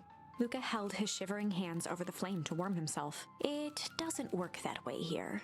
Their yellow-gloved hand pointed to the base of the flame. It's a cold flame. See? Luca peered at the base of the fire. It wasn't wood that was burning. It was Beacon Pines itself. Tiny buildings, freezing and crumbling as they were consumed by flame. Luca could see small shadows moving in the burning city. People. Luca leapt to his feet. We've got to help them! The figure gave a dismissive wave of their hand. Why waste energy helping people who can't even help themselves? The figure bent down to examine the panicked crowd as they desperately tried to stop the flames. They only care about what's right in front of them. Not like us. Luca's voice was a trembling whisper. Us? The figure slowly stood up, grabbing its helmet with both hands. With a jolt and a twist, the suit emitted a gasp. A cloud of torpid mist escaped, slowly revealing the face within. Luca's own face looked back at him. Older, worn, distant. The sensation was oddly familiar, as if he'd caught his own reflection by surprise in the mirror. The doppelganger smiled. Creepy. I tried to help once. He gestured towards his face. And all it got me was this. Lucas staggered back. You aren't me. Luca felt a hand catch his shoulder. His father was there again, beside him. Every choice sets us on a path. This is the end of one of your paths, son. Luca watched his older self shake its head ruefully, its face twisting into a cruel grin. Welp, Dad. If you wanted him to see this, far be it from me to disappoint. Luca watched in shock as the figure took a confident step forward and plunged into the flames. These are some weirdly prophetic dreams. In a flash of cold light, he was gone. What does all of this mean? Luca felt a reassuring squeeze on his shoulder. Just remember, why we choose matters just as much as what we choose. Luca woke up to see a hazy figure at the foot of his bed, silhouetted in the morning sun. Mom? No, dear. It's only Gran. Luca rubbed his eyes. The kind, concerned face of his Gran came into focus. How are you feeling? Fine. Anything you want to talk about? I don't feel like talking. That's just as well. How about you sit there and listen a bit? Whatever you and Rollo fought about doesn't matter. But Gran silenced Luca with a gentle pat on the leg. Fights between friends happen. What was said doesn't matter. The important thing is that it's not the last thing you ever say to each other. But you said stuff about Dad. Well, do you think he meant it? No. He was just mad. And did you mean any of the things you said to him? No. Good. One must appreciate friends in their best moments and accept them in their worst. Now, get your little butt out of bed. The festival's today. You don't want to miss that, do you? I guess not. Seems like a good opportunity to make amends with Rolo, doesn't it? Luca gave a reluctant nod. So buy him a corn dog and apologize. But he's the one that... What did I just say? Buy him a corn dog. That's a good boy. Everything's better with corn dogs. I need to get going now. Got some last-minute festival business to take care of. I'll come find you at the fountain a little after lunch. All right. I love you, Luca. Love you too. Luca took a deep breath. Okay. Chapter 6. Through thick and thin. Despite Luca's bitterness, Gran was right. He needed to hash things out with Rolo. A big fight changes the nature of a friendship.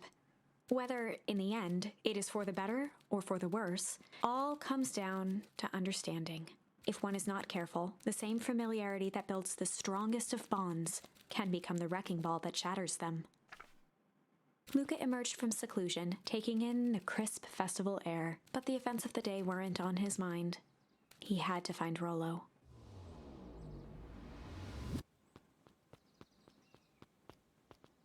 Maybe he's... Oh. There you are. Luca. Rolo wanted me to tell you something. What is it? Roxy rolled her eyes, shaking her head. A space adventure, though you needn't buy it. If ye be brave, go somewhere quiet. Roxy, I don't... It's a riddle, Luca. My goofy little brother wants you to find him. Luca looked down and kicked at the dirt. Look, I know you two had a fight. The only thing more annoying than my little brother is my little brother without his best friend. So I'm doing him this one favor. Now I need one favor from you. Whatever it is that went down between you two, squash it.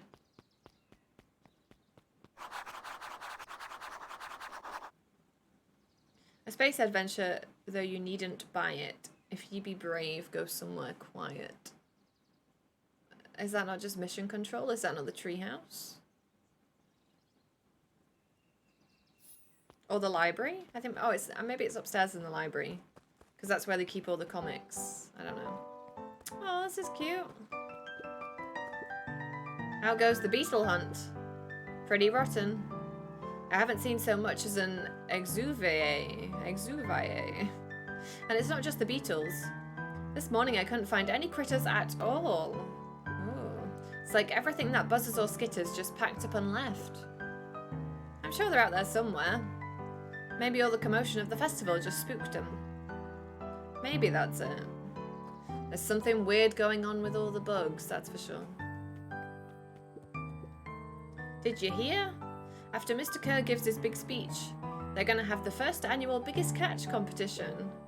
As long as a boot qualifies as a catch, I'm a shoo-in. Good luck. I don't think he's here. Yeah.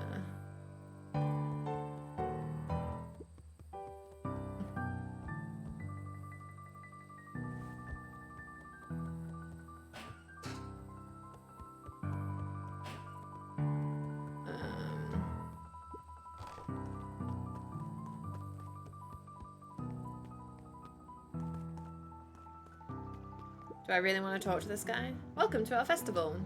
Don't forget to come back later for Mr. Kerr's speech and the Perennial Harvest Festival sign reveal. You don't want to miss it. I don't know who Perennial Harvest thinks they're impressing with this ridiculous festival. Totally. The town's still falling apart. The weather's still cruddy. And this season's harvest looks like it's gonna be worse than last year's. I totally want that tree house. Isn't it the best? That was also something that I wanted when I was younger, was like an epic tree house. But we didn't have any trees in our garden. And you can't just build tree houses in the woods. You said it. No amount of corporate pandering is going to change any of that. Exactly. But the lemonade at the drink stand over there does look pretty tasty. Fitz, I'm still going to be mad at them. I'd just rather be mad while sipping some delicious lemonade is all.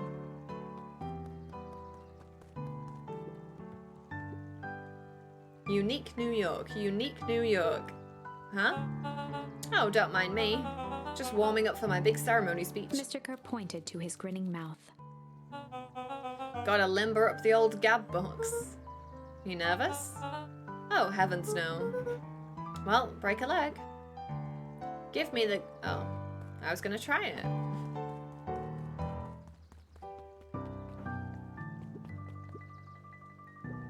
Ain't moving. Jeff was staring into the distance with a wistful look. Hey Jeff, everything alright? Yeah, everything's fine. I mean, used to be fine. Just ain't right these days, you know? I really do, actually. Jeff turned to Luca with a furrowed brow, then gave an understanding nod. You do, don't you? For a moment, the two now shared that same wistful gaze. Okay, bye then. Every single time. Yep. Well, they got fireworks. Wait for it. Unexplained sound once again noted. Like clockwork. What a bunch of drones.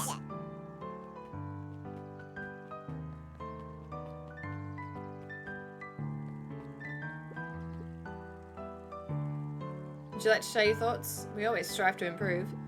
No, I don't. Yeah, don't want to. This is the first time I've seen this many smiling faces since the foul harvest.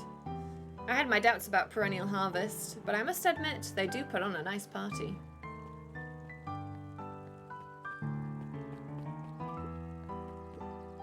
Piper, you're actually taking a break from studying. I wanted to see what all the festival fuss is about.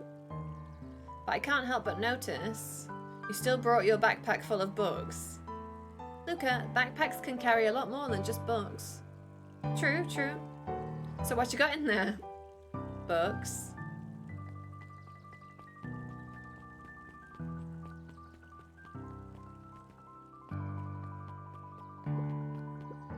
Hiya, Luca. How's Griffin doing? What? Oh, nothing. Zariel became flesh. Just pretend I didn't say anything. Oh.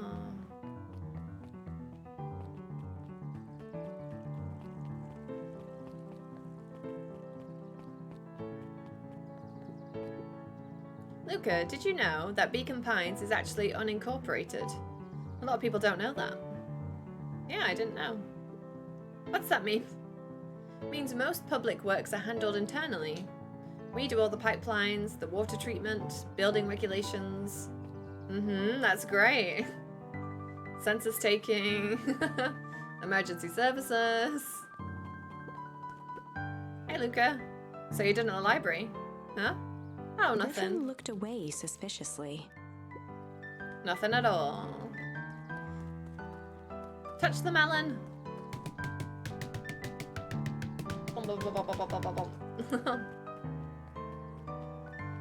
Yeah, I know it's the library.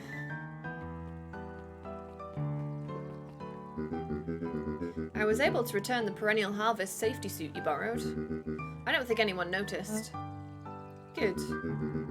Now will you tell me what you needed it for? It was a favor for an enemy of my enemy. That is the most satisfying thing in this game. Just like hammering the melon. Just like smacking the shit out of it. This isn't gonna harm Mr. Kerr, is it? All you need to know is that it's for the good of the family.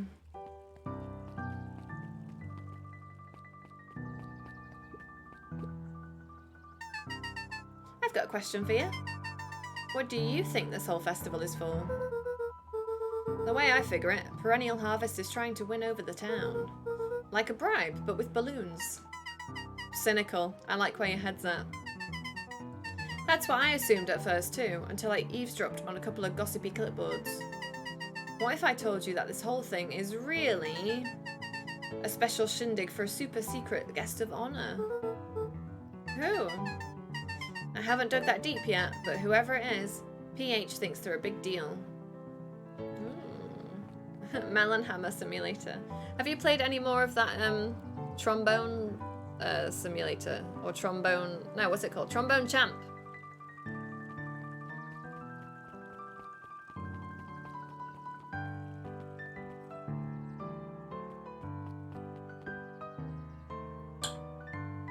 Not since I became champ. Well, that's it. If you've reached the peak of your tromboniness, I guess you're done. There's nowhere else to go. You've hit the ceiling, so...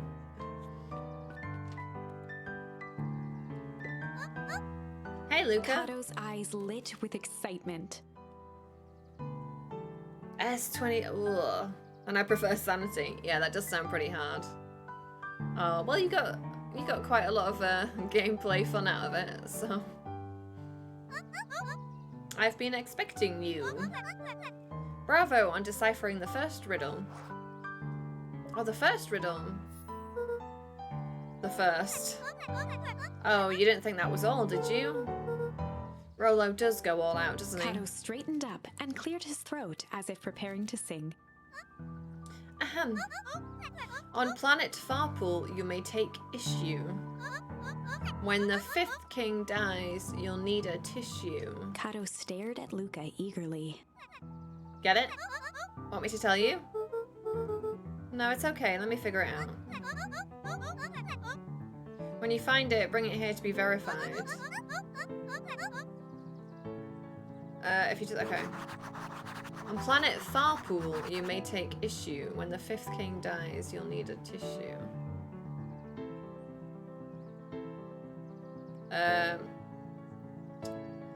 Play some games and I'll hopefully be streaming in a few hours. Okay, Odious. I hope you get streaming. And hopefully I'm still awake by that point when you actually start. And I'll pop by and say hello. Oh, it was good to have you. I'm glad that you got the internet restrictions lifted at work. But thank you for being here, and I'll see you later. Bye. On planet Farpool. Luca grabbed Natural Photography, Volume 5, from the shelf.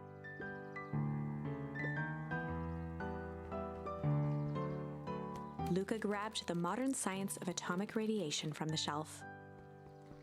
Well, surely it's up here, right? Luca grabbed The Adventures of Hank Atomic, issue number 4, from the shelf. Luca grabbed The Adventures of Hank Atomic, issue number 5, from the shelf. Well, surely it's this one.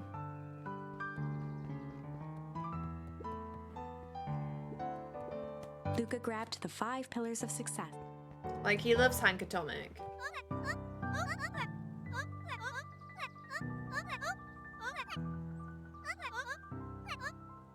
Yeah, no. Oh, I thought I had all of the books in my possession. Wait, but I can't... How do I put it back? Can I put it back? Luca grabbed The 5 Pillars of... Oh. I thought I just gathered them all. Luca grabbed The Advent... Ah, you found Kato it! removed his book from the desk and replaced it with Luca's, turning on the lamp. As he slid the book under the purple light, 2 words glowed. The Adventures of Hank Atomic, issue 5. Luca clicked his tongue with recognition.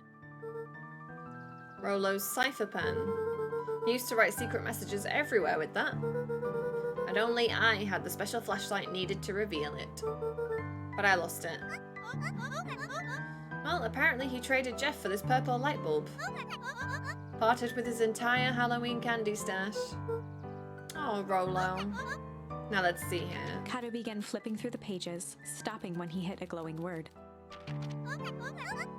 Get away with such a He grift. continued flipping. Only found in... Grifting Grub? Reaching the end of the book, Kato looked up.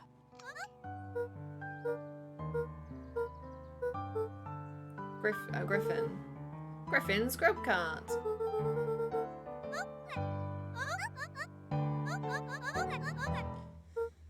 Thanks.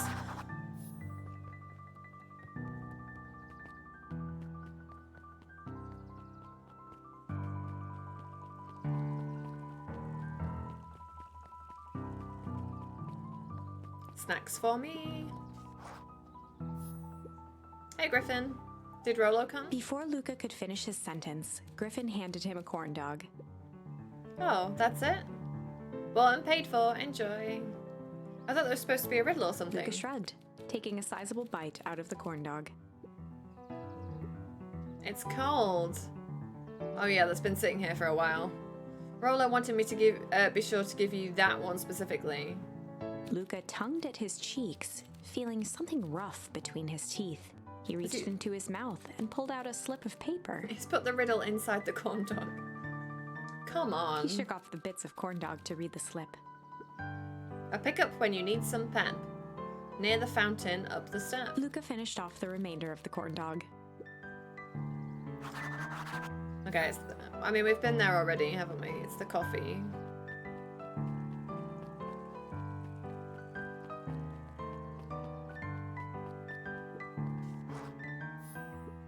There you are.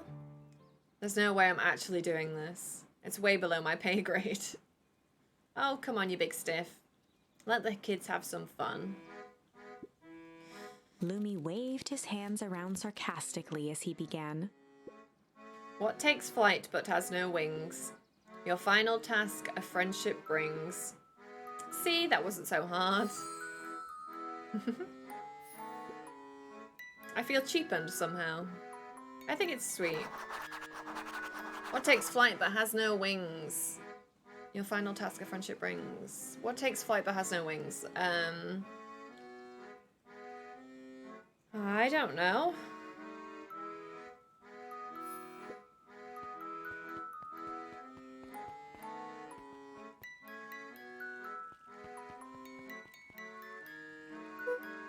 Hey. Did you find the comic book? Yeah. And you got the corn dog? Yeah. Well then. I know it doesn't make up for what I said, but here, you've earned this. Rolo sheepishly handed Luca the balloons. Aw.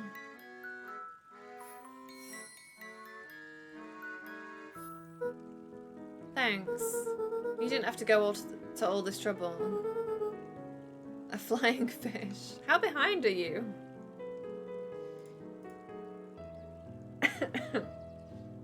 It has fins. I'm sorry I got so mad. Oh. Dang it, you were supposed to let me apologize first. Oh, sorry. Now you've apologized twice before me. Just let me do this. I'm really sorry. With everything that's happened, with your mom and all, I've always wanted to be there for you. Be a good friend, you know? When you said you were hanging out with someone else, I kind of freaked out. Rolo. Still my turn. I felt like if you needed some new friend to help you, it meant that I wasn't good enough. But that was selfish and wrong. I was wrong. I'm so sorry, Luca. Okay, apology over. You can talk now. Luca threw himself at Rolo, hugging him as tightly as he could. I don't deserve you. I don't deserve you either. That's why we deserve each other.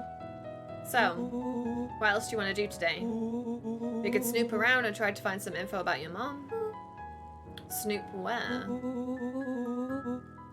Oh. Aren't you curious about all the stuff those clipboards write down? What if we get caught? I think I've had enough excitement for 1 week. Aw, let's just make the rest of the day about us. Yeah, the rest of the world can wait 1 more day. I have been wanting to get some work done on the MCDC at Mission Control. The aim is a bit unpredictable. That sounds perfect. Aww. I found a dragon. That's cool. Do you need to fight it? Or is it friendly? Can you ride the dragon?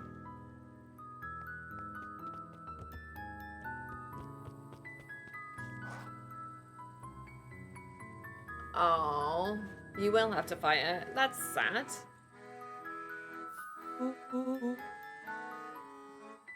Initially he won. Oh, does that mean you died? Is that what that means?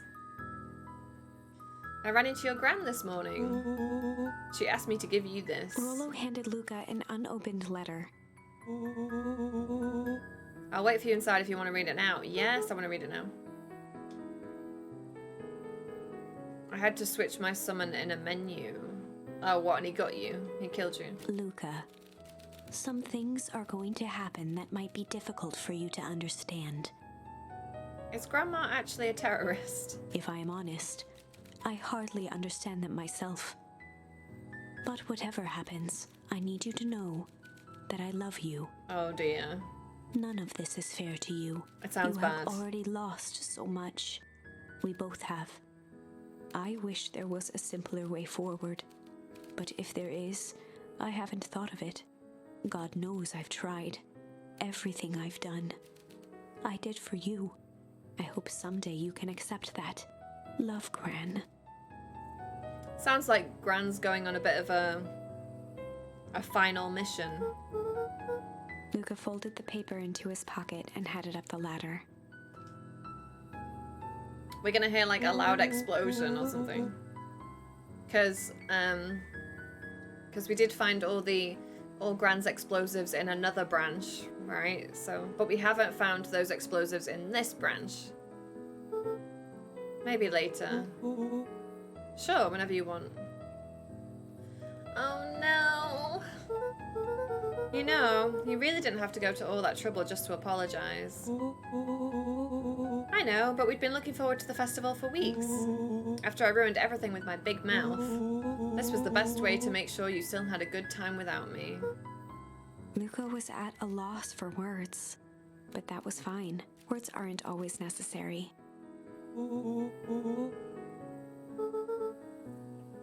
We can still go. There's always next year. Sadly, this was untrue. A distant rumble shook the treehouse. Oh my god, Gran's actually like a terrorist. What was that? We missed the fireworks? It was not fireworks.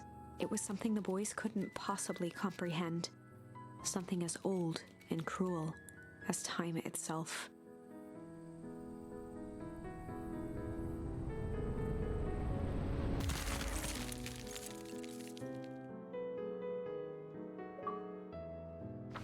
What? A shockwave of cold tore through the room. A bitter, unfathomable chill. Before they could react, it encased them in ice. Okay, that's not what I thought it was gonna be. Two boys, reunited by friendship, only to be cruelly separated by a malevolence beyond reason. And so, our story ends on this melancholy scene. In a Damn. silent treehouse turned statuary, in a town brought low by its secrets, sits a pair of friends, alone, together, for the rest of time. The end. Okay, where can we go? That can't be the Where ending. can we go back to? It simply can't. I won't accept it, and I hope you won't either. There are more endings, more possibilities. I can feel it. We are just going to have to sort through them all until we find the one that fits. Okay, so I did that. That's done. Right. Oh, right, interrogation. So instead of playing good cop, chill cop, we do good cop, hard cop? I guess? Fight or flight. Oh, okay. Let's stick on this branch.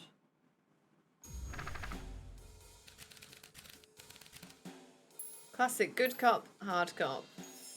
They'd run the classic good cop, hard cop interrogation.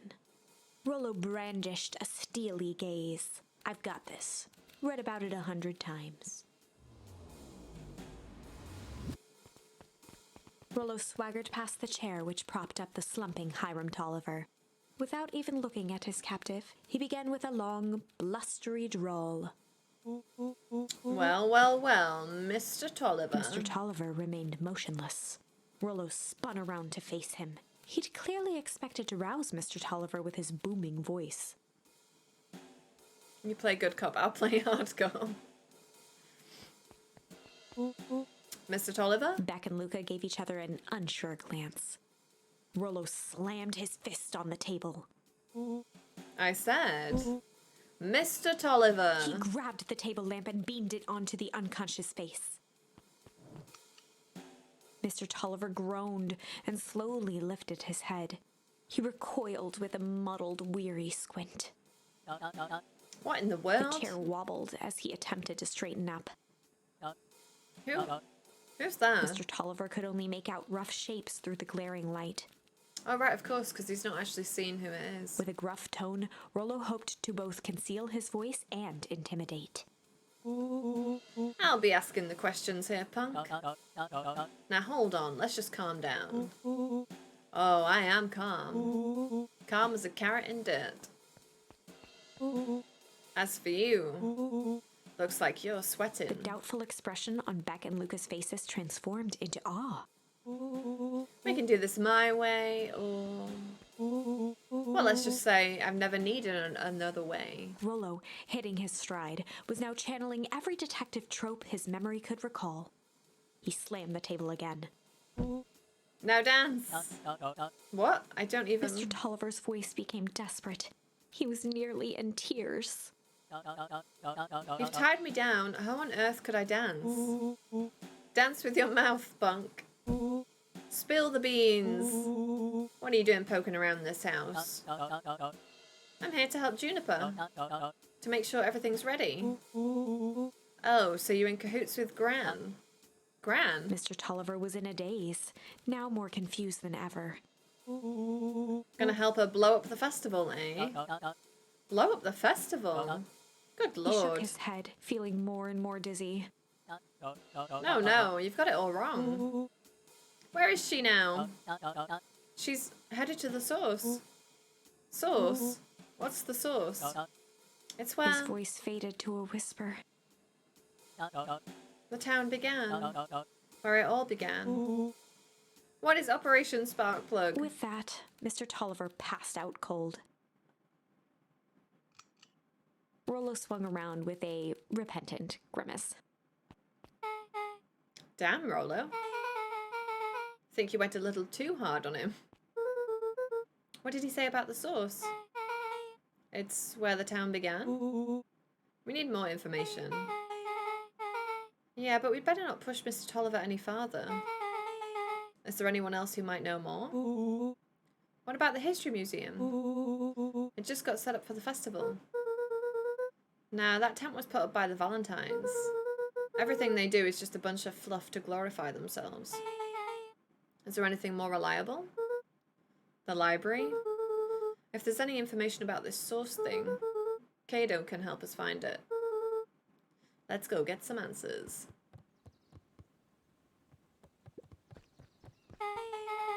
This is a dang nice library. Thanks, we work hard on it.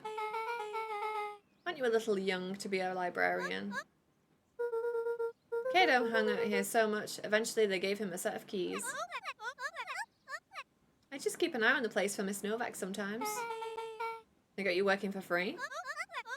It's quiet and I get access to all the books I can read. What more could a person want? Fair enough. What can I do for you all? We need a favour. I already told you in Rollo. I can't put you any higher on the waitlist for the next Hank Atomic. And if you're here with more candy, I'll have you know I can't be bored. Call it a personal code of conscience. Actually, we're looking to do some research. Now you're speaking my language. What are you looking for? That's the thing, we sort of don't know. What do you got on the history of the town? There's the county there's the county record archives. What's in those? Births, deaths, newspaper clippings, stuff like that. Pretty boring reading. But they do go all the way back to where the town was founded. Great, we'll start there.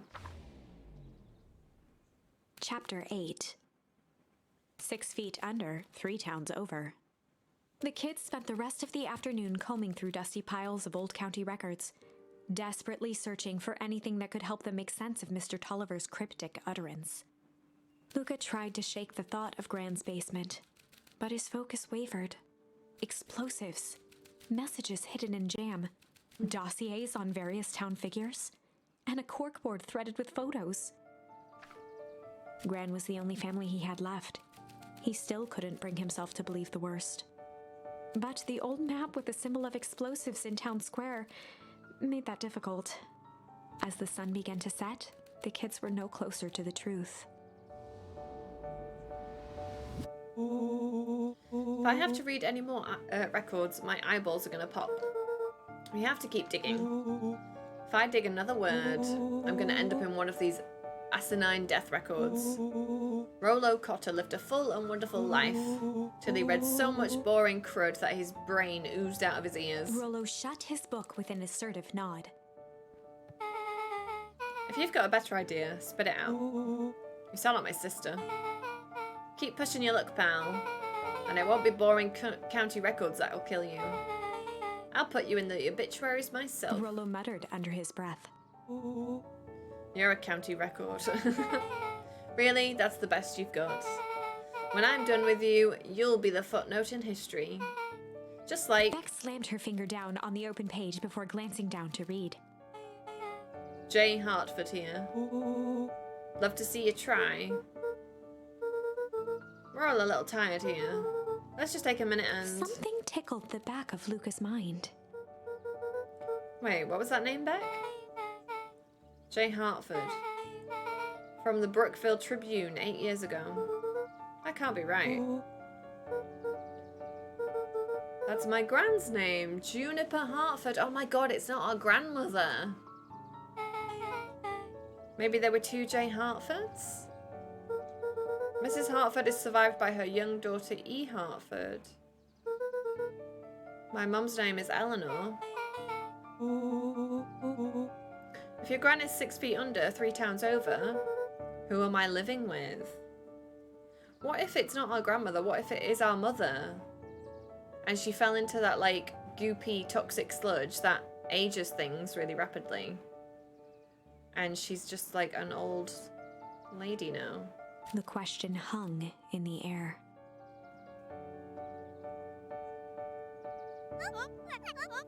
Alright, gang, I gotta close up for the night. Beck rubbed her eyes. How late is it? Almost 10. Para's gonna kill me. Gotta go. My parents will be worried sick. Let's meet up as early as we can at the festival tomorrow. What are you gonna do about the unconscious man in your basement?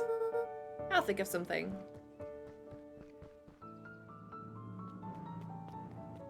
Luca's heart was pounding as he approached the house. If he was lucky, Gran, or whoever it was, hadn't gotten back yet. And of course, there was Mr. Tolliver tied up and unconscious in the basement. Not ideal, really. Dealing with him would be the first order of business. Luca shook out his arms to calm his nerves before entering.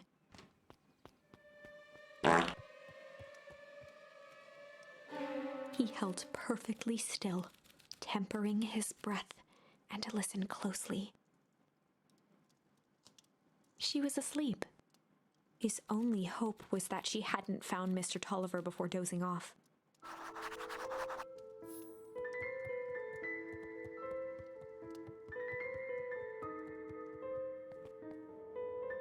Oh no, he's gone. Oh no. Mr. Tolliver was nowhere to be seen. Maybe he woke up, escaped from his bindings, and left without a trace. Or maybe Gran knew everything. What do I do? Luca's hungry stomach groaned. Not realizing it, he'd gone the entire day without eating. Just need a little brain food. Luca rushed over to the pile of jam jars, unscrewed one, and shoveled a handful into his mouth. Oh, don't do that. It's mystery jam. I'm afraid your jam delivery will be He delayed. flipped the lid to read the label. Mr. Nuncreed, haha. Okay, now I can think. So, if Gran knows we tied up Mr. Tolliver, I'm screwed. If she doesn't know, then I need to play it cool. I guess the only option is to go to bed and act as if nothing is wrong. Gran will think Mr. Tolliver finished what he was sent to do and left when he was done.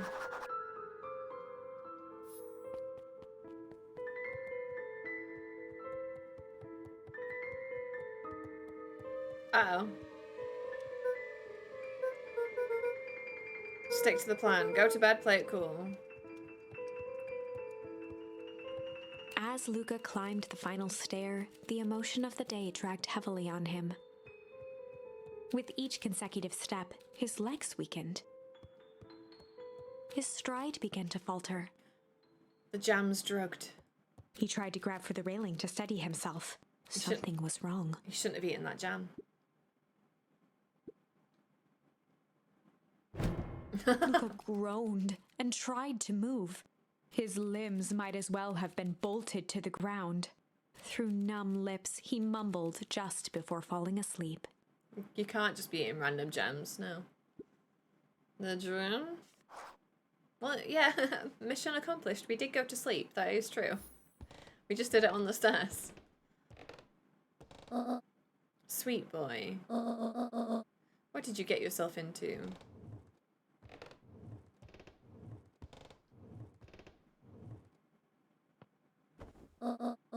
Rest now and let me handle everything. So I guess this is also a dead end, perhaps, because the festival's going to go ahead and there's going to be that, like, weird cold snap again. Chapter 9. A speech to end all speeches. Luca awoke to find himself face down in bed. He moaned into his pillow. Why would Gran drug him? Well, she didn't. She drugged the jam. And you ate the jam that wasn't intended for you. Or rather, why was she trying to drug Mr. Nuncreed?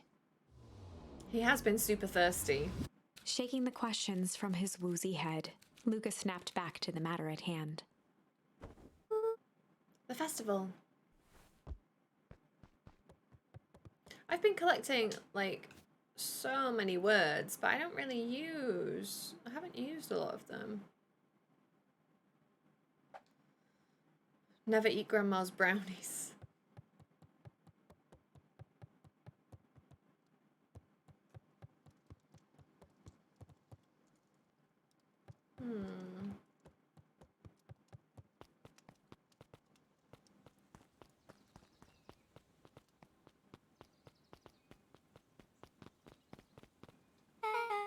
Where have you been? Gran put something in the jam. Yeah, we know. Secret messages for secret conspirators. Not this one. The one intended for Mr. Nuncreed. Put me to sleep. Whoa. Sly devil. I think she's trying to remove him from the equation. He might be in danger. Have you found anything? We looked around but haven't seen anything odd. Your Gran is nowhere to be found. But Mr. Nuncreed is just loafing around waiting for the speech. What speech? Mayor Gus just got up to the podium. Everyone is gathering at the stage. Let's get moving.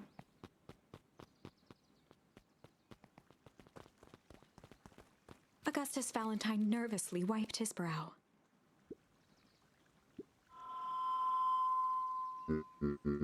Hello, Beacon Pines.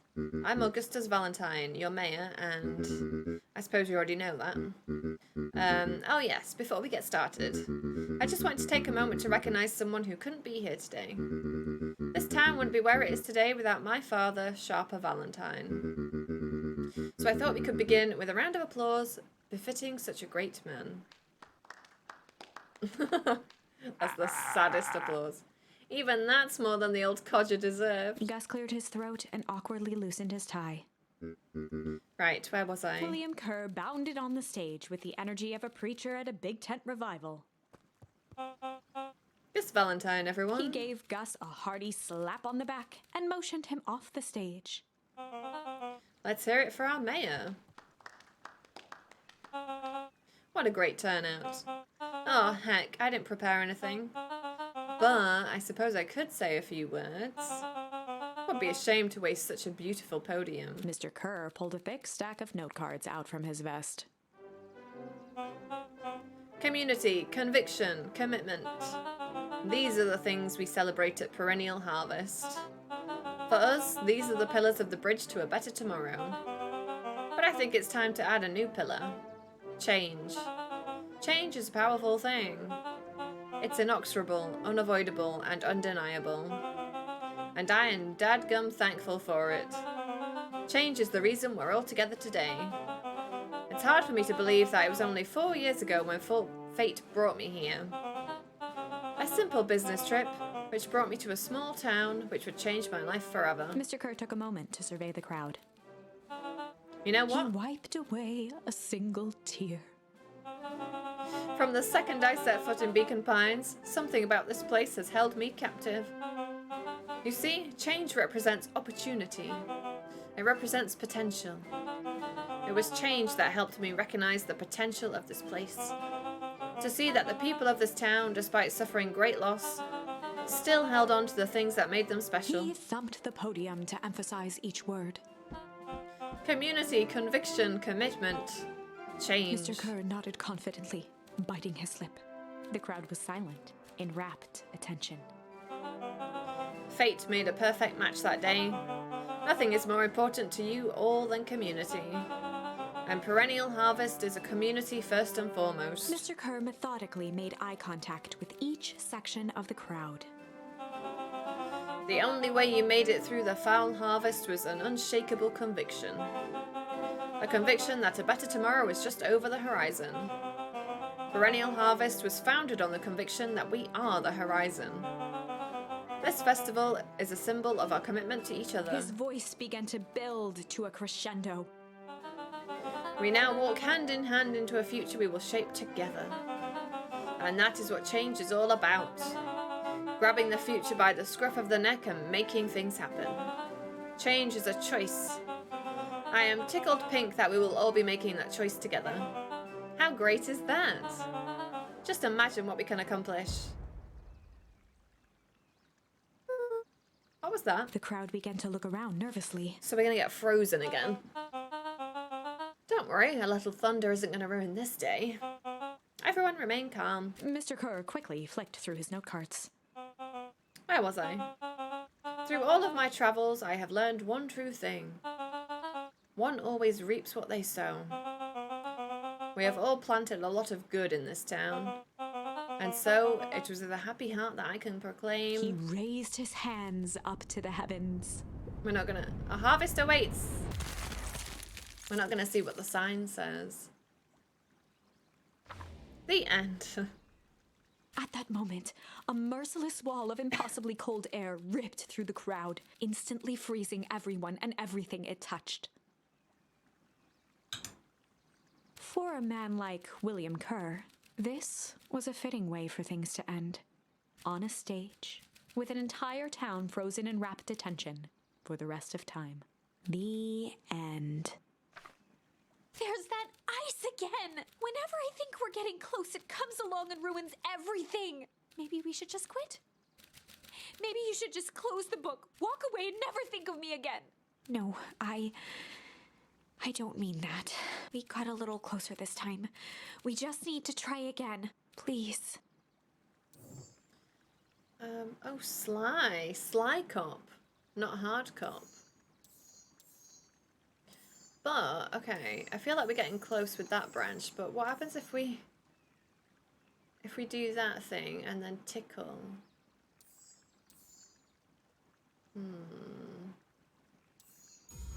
I won't jump around too much because it's going to make it confusing otherwise. Sly cop. They'd run the classic good cop, sly cop interrogation. Luca and Rollo ducked behind a barrel, leaving Beck to her task. With a few crisp snaps, she roused Mr. Tolliver. What's going on here? You're that Modeville girl. Please, call me back. Sorry about all this. Mr. Tolliver looked down and shifted a bit, testing his restraints. It seems there's been a mix-up. You see, I'm down here for the same reason you are. Juniper sent you here. Beck caught herself before letting the surprise manifest on her face. She'd already gotten him to reveal his relation to Gran. This was gonna be easy. You know how Juniper is with her precautions. Operation Sparkplug has us all on edge. I guess she thought you needed some backup. But she sent a child. What better way to avoid prying eyes? Who would suspect a kid? Suppose that makes sense. Mr. Tolliver wriggled a bit in his restraints. Oh, I'm so sorry. Beck quickly removed the ropes. That had to be uncomfortable. You understand. We never know who to trust in this town. Mr. Tolliver rubbed the growing knot on his forehead. Very true. So it turns out we're both here to... Beck twirled her hand, as if to prompt Mr. Tolliver to finish her thought. destroy the evidence. Beck shook her head and clicked her tongue. Yep, the old gal is nothing if not thorough. Mr. Tolliver let out an amused huff in agreement. She sure is. Can't blame her though. If anyone were to find out that we're going to destroy the source, well, we both know how bad that might be. No one will know anything once I've finished cleaning things up down here. Beck was on a roll now, playing Mr. Tolliver like a fiddle. You're sure you can finish this up on your own? Juniper trusted me for a reason. You can leave the rest to me. Good. There is one more loose end I'll go work on. It's nothing, really. The other day, I had the radio on scan while restocking the candy shelf. And wouldn't you know it, I intercepted an odd phrase in a Perennial Harvest transmission. Underground secrets. That's ominous. I think it might be a password, but Juniper dismissed it. Said it wasn't mission critical. What's the password for? We don't know. So, we have a password and nowhere to put it. It's gotta mean something, right? Good thinking. You should probably go work that out. I've got this under control. That's a relief. Between you and me, this basement gives me the willies. Heading for the stairs, Mr. Tolliver hesitated and turned to Beck with a puzzled look. She grinned and gave him a peppy wave. With a shrug, he continued up the stairs, whistling a jaunty tune. You guys catch that? Sure did. This whole time, Mr. Tolliver's had a candy shelf, but all he ever sells us is apples? Beck blinked slowly in disappointment. The password, Rolo. Well, sure. Hey, Ollie. Welcome back. How was your evening? I'll make it my mission to give someone a peppy wave in the next 24 hours. I'm not sure what it entails, but I'll figure it out. Once things are back to normal, I'll be having a word with Mr. Tolliver about that candy shelf. Fine. In the meantime, I've got an idea. She turned to the table and began tearing small scraps of paper. He said he heard a password on the radio. Any good spy transmission is never what it seems. Beck marked each scrap of paper and leaned back. It was okay. Honestly, I'm shattered, so I know I was being very low energy. Well, you made the effort, though, all the same. So, low energy or not, it's good that you made the effort and saw some friends. We just need to find the hidden meaning. One of those should have stayed home things. Well, I hope, they didn't feel the same way. What's another word for underground? Buried, covered. Could it be a cover-up? How's this been? It's been really good. I think we're getting close to the end, I guess, possibly. We've done lots of branching paths. I'm on this one, and I've still got a couple of options to try here. So, I don't know. Maybe it's longer than I anticipated. I think everyone was happy enough. Well, that's good then. It's really good though. I'm really enjoying it. Maybe it's one of those each letter is a number thingies. So U would be 21, N would be 14, D would be... Ooh, it's an anagram. Nuncreed's drugstore is underground. Oh, that's... Luca and Beck looked at Rollo with amazement. Rollo, that was incredible. Those word option portrait things are adorable. I haven't used as many words as I thought I was going to. Like, I've collected way more than we've implemented so far. So I don't know if there's... You don't make choices as often as I thought you would. So I don't know at what point we're gonna use those. I wonder if I could do ones of you as, like, sticker options. That'd be cool. Yeah, I was saying we've got loads. Like, I haven't used flight. I haven't used accept or weep or pungent, incendiary, refuse, succulent, cling, smack. There's a lot that I've not had the opportunity to use yet. That'd be a lot of fun, yeah. Well, it's either that or Kren's Nude Rug Store. Maybe it's Kren's Nude Rug Store. I think you were right the first time. How did you do that? What can I say? I love ciphers. I liked succulent there. Tasty. Well, I guess we know where to go to next.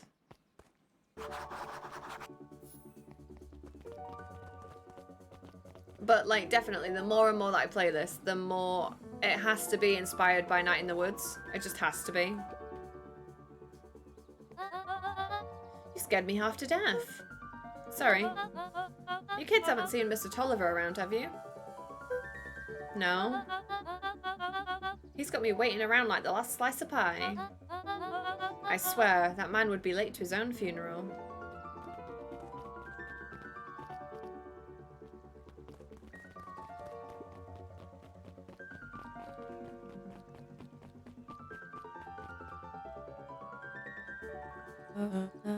You're late, Augustus. Sorry, sister. Was caught up with work. Work?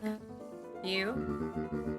I had a few more details to lock down for the festival. Oh, what do you have to report? What is this insipid town festival really about? I think Gus looked around nervously. Mr. Kerr really does just want to do something good for the town. He's actually a pretty nice guy. You should spend some time with him. I didn't pull strings installing you as mayor so that you could make friends. Your job is to help me figure out what Kerr and Perennial Harvest's true intentions are with this town. We have a responsibility. I'm kind of into the one on the left. She looks like, what is... A Saluki. She looks a bit like a Saluki. One of those, like, very elegant dogs with the long hair. I don't know if that's the right breed or not. Was... Excuse me? This was our father's town. He's gone, heiress, and he isn't coming back. Father left us with nothing but problems. Mr. Kerr came here and offered to help us. We accepted that help. We didn't agree to them turning Father's warehouse into a toxic dumping ground. That was just a temporary arrangement. The glow can be seen from our damn backyard. They are dumping their nasty little secrets on us. When all this inevitably goes wrong, who do you think will be blamed? Eris's cry hung in the air. We have a new choice to make now, sister. This town is going to change, whether we like it or not. Are we going to choose to be a part of that future, or be forgotten in the past? It's a shame. Father named you Augustus, but you will always just be a Gus. Good night. I'll see you at breakfast. Aww. It's getting late, children. How are you still here? Knowledge, he spat with a sneer. There exists a gulf between knowing something and being able to do a damn thing about it. I do hate it when the villain makes a good point.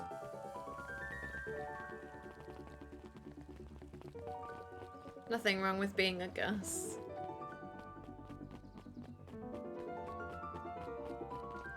Solomon stood proudly at the entrance to the drugstore, holding a brown bag overflowing with black licorice. Hey, Solomon. We're looking for Mr. Nuncreed. Is he still in there? I'm afraid not. Then where'd you get the candy from? You might say we have an arrangement. Solomon shoveled a surprising amount of licorice into his mouth. Sometimes it's the small pleasures in life. Though we might not always have family to rely on, licorice has never let me down. Aww. Well, I can't say licorice would be my first choice, but whatever floats your boat. You can tell a lot about a person by their choice of confection, I guess. Don't trust anyone who eats licorice so willingly. Yeah, I mean, I would only eat licorice basically if I was desperate. I like sour gobs. I'm certain you do. I always wondered why Mr. Nuncreed kept licorice in stock. You must eat enough of it to make it worthwhile. There are many ways to earn loyalty. For some, it's as easy as cold hard cash.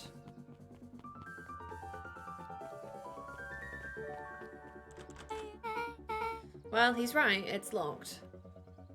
There's some old guy who died from eating too much of it. Really? Why? What active ingredient is in licorice that kills you?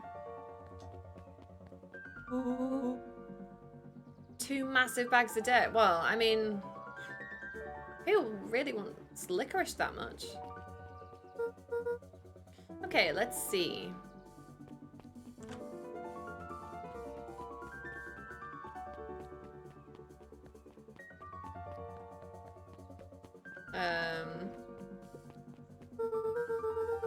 Have you ever seen anyone actually use this thing? Besides Mr. Nuncreed, no. My leg won't stop itching. I think I have a brain tumor. Yeah, sure, that's the logical leap to make there. Itchy leg, it has to be a brain tumor.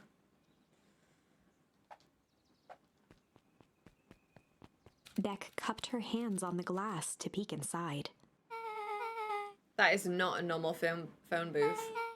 It's got like a blinky keypad. To an underground lair. Oh. Kren's new drugstore. I mean, underground secrets. The password. Beck flung open the door and they all squeezed in.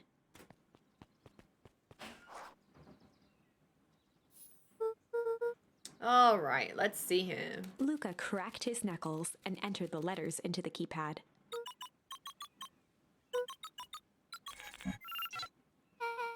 Sounds like that did something. Now what? I guess we... Oh. The inside of the phone booth dropped loose from its shell.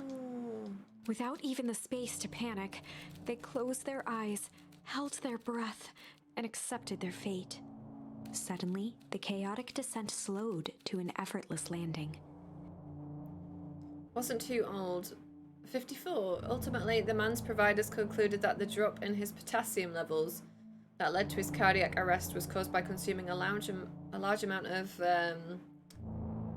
glyceric acid, which is contained in black licorice. Oh. I mean, presumably, if he's eating, like, huge quantities of licorice every single day, he's probably not the healthiest person, because that's making a poor life choice. So perhaps it was a whole bunch of things that contributed to a heart attack. It was unclear where they ended up, but at least it was solid ground. Eating as little as 2 ounces of black licorice daily for 2 weeks could lead to heart rhythm problems. Oh. Well, there you go. Didn't know that. I guess I'll just have to stay away from licorice. The air was stagnant and smelled vaguely of chlorine. I knew it. I always knew black licorice was evil. Not only does it taste rank, it can kill you. It's the worst of both worlds. You knew that was a strange secret hub full of strange tubes under the phone booth? Of course I did. Didn't I say that? No. I definitely thought it. Luca, do you remember when I said how cool it would be if the trans-dimensional conduits from Hankatomic issue number 12 were real? Rollo, at one point or another, you've said that about every technology ever discussed in Hankatomic. That's why I'm such a good predictor. Looks like each one of these has something written on them. I do like to fake smoke red vines, never gets old.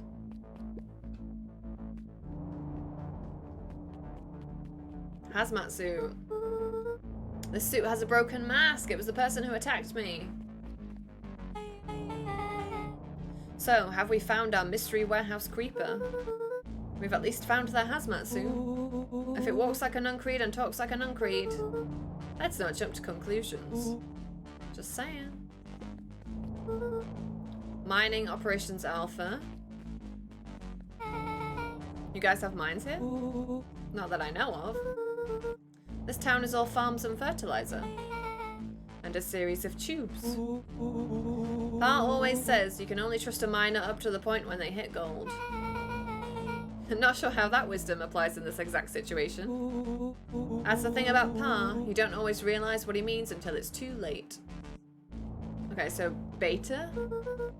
Perennial Harvest main office. That's where my mom works. What does she do? Science stuff. Is she involved in all of this? We just moved here. How could she be involved? True. Valentine Fertilizer Warehouse. Isn't that why you almost got snatched? Yeah. Why would Perennial Harvest have a tube going to the old Valentine place? This is starting to feel like something big.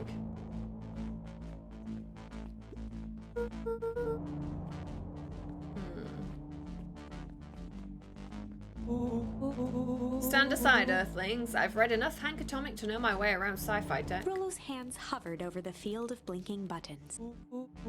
Eeny, meeny, miny.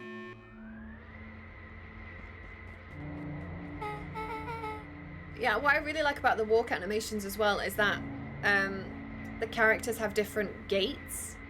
So they don't all trot at the same pace. Some have like wider strides than the others. And they like use their little legs faster, which is like a nice little detail because you could quite easily just basically have them all animated in the same way.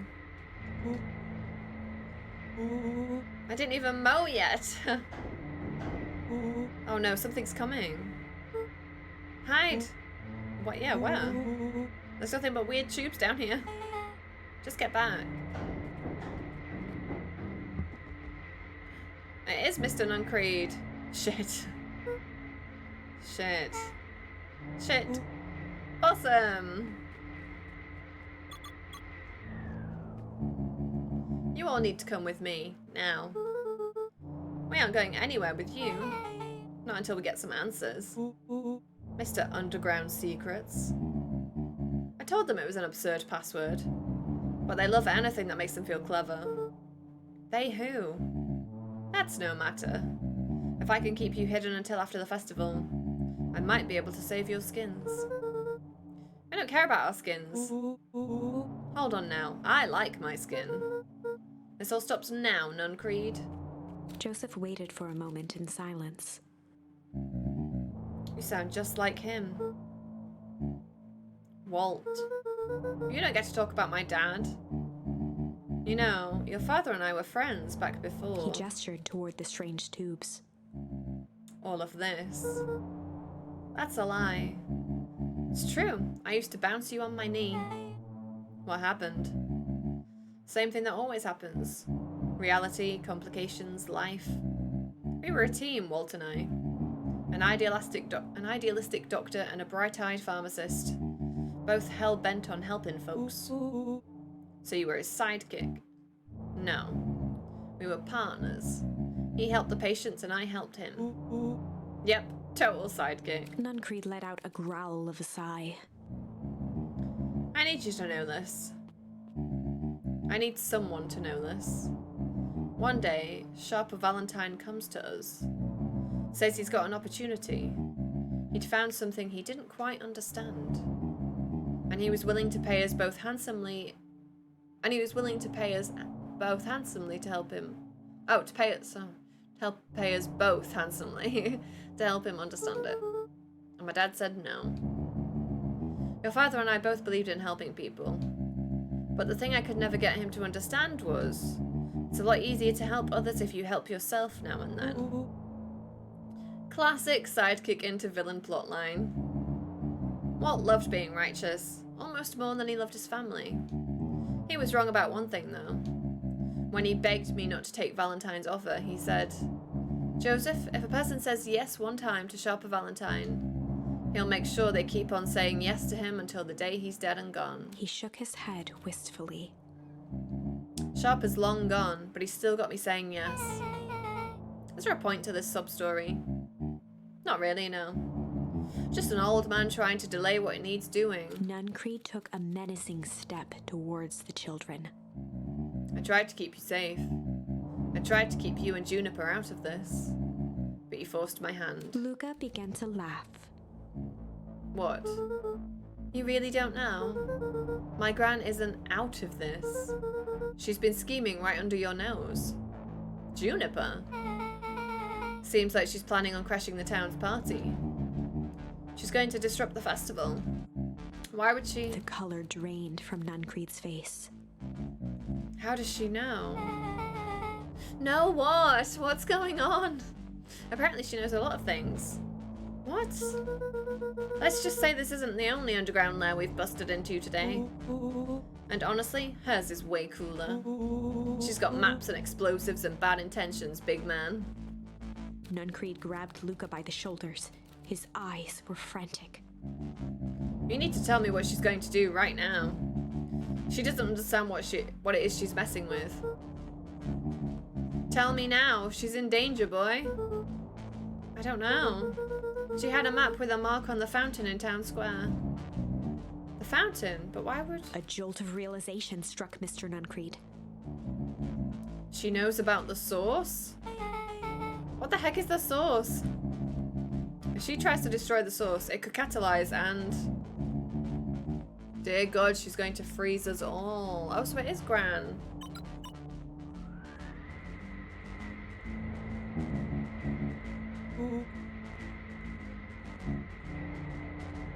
Run away where? As far away from this town as you can get. Head west and don't look back.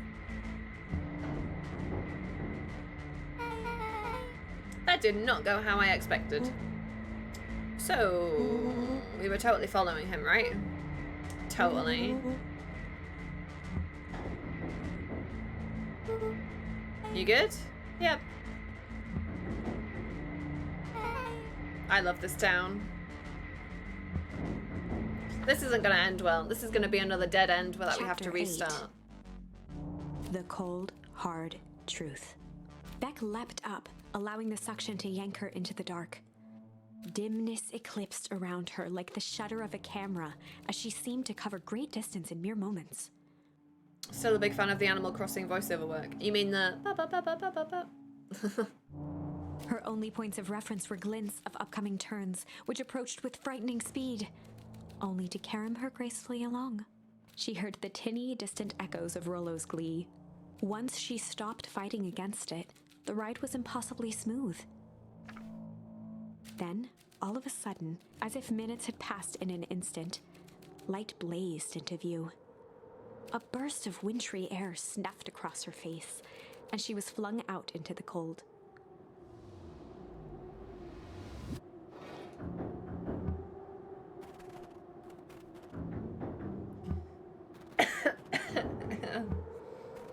Well, that's just nonsense, though.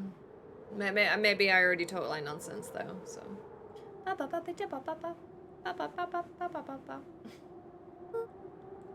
That was intense.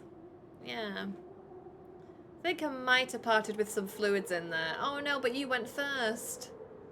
No. Any idea where we are? Somewhere cold. Doesn't look like it got on any of us. Didn't feel like we travelled that far. So where did it all go? This place sucks. Why would anyone even want to blow something up out here? Only one way to find out, I suppose. We've got to catch up to Nuncreed. I think he went this way.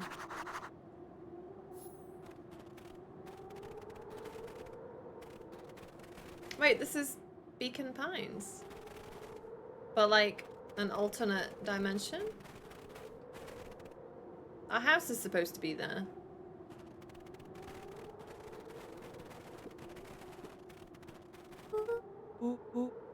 Yeah, familiar. Maybe we can clear off the snow.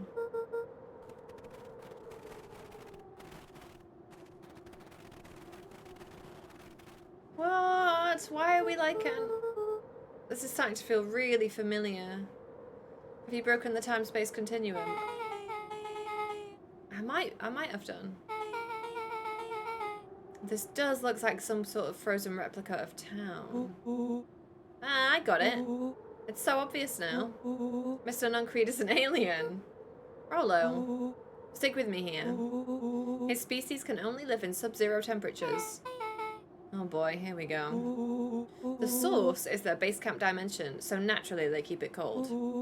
We found it by traveling through those metallic wormholes back there. The final objective? Kill us all and shapeshift into a Beacon Pines citizen of their choosing. You never really had me, but you very much lost me there. You get used to it. We should keep moving. But what is this? This toxic sludge barrel that you can't...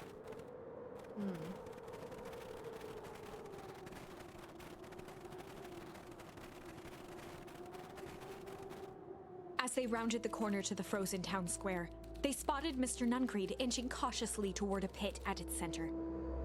He held his arms out gingerly, as if approaching a beast in the wild. Upon closing the distance, Luca recognized what Nuncreed was after. Gran stood confidently at the edge, one arm outstretched over the abyss. Well, I didn't expect to see alternate dimensions in this game. Nearby, a wheelbarrow had been emptied out. Back from taxi duty? Where have you been taxiing to? She held a lit torch, which flickered in the bitter wind. We've gone into an alternate dimension.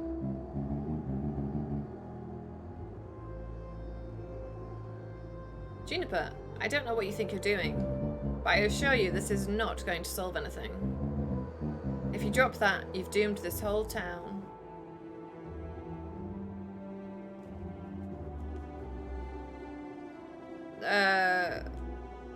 What is that first? MIL. Back to hers from work. If you've dropped that, you've doomed it, yeah. It was always leading that. Yeah, Oh, mother-in-law, sorry. Right. It wasn't me who doomed this town. I've been watching you, Joseph. I know what you've done. You and your co-conspirators. Gran? What's happening?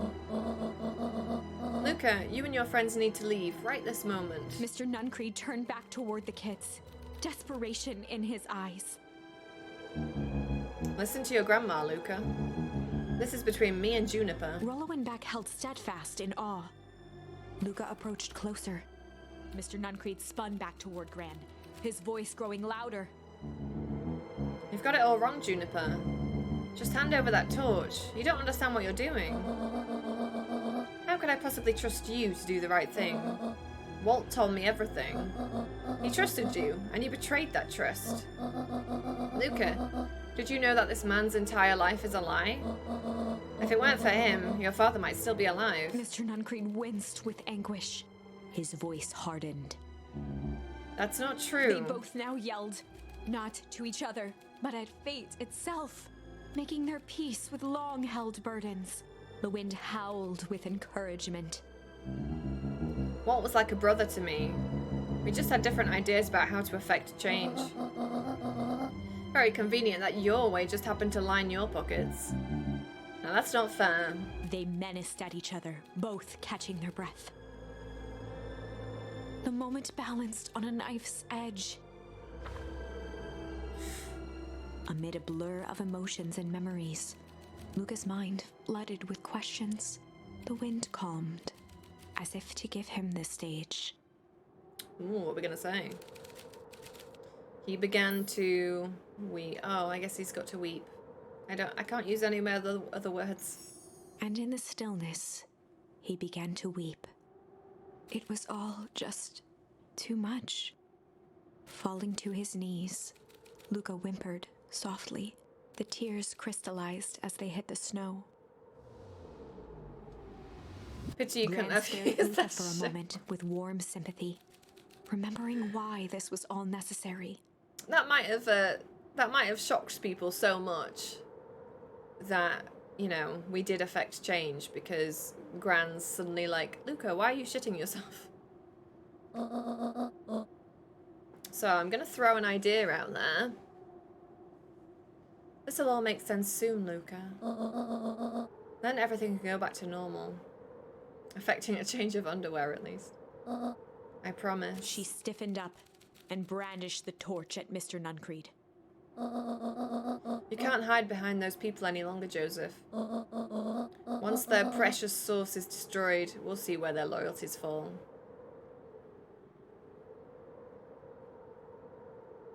On the spectrum, that is healthy person to Michael Jackson. Right. Juniper, don't. Ignoring his final plea, Gran flung the torch into the deep darkness. Okay, well I obviously have to do a different timeline then to get a word that is not weep. Because weep is not powerful enough, apparently. Are the Kardashians getting pretty close to Michael? In what way? I literally know nothing about the Kardashians, really. Like, I in no way follow that nonsense. So, what have they done now? She smiled and exhaled in relief. Mr. Nuncreed moaned in resignation. The torch echoed as it ricocheted down the hole, punctuated with a thunderous thud. You see, Joseph, I've learned one very important lesson in life. Do you mean with plastic surgery or what? If you want things to change, then you must be willing to... Before Gran could finish, the ground shook her to silence. Gran, you did a bad thing.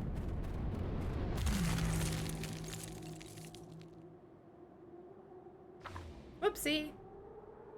Gran only had time to spin around and run to Luca.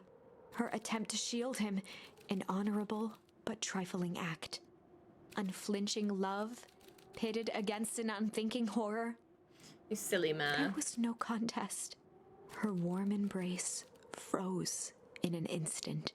What? That is where they remain, fixed in place, forever. And so, our story ends on this melancholy scene. In a town brought low by its secrets, sits the frozen statues of a misguided band of meddlers.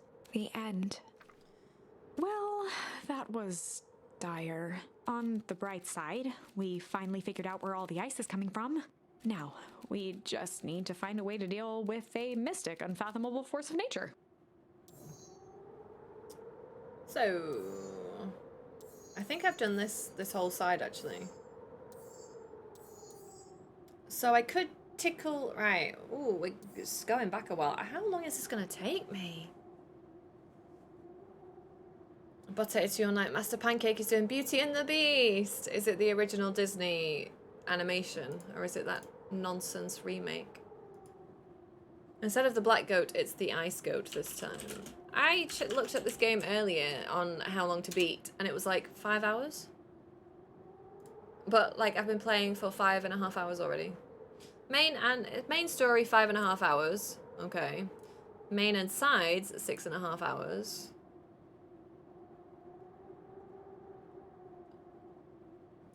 Well, we've got to be getting towards the end, so. Angela Lansbury sounds like the original. Oh yes, that's the original. That's good. In the remake, they replaced Angela Lansbury with Emma Thompson. I guess let's try. This was like the first decision that we made, I thought. Time to bust out the tickles. This Well, might. I'm hoping this Time is a to very. bust out the tickles. This is a very short. It doesn't work out for me. Hey Tish, want to see something cool? Check it. Beck lunged forward and began to tickle under Tish's arms. That seems like a somewhat logical casting progression.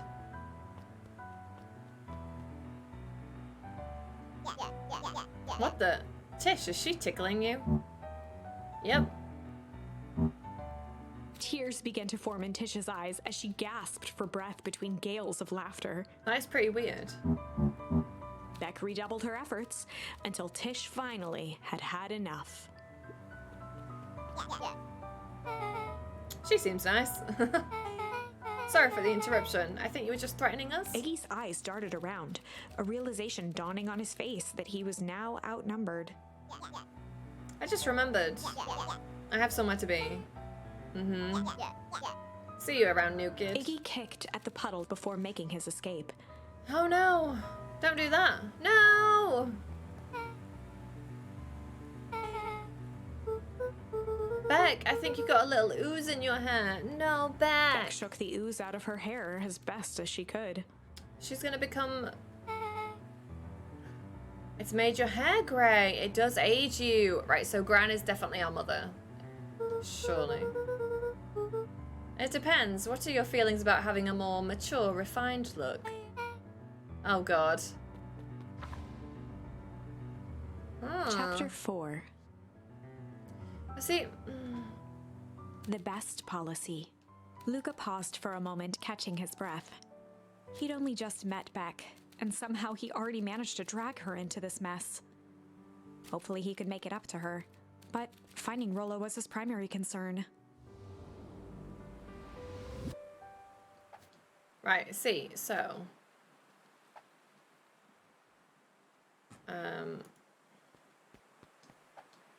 No, that one.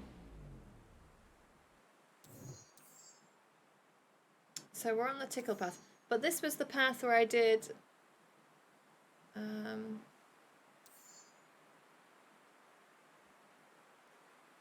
still hanging in, I see. Yeah, it's still going. Gonna try and get it finished. Maybe I should have gone there and then done flight, and then instead of going back to do tickle. We'll carry on, we'll carry on.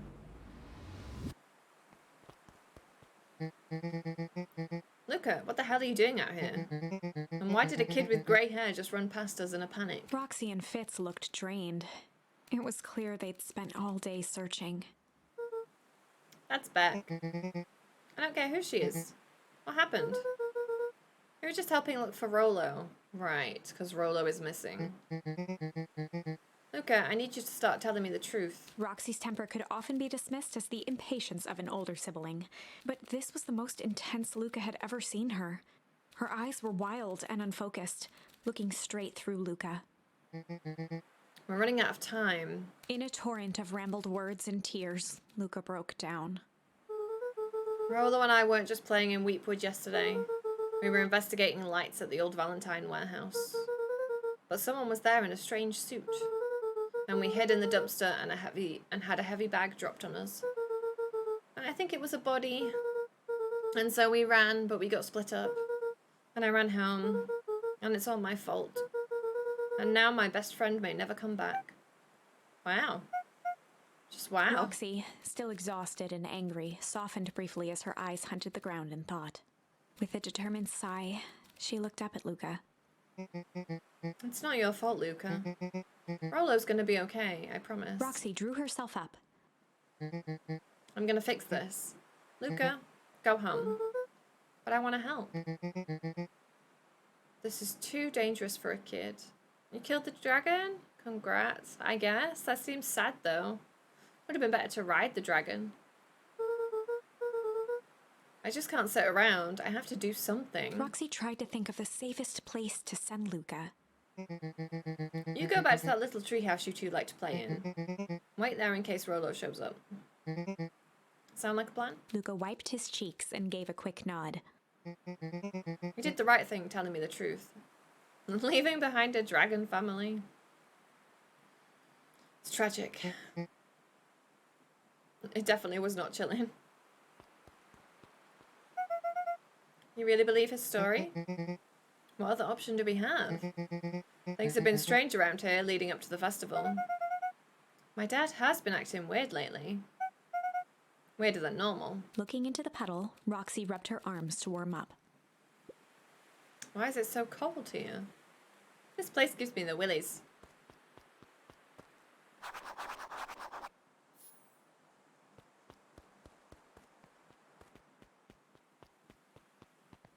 Mr. Nuncreed jumped with a start. Don't sneak up on an old fella like that. Who are you talking to? Luca motioned to the phone booth. I was just checking because I thought I heard it ring. But the dang thing never does, of course. Yeah, I've never seen anyone use it, really.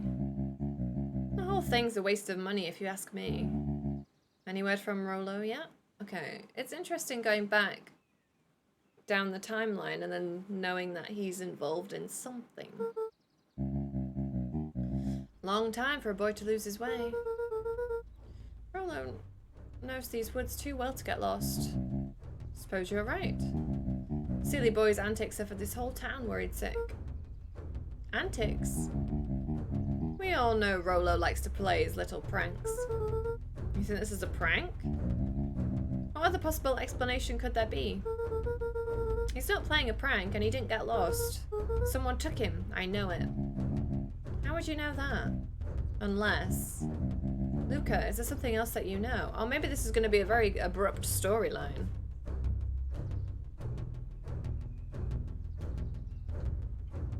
Mr. Nuncreed gently placed one of his substantial hands on Luca's shoulder.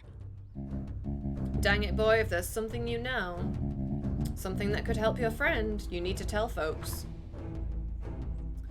Luca peered up at Mr. Nuncreed. Kind eyes warmed a stern face. Yeah. There was a deeper emotion hiding beneath it all. It was subtle, but Luca could sense something eating away at him. Ooh, there was a what hiding behind those eyes. A shame. Oh. There was a shame lurking behind those eyes. A deep sadness. If Mr. Nuncreed was that worried about Rollo, maybe he could help.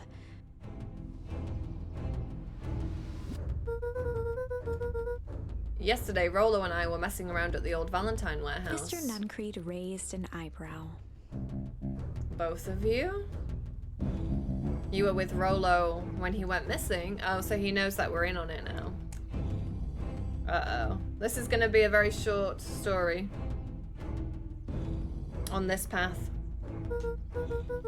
Not exactly. I was hiding in the dumpster. Oh yeah, he's gonna get us. Oops. The dumpster. Is he the bad guy? Maybe. I'm still not entirely sure what's going on. We've still yet to find out what is actually happening in this town. So I can't decide if he's trying to help us or if he is the bad guy. At first we were just looking around. Then someone in a strange yellow suit came and dumped something on us. Not 50 Shades kind of grey, just aside. Well, maybe. Maybe that's another branching storyline. We find out that he's into some kinky shit. We both got scared and ran. That was the last I saw of him. You got scared by some garbage? Well, that's why you don't go skulking in someone's dumpster. But it wasn't garbage. I think it was a body. I'm sure it was just some trash. No, there was a name tag. It said Deep Engineering. Mr. Nuncreed's shoulders slumped. I wish you wouldn't have said that. A deep sigh bellowed from his chest. Why did you have to? I tried, Luca. God knows I tried to keep you safe. Luca attempted to take a step back, but Nuncreed's hand clamped down on his shoulder. But you Van Horns just can't help yourselves, can you? We were all so close to being done with this. So if I'd stayed on this branching path and gone back and done a different thing, I would have found out that Mr. Nuncreed was guilty a lot sooner on. like a lot earlier. With a firm shove, Nuncreed manhandled Luca into the phone booth. Stranger danger. It's out of my hands now. Oh no, Jones. The door latched shut with a mechanical hiss. Shit. As Luca pounded the glass, the floor dropped from under his feet. The inside of the phone booth was now a loose capsule plummeting at gravity's whim. Luca winced and pressed his hands to the walls. As he braced for impact, the capsule hurried to a surprisingly smooth stop. He felt a cold rush of air and opened his eyes with hesitance. Two large figures in hazmat suits occluded his view. Luca heard the deep, resigned voice of Mr. Nuncreed over an intercom. Bill and Ted, yeah, the phone booth. He knows too much. The end. Okay, so at least that one was a short. I was glad. I was worried that it was like gonna go on for quite some time, but I think this is a. We're wrapping up some Wait. loose ends. No, this isn't the end. I know there's still much more. Somehow this went wrong. Okay, let's try something else. Okay, so at least we've done that now. Okay. We needed more words there. So okay, now. So this is when they all turn up at the treehouse. Are we keeping track of the storylines? So instead of fighting, we are going to run away. Luca drew himself up and decided to take the only option they had left. Flight. He squinted down the barrel of the mission control defense cannon. Lance aiming Creed's it through first an name is opening Rufus. in the dense tree branches.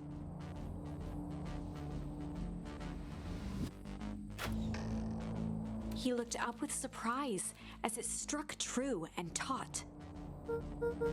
Wow, I can't believe that worked. Hey, Mr. Kerr. We'd love to hear your thoughts, but I'm afraid we have places to be. Come on, Iggy. See you, jerks.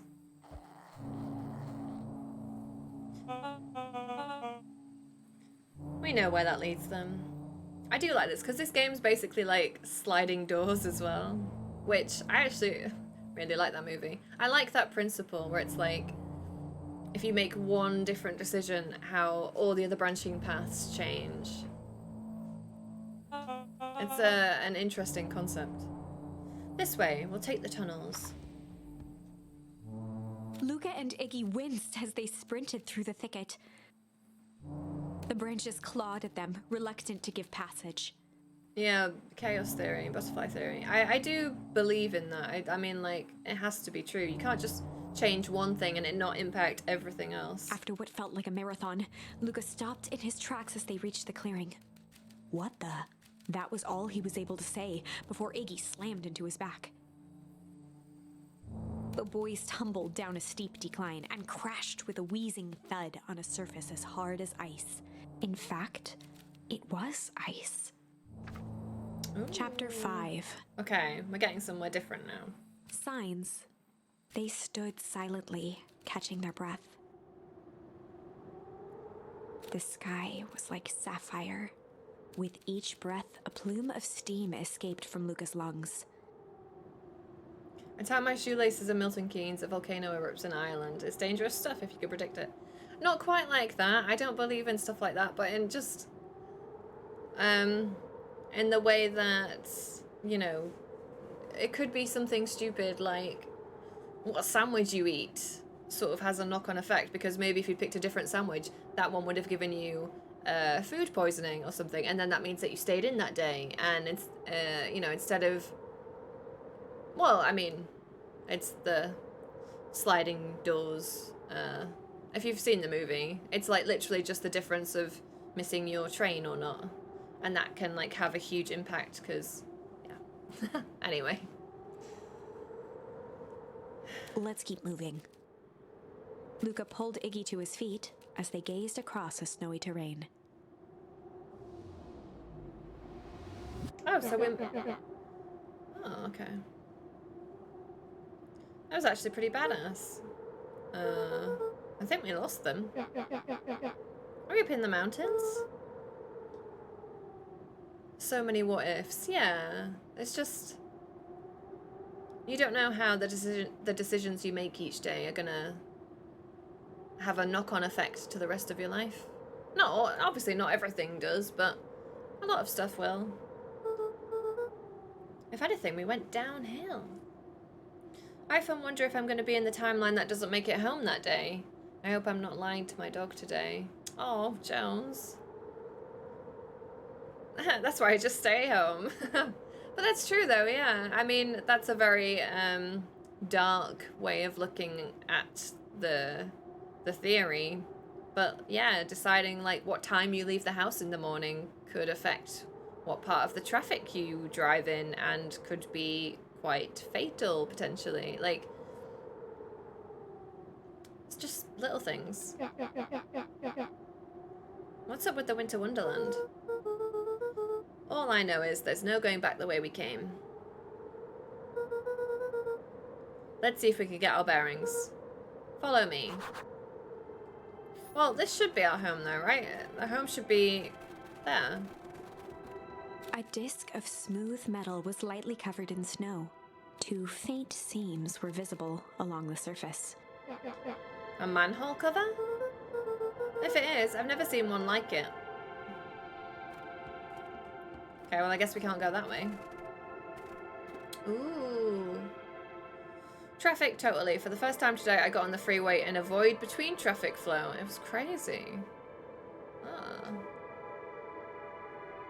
Setting just above 258 Kelvin. That's down a bit from last time. Should we report this to Mr. Kerr?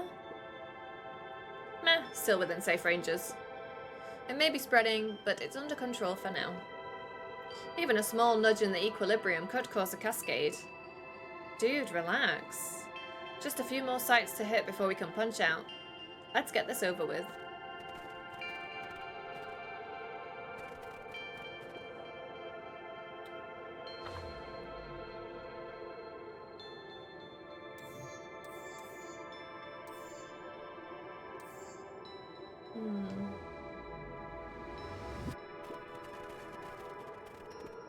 What's all this? Hard to say with all this snow. I think it's a town sign. I can almost make out the letters under there. What town could this even be? There couldn't be another town this deep into Weepwood. I'm looking at evidence to the contrary. Let's figure out what we're dealing with here. Step 1. Snow's gotta go. Let's see what I can do.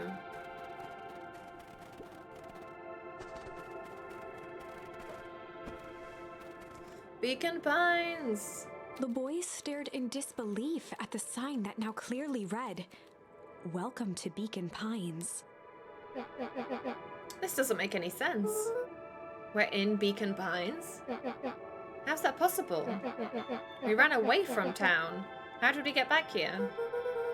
I guess we got turned around. Where did all this snow come from? It's been colder than normal lately. There's a pretty big difference between sweater weather and this Arctic hellscape. The puddle we fought at before, it was cold too. Maybe all of it leads to one source. You think it's related? What the hell is going on? We're gonna get you some answers. Let's keep moving. Ooh. This stuff look familiar to you? Looks like the barrel near the puddle I shoved me into, yes? Luca, are you there? Luca had almost forgotten the walkie-talkie he was carrying. Oh, I think Rolo is down here somewhere.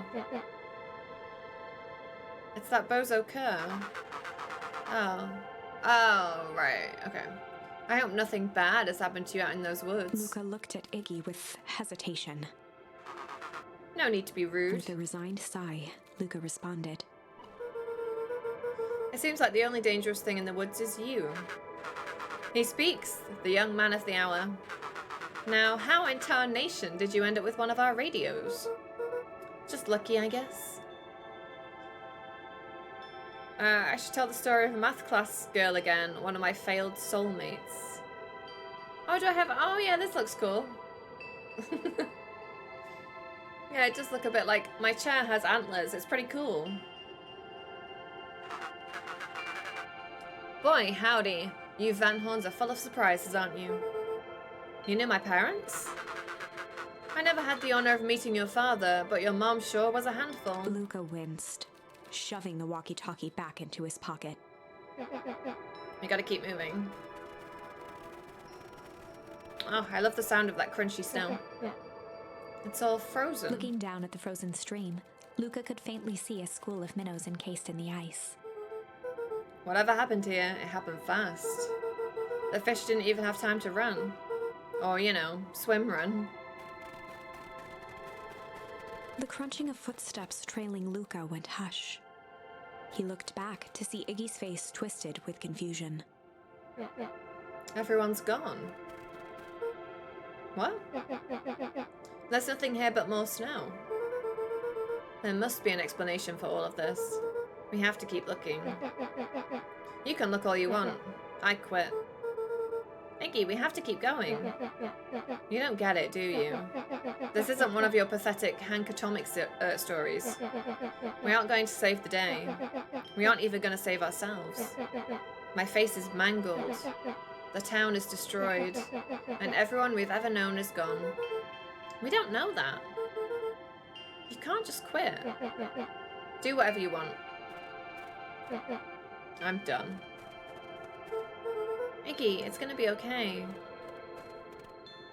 Luca peered upward at the darkening sky.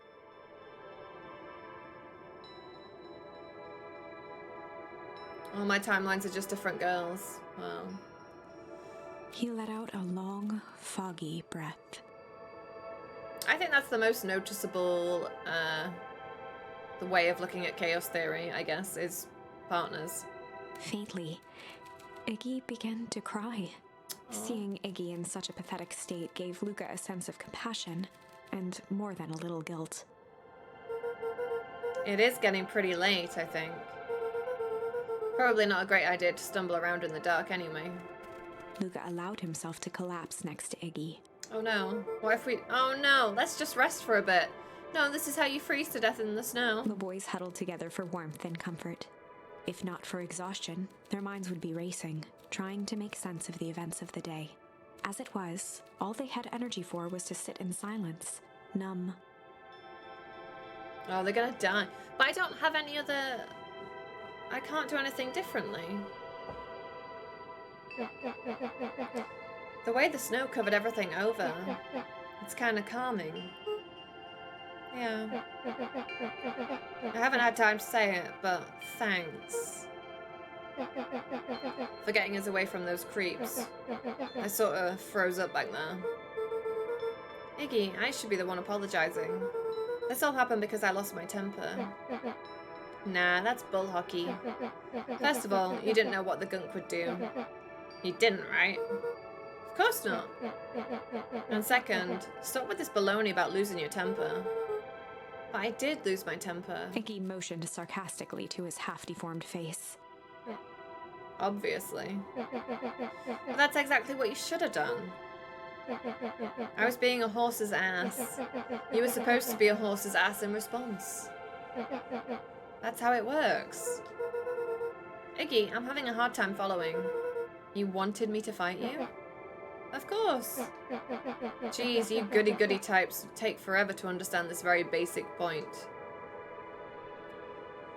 June and I would have been a perfect match, but she was getting toyed with by my friend. Alas, the timelines did not meet. I still remember this one time we looked in each other's eyes.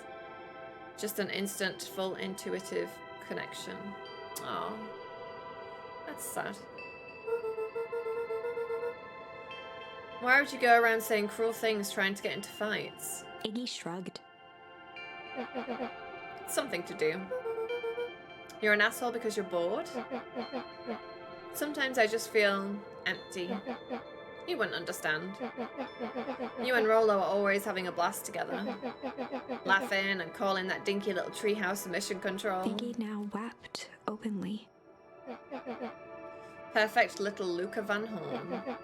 With his perfect little life. My life is not perfect. Everybody in town likes you. Not everybody.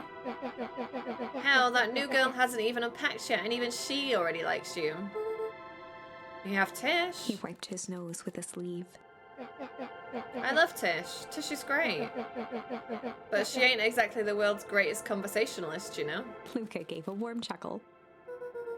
I get that impression. Iggy cleared his throat as he wiped his eyes. Must be raining out here. Definitely. Iggy arched into a wide yawn. We should probably try to get some sleep. Okay, this is how you freeze to death in the snow. Tomorrow we'll get to the bottom of all of this. Luca's eyelids began to slowly drift shut. Luca? I always did want to see the inside of your dinky little treehouse. Melody, she wanted to be together so much, but I was messing around with her. Oh dear.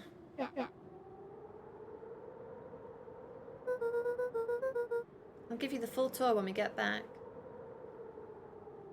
You met in the south? Really? How did that happen? You know what? That's all Luca could whisper before succumbing to sleep. Iggy snuggled in some more. A festival in New Zealand? No way. You see, the stars do seem aligned for that one.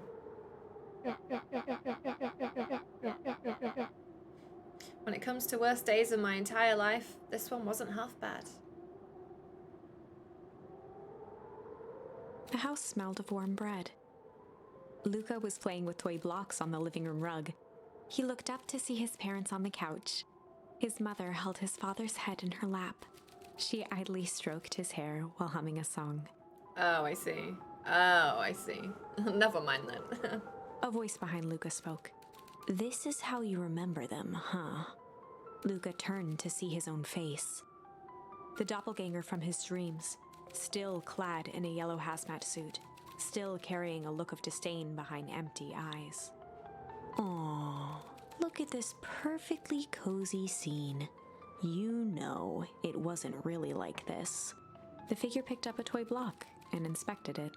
It's amazing the facades that one can build given the right materials. Not that I blame us. These are a child's memories, all warm and fuzzy.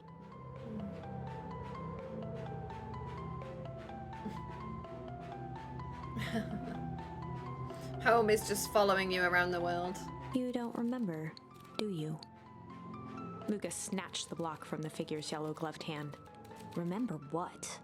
The doppelganger pointed to the couch. The last day we saw him alive. The day he chose to abandon us. Luca turned to look at his father, still lounging on the couch. That's not true. He didn't abandon us. The doppelganger waved his hand dismissively. Everything is true here. It's just a matter of what we choose to see. Well, let me show you. The world flickered and pulsed. Luca was sitting next to his bed, listening to his heartbeat with one of his dad's stethoscopes. The doppelganger limped into the room. Now, we both know that's not how this went. He grabbed Luca's hand and guided the stethoscope to the floor. Luca heard muffled shouting, brought close by the stethoscope. It was his parents, fighting. Do you remember what we did next? Luca gave a slow nod and crept down the hall to peek through the banister. He could see the outline of his mother at the bottom of the stairs. Damn it, Walt. We can't afford to get involved in this. She was scared. His father stepped forward. What am I supposed to do? Just watch? There's a sickness in this town, and we both know who's behind it. I swore an oath to help people. I won't turn my back on them. Luca's mother grabbed Walt. She was crying, pleading. I can't lose you. Walt calmly removed Eleanor's hand from his shoulder. What's right is right, and what's wrong is wrong. I could never live with myself if I let Sharper get away with this. Eleanor raised her voice. Spare me your bullshit platitudes. What about our son? Luca flinched, dropping the stethoscope down the stairs. Walt turned with a panicked smile. Luca, is that you, buddy? With tears in his eyes, Luca descended the stairs. Mom? Dad? What's going on? Walt dropped to a knee to meet Luca eye to eye. Nothing, buckaroo. Your mom and I just got a little overexcited is all. Luca placed the stethoscope against his father's chest. His heart was racing. It sounded like you were going somewhere. Walt gently removed the device from Luca's ears. Listen to me, Luca. I have some business to take care of. I'll be back in time to tuck you in. Oh no, but he never Luca was. hugged his father tightly. Promise? Walt stood up and walked to the door. He glanced over his shoulder. I promise. With a wink and a grin, he put on his hat and strode out into the evening sun. I think my friend was dating June because he wanted to emulate me and Melody. Oh dear, this sounds dramatic, Jones. Who's this? A figure approached soundlessly from the foggy snowfall. It stood above them, lingering in contemplation. Slowly raising one hand above Iggy, it snapped out 2 brisk raps on his head. From a deep slumber, Iggy sprang up defensively. It sounds like it. It does sound like it, Jones. Get your hands off me.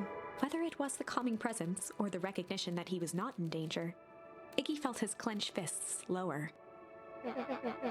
Just what do you think you're doing? Luca looked up, gradually remembering his whereabouts. The figure exhaled a cloud of warm vapor. You two certainly have caused a lot of commotion. I like how Iggy's just always ready to throw hands. Yeah, poor Iggy. What's that supposed to mean? Take it easy, Iggy. We were asleep, minding our own business. You're the one running around knocking on people's heads. I'm sorry if I hurt you, Iggy. You didn't hurt nobody. Anybody. Huh? Oh, I see. You think you're better than me, you... When it came to complete strangers, Iggy had trouble cobbling together an insult. You big-hatted, scarfy-necked furball. Okay, let's lower the temperature a bit here. Interesting choice of words. I mean, let's all just calm down. Who are you? A friend. An observer. A hitchhiker on the infinite expanse of possibility. How about a name? If you must call me something, you can call me Nat. Iggy huffed with gratification. How about you make like a gnat and buzz off? Very well. Nat began to turn away indifferently. Wait, do you live here? You might say that. So you know where we are? You might also say that. Look, pal, we just want to find a safe way out of here. You're gonna help us or not? Before knowing how to leave, one must know where they are. Alright, that does it. Luca, I don't know about you, but I'm getting out of here one way or another. Iggy turned sharply and began to stomp off. Enough with the riddles. Iggy, wait up. Realizing he'd worn their patience then, Nat relented. Very well, I suppose this isn't the time for metaphors. I'll show you how to get back home. Luca and Iggy turned around with hope in their eyes. Come here. Nat took a deep breath in. Close your eyes. Nat exhaled slowly, then snapped his fingers. Open. For a brief moment, Luca and Iggy let themselves believe that some great magic was about to unfold, until they opened their eyes and found themselves in the exact same place, cold and disheartened. This is your home. This is Beacon Pines. Okay, but that's the better way of telling them that than just being like, okay, I'll take you home. Just kidding. Look, Nat, we don't know how we got here. Maybe we stumbled through some time travel gate in Weepwood, or we teleported to some alternate universe. Or this is all just some cruel experiment by Kerr and his goons. But this is not our home. You're inching closer to the truth. Alas, the reality is much less fanciful. Just give it to us straight. So be it. As I said, this is Beacon Pines. The original, true Beacon Pines. Oh, the town is the source. Okay. You both grew up here. But the town you've called your home for the past several years is a replica. A remarkable achievement of engineering, to be fair. But a replica nonetheless. That's impossible. It's too much work. You'd need a whole town to replicate a whole town. Indeed, to pull off such a feat would require immense labor power. That which could be moved would be moved. That which could not would require a precise duplicate. We would have noticed. Someone would have noticed. You'd think so, unless the auditing was impeccable. But where is it? Is it like in another universe? A mind-numbing attention to detail. As for the innumerable trivialities which complete the tapestry, well, you can leave that to this miraculous thing we call a brain. It has a real aversion to discontinuity, a revulsion even. The brain has a wonderful way of smoothing out the rough edges, keeping us sane.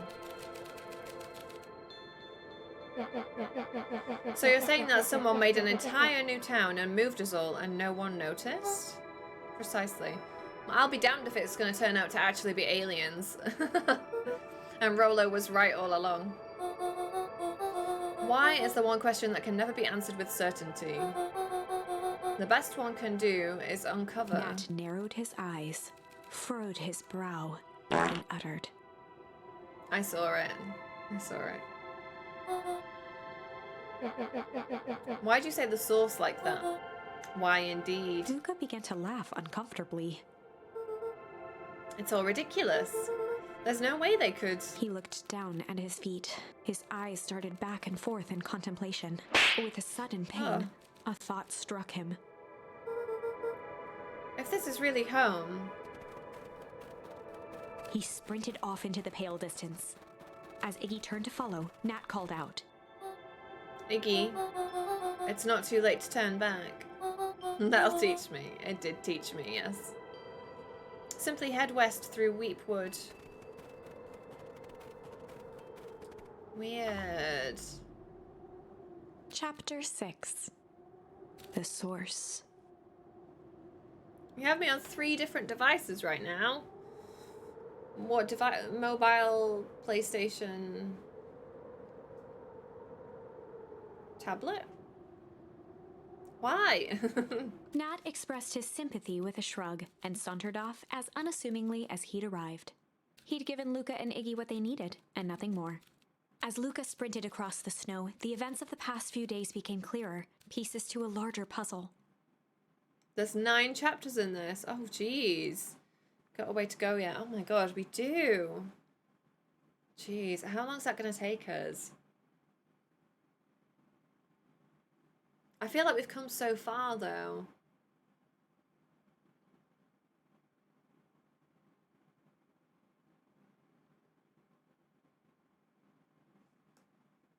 Rolo said he was underground somewhere, captured. Mr. Kerr tried to cover it up with lies. I know. I've already got... You see, I went for like... I normally said I was going to finish at 10 because I thought, well, we're almost like... It feels like we're wrapping up. But if we've still got like 3 chapters... The clipboards were hell-bent on capturing Iggy. It all seemed to point to Perennial Harvest. But right now, there was one thing that Luca needed to know. I did think, like, well, we've not used all the words that I've collected, so there must be a lot more to it, because I need to use all the words up. Luca stopped dead in his tracks. Like, presumably we have to fill out this page with choices and stuff.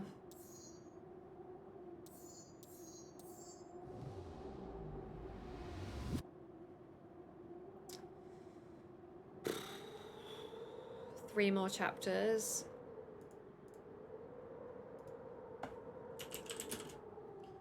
You see,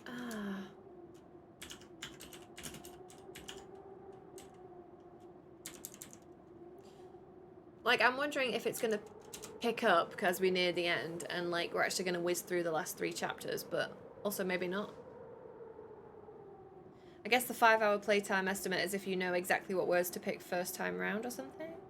But I feel like a lot of the word choices, it feels like we have to... You have to pick the wrong path to get the right words to go back. So, like, I kind of feel like you have to do it all. I don't know.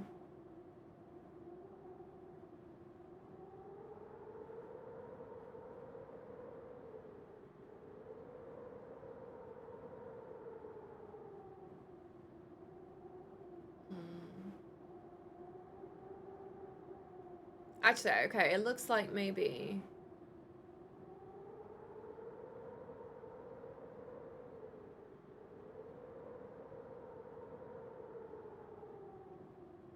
Looks like maybe the last couple of chapters are basically just cutscenes.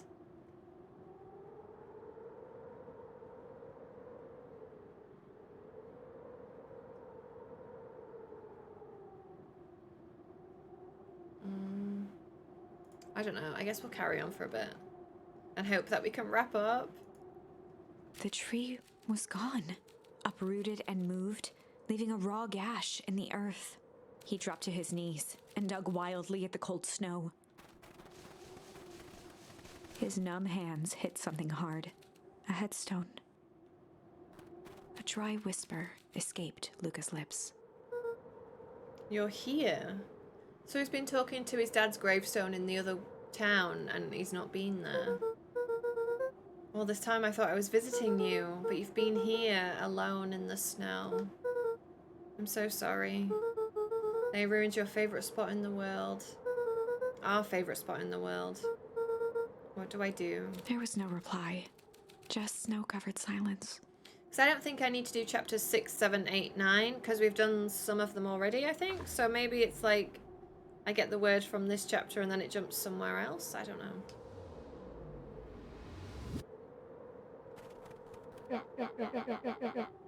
Why'd you give me the slip like that? What if I couldn't find you, you jerk? Iggy finally noticed the tears welling in Luca's eyes and the snow-covered grave. Oh. Iggy, they stole this tree, Iggy. Yikes. Suddenly, they heard the crunch of approaching footsteps in the snow. We've got to hide.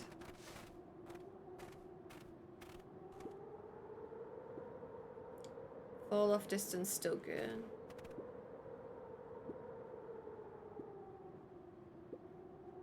You ever think about what we did here?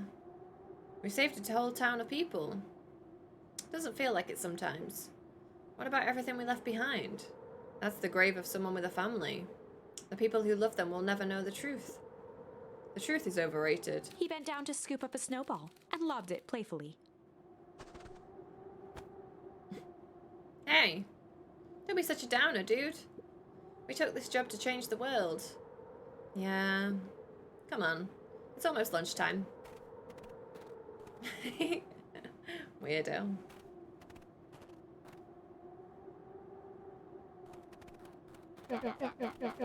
Here I thought I was a jerk. These dinguses are out here literally dancing on graves. Luca stuttered through heaving sobs.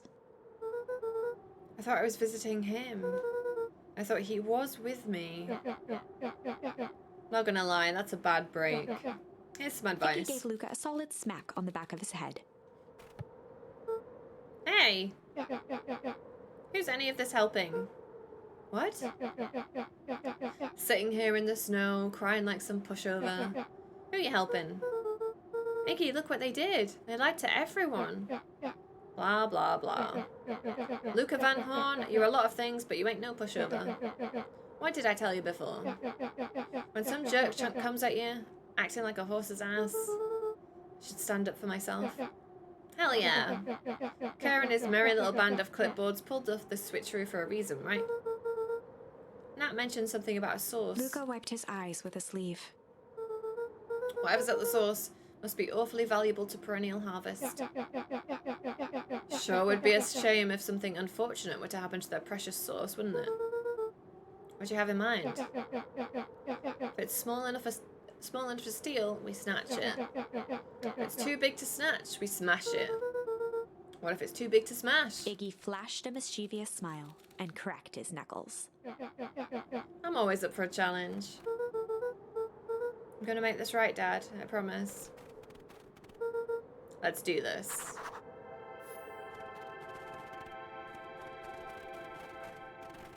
So the source is the fountain, right?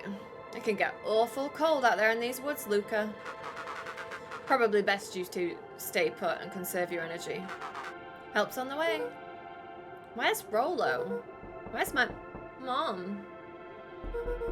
Did you kill her? Oh heavens, no. Do I seem like a killer to you? Iggy and Luca shared a skeptical look. Well, do I? Oh, shucks. Now that hurts my feelings. Screw that guy.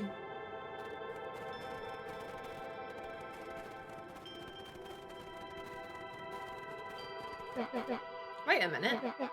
If this is the original town, then that means... Iggy darted behind a large pine and began digging furiously. Yeah, I was thinking that earlier. It looks like another character on screen. He emerged holding a shoebox with a crude skull painted on its lid. What's that? Long story. So a few years back, I came into possession of some premium grade fireworks. Not the wimpy firecracker stuff they give kids. The good stuff.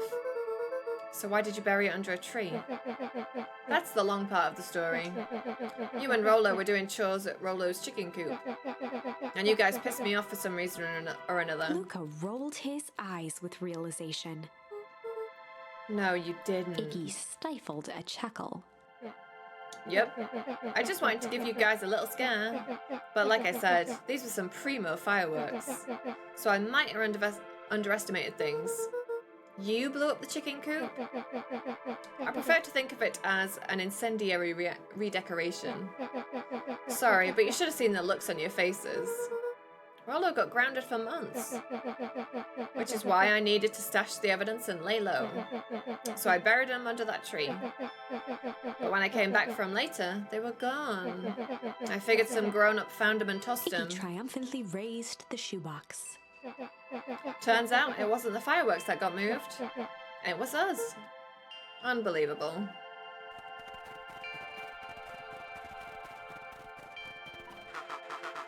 Do you think this is a game?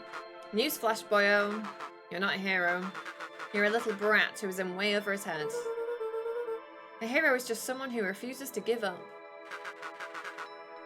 Oh, you rage quit in Elden Ring. Oh dear, what happened? Did you lose all your runes again? Everyone thinks they're a spaceman superhero. I was always partial to Hank Atomic myself. Is that so? Do you really think you have a chance against us? You have no idea how powerful we are. Prepare for blast-off, loser. Oh, I don't really have any to lose. Well, silver lining, I guess.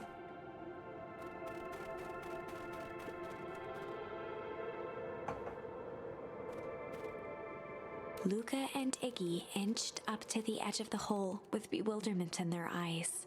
Arctic air breathed out of the cavern in heaving gusts. But this isn't going to work because Gran tried this and it didn't go well.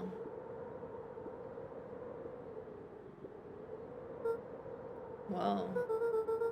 I can see why they wanted to move us all out of town now. There are some summoners, and when I kill them, their summons are meant to disappear. What do you think, the game's bugged or something? Why would they dig a giant hole? I think this is it. 1 hour to go. I hope he shows up soon. This is the source. It's a dang hole. I keep killing one before his summons are fully appeared, so they live, then kill me. Oops. How do we smash a hole? The story has sucked me in. Good, I'm glad. It's really got a lot of depth and twists and turns to it. And if you have Games Pass, Odious, I mean, I know you've seen a lot of it, but it's free on Games Pass. Oh, it's much more than that, my annoying little friend. Where's Rolo? I wasn't lying before. He's safe. Well, safer than you two at least. Drats it's called. Something about an ooze and some turtles. There's no turtles here. You just had to drag me all the way out here, didn't you? Mr. Kerr gazed down the abyss in contemplation. It really is something, isn't it? What did you do to our town? What is all of this? Well, that's a doozy of a question.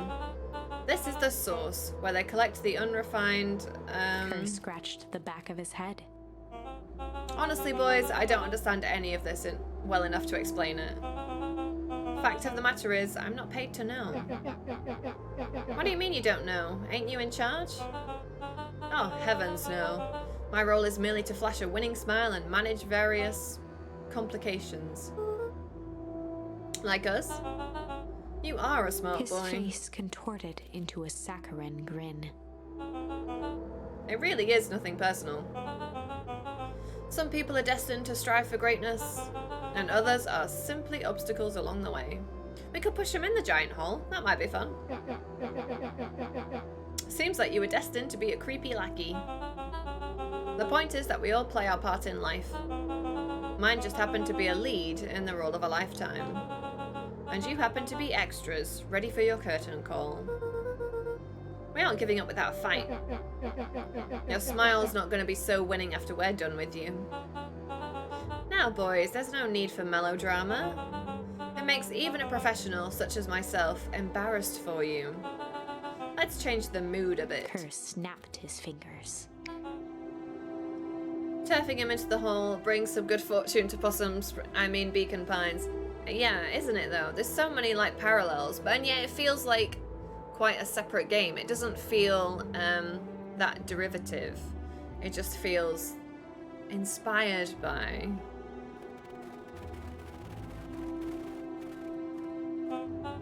Ah, that's better. Deal with them. But yeah, definite parallels.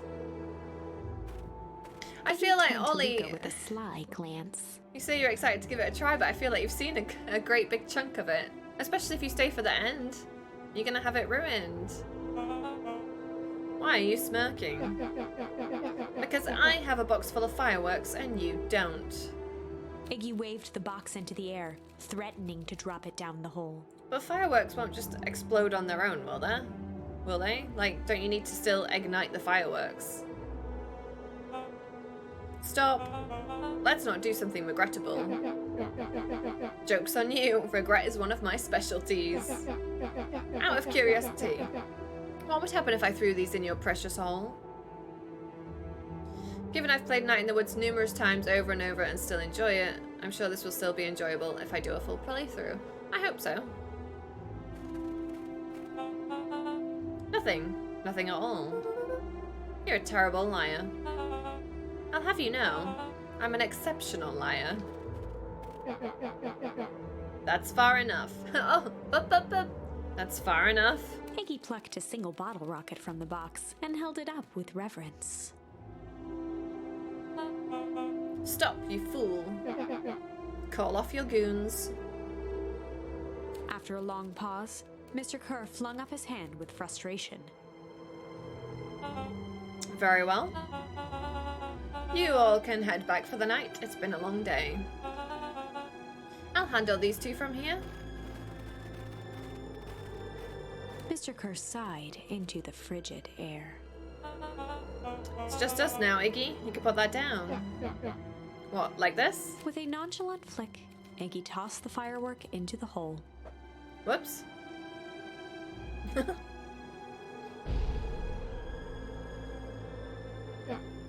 Ooh. Whoa. With a growl, Kerr leapt at Iggy, Oh my god, his crashing through Luca. face. No, Iggy. Iggy tried to twist away, but in the struggle they both tumbled over the side. Luca dove forward, bracing Iggy's hand just before it slipped. His grip was made precarious by the cold, wet snow. He could see Kerr further down, clinging to Iggy's coat. You reckless child, what have you done? Luca, listen to me. Hold on tight and use the walkie-talkie to call them back. What channel do I use? Doesn't make a damn difference, they're always listening. If you do that, the clipboards will just haul us up and snag us both. The only way you get out of this is if Kerr's out of the picture. Just let go and save yourself. No! If he lets go, we both die. I don't want to die, but seeing the look on your face almost makes it worth it. Mr. Kerr, you've had a long life. Why don't you actually do something selfless and just let go? Mr. Kerr gasped with insult. Long life? I'll have you know I can still play 25. You should have heard me sing the part of Phileas Young. With a wild look in his eye, Mr. Kerr began to hum a proud melody. Wow, can you believe this guy? Hum! Oh, where do we use that? Maybe instead of crying, we're gonna sing for Grandma when we, are in this place in the alternate timeline, and it will, strike her heart or something. Luca's hand began to cramp. His voice began to crack. Just let go. No can do. If you want to save your friend, you'll have to save me too. Luca, look at me. It's okay. Luca felt Iggy loosen his grasp. You aren't going to kill your friend like that, are you? Every muscle in Luca's body burned. I'm not his friend. Oh my god, the music's getting really fucking tragic now. We've got the vocals. I'm just a no-good bully. Like you, Kerr. Iggy, no. Luca felt his hand slipping. And I told you what you need to do with bullies. I can't. It's your only way out of this mess. 2 birds with 1 stone. It makes sense for us to fall together. Wackadoos travel in packs. A calm settled over Iggy's face. Iggy. Luca, let me do this. Iggy's voice was colder than the bitter air billowing from the chasm. Let me do the right thing for once. Oh no, do we need to make a decision? Oh no, Luca had no choice but to...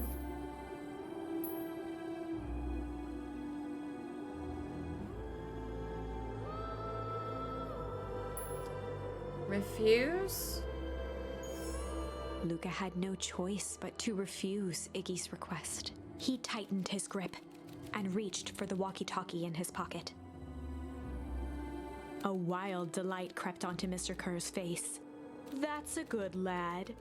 Now, radio for help. Iggy begged Luca with his eyes one last time, but Luca pressed the button and called out. We need help. Mr. Kerr is in danger. It looks way too happy. It wasn't long before they were once again surrounded by clipboards. I mean, I picked this version first because I think it actually might be the shorter branch. I think this might be a game over. Mr. Kerr sighed with relieved frustration. There you are. You really are a worthless lot, aren't you? Mirror, now. A clipboard dutifully produced an ornate ivory hand mirror, and Mr. Kerr began preening his tousled hair. Ah, that's better. Mr. Van Horn, I applaud your sharp thinking under duress. I'll put in a good word for you with the founder. Take them away. A swarm of hands overpowered Luca. The last thing he saw before a cloth bag was pulled over his head was the defeated look on Iggy's face. The end. Yeah, okay, so that's good, because I'm just, crossing off paths. I did sort of think that it wanted me to drop Iggy. I think this was one of those times where doing the right thing was the wrong thing. Oh no, that means that we have to accept and... So here, yeah, so instead of crying in front of Grandma, we can hum. But I guess let's just finish this and, oh god, we have to drop Iggy down the hole. Luca had no choice but to accept Iggy's request. With a quiet blink, Luca watched a teardrop sail down into the howling void. As his fingers slowly gave up, he met eyes with Iggy. This is awful. Iggy. We don't know that Iggy will The two actually die, silhouettes though. were swallowed by darkness. No, we don't. I don't think it's going to be a good thing, though. Huh.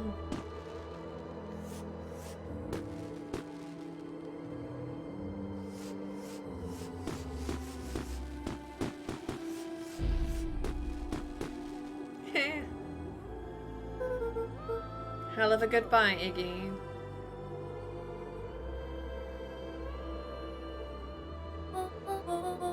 Luca, you should really step back. What? Quickly. Are we gonna get frozen anyway? Oh. Curious. It didn't... Huh. Ah, but of course. Those fireworks of Iggy's must have just been the right amount of energy. We should get out of here before perennial harvest arrives. Not until you tell me what just happened.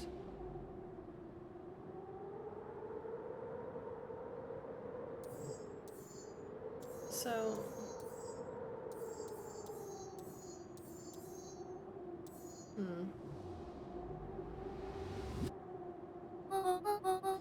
Your friend's sacrifice just saved this town. For a little while, anyway. How? Tempest liquamine is a peculiar substance. It can change the relationship between matter and time itself. But doing so requires unfathomable energy. In a closed system, that energy can only come from its surroundings. A useful side product of this property being, by adding precisely the correct amount of energy to it, one can create a cryogenic cascade.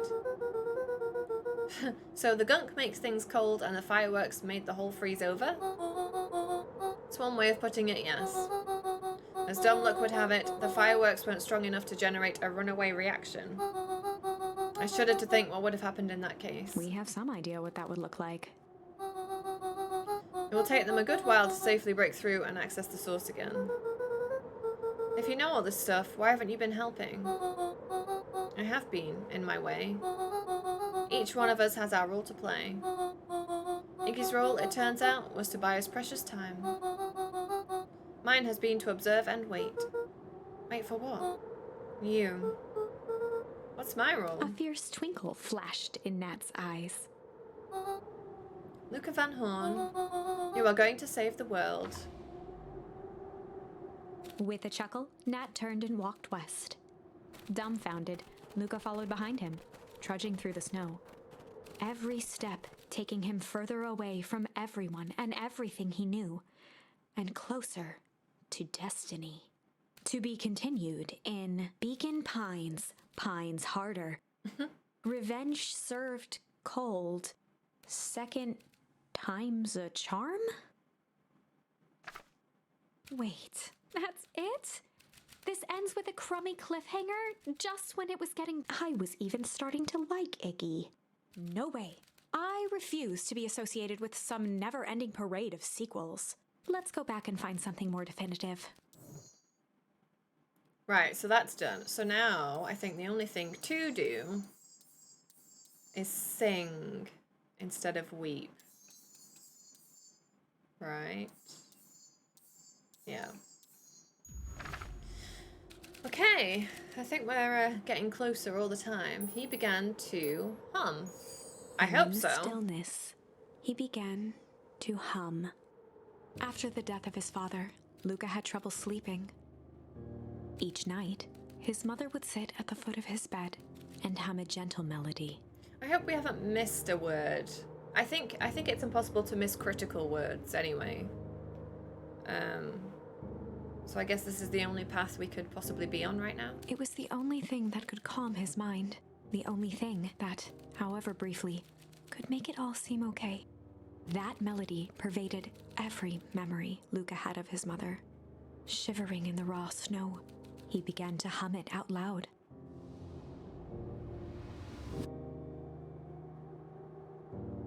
Because this is our mother, right? It's not Gran, so maybe humming.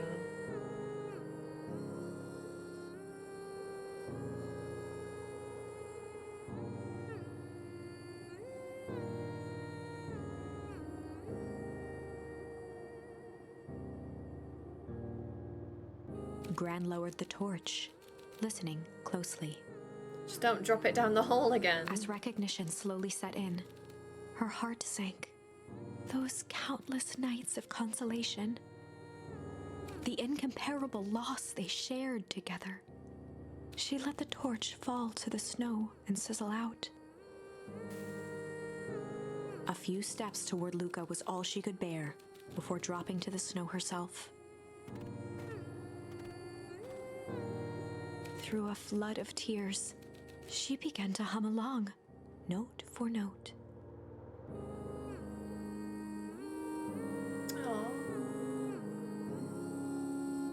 No way did that work. Of course it worked, because it spoke to something deeper inside of her.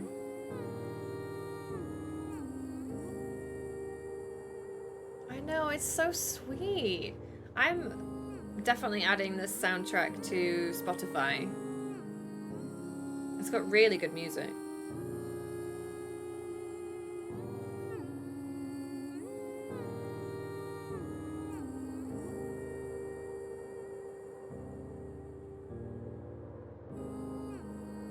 Luca lifted his head in astonishment. The last time he heard that melody was the last night he saw his mother. She's your mother. How do you know? I'm so sorry, my little buckaroo. Buckaroo? The only people who call me that are my dad and your mother. Luca blinked through blurry, watery eyes, trying to see more clearly. She's been there the whole time. He could just make out the impression of a familiar face. He peered across the snowscape at the woman on her knees. Something about her was undeniably his mother. How have you only just seen that now? Only smaller, older, changed. Mom? There the whole time, lying to him. But it's... How do you explain that? You don't think you've ever seen American Psycho? It's okay. I don't think I'd want to watch it again, to be honest. That's right, Buckaroo. Mom! Aww. Luca sprinted as fast as he could toward his mother. They held each other close, and the cold retreated from their bodies. Eleanor? I thought you were... gone? You should have known I would never abandon my son. Eleanor looked down at Luca, tightening her embrace in an appeal for forgiveness. How? You're a smart man, Joseph. I thought you'd have pieced it together by now. You were exposed. Mom, I don't understand any of this. What happened to you? Why did you go? Why did you leave me? I never left you. I was always right here, Luca. Why did you lie to me? It tore me up, Luca, but I did it to keep you safe. I thought that getting answers would help us both move on. But the more I discovered, the more I realized the danger we were in. Work tomorrow, so I'm off to bed. Good luck with the rest. Night. Good night, Grego. I hope you rest well and get lots of sleep in for work. You could have trusted me. These are bad people, Luca. They won't stop until they get what they want. And they don't care who gets hurt in the process. Then, what do? We have to stop them. Joseph slumped into the cold, wet snow. They can't be stopped. This is too big. I tried beating them at their own game. I'm done fighting fire with fire. For the first time in a long time, her voice felt like her own again. No more lies. I see now. There's a better way to stop perennial harvest. The cold, hard truth. Luca gazed down at Nuncreed with pity. He looked small. Joseph stared into the snow, as if searching it for answers. Come on, everyone. We've got a party to crash. So we're not going to be stopped by the cold snap this time, so that's good.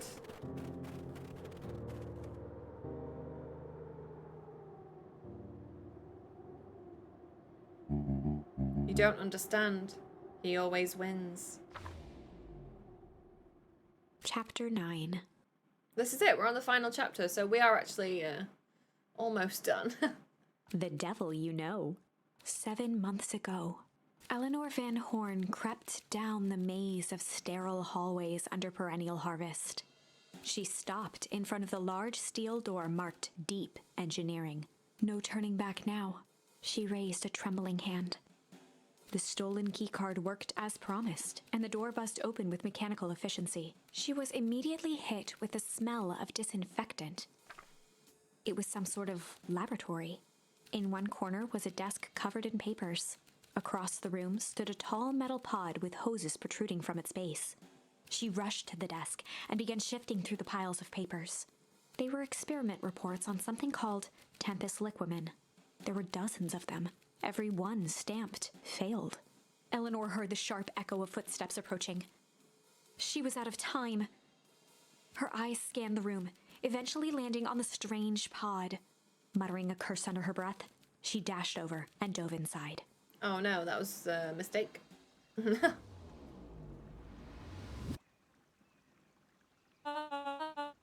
And that is what change is all about.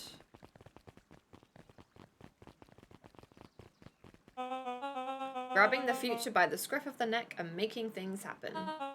Change is a choice. I am tickled pink that we will all be making that choice together. How great is that? This man is a liar. Excuse me? I will not. This town has a dangerous secret and Perennial Harvest only exists to keep it hidden. Nonsense. They picked up the whole damn town and moved it right under our noses. You aren't making any sense, dear. Mr. Kerr addressed the crowd with a sarcastic tone. Imagine such a thing. It's absurd and just plain impossible. They promised they could fix the foul harvest. They told us they would clean this place up. We just had to leave town for a few days. But while they had us evacuated... Mrs. Hartford, I'm afraid I'm going to have to ask you to... You're afraid of a lot of things, aren't you? You snivelling little worm. This is growing tiresome. A little help, please? Don't you all see? This festival is a sham. An excuse to have the whole town gather in one place. They're planning something awful. I don't know what, but these people are wicked. Don't listen to her. She has absolutely no proof. I am the proof. I'm Eleanor Van Horn. Whispers filtered through the crowd. Well, aren't you just sneaky as the dickens? We all knew Valentine's fertilizer was too good to be true. And now this whole town is paying the price.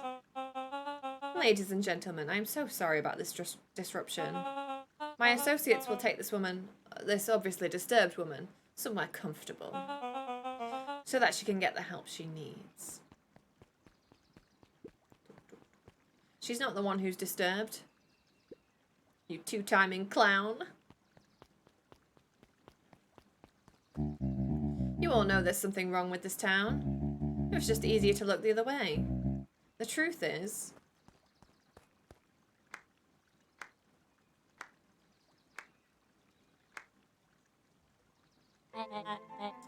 That's quite enough, Mr. Nuncreed. Torment dragged on Joseph Nuncreed's face. Yes, sir. Oh, he's like reverse time. Oh, so it was so he could live forever. Is that's the original, that's, what do they call him? Sharper? Is that Sharper? And he's like, somehow used that liquid time stuff to roll back time and become a younger man again. Take them away. No, I want them to see this. Ah, the ever-tempestuous Eleanor Van Horn. You've been quite the thorn in my side. Like a weed that's burrowed in where it doesn't belong. I must confess, you look dreadful. He paused for a moment, plucking a piece of fuzz from his sweater and discarding it to the ground. Consider yourself in rare company. You've managed to pull one over on me. Maybe that's why he likes licorice. No young person would like licorice. It won't happen again. I knew you had some sort of plan to disrupt our little party. But alas, I expected something a bit more impressive than incoherent rambling. It all makes sense now. No matter, your failures are yours to bear. Mr. Kerr? Yes, sir? It's a shame it was cut short, but I thank you for that rousing oratory. I will take it from here. Yes, sir. Of course, sir. Yes. You have done quality work for me, William. You can look forward to the recompense we agreed upon. Oh dear, what's happened, Jones? Has he cancelled? Is the building inspector not coming? Kerr gave a bow of deference. If we said Friday, why did you schedule him for Monday? Did nobody tell you? Founder, you are most gracious. Gasps rippled through the crowd. Thankfully, we can dispense with the formalities from here on out. Solomon pulled a glass vial from his pocket. In one smooth motion, he downed its contents. A triumphant smile grew across Solomon's lips. You can all call me Sharper Valentine. His body and face began to contort and Yes. expand as he disappeared into a belching green mist.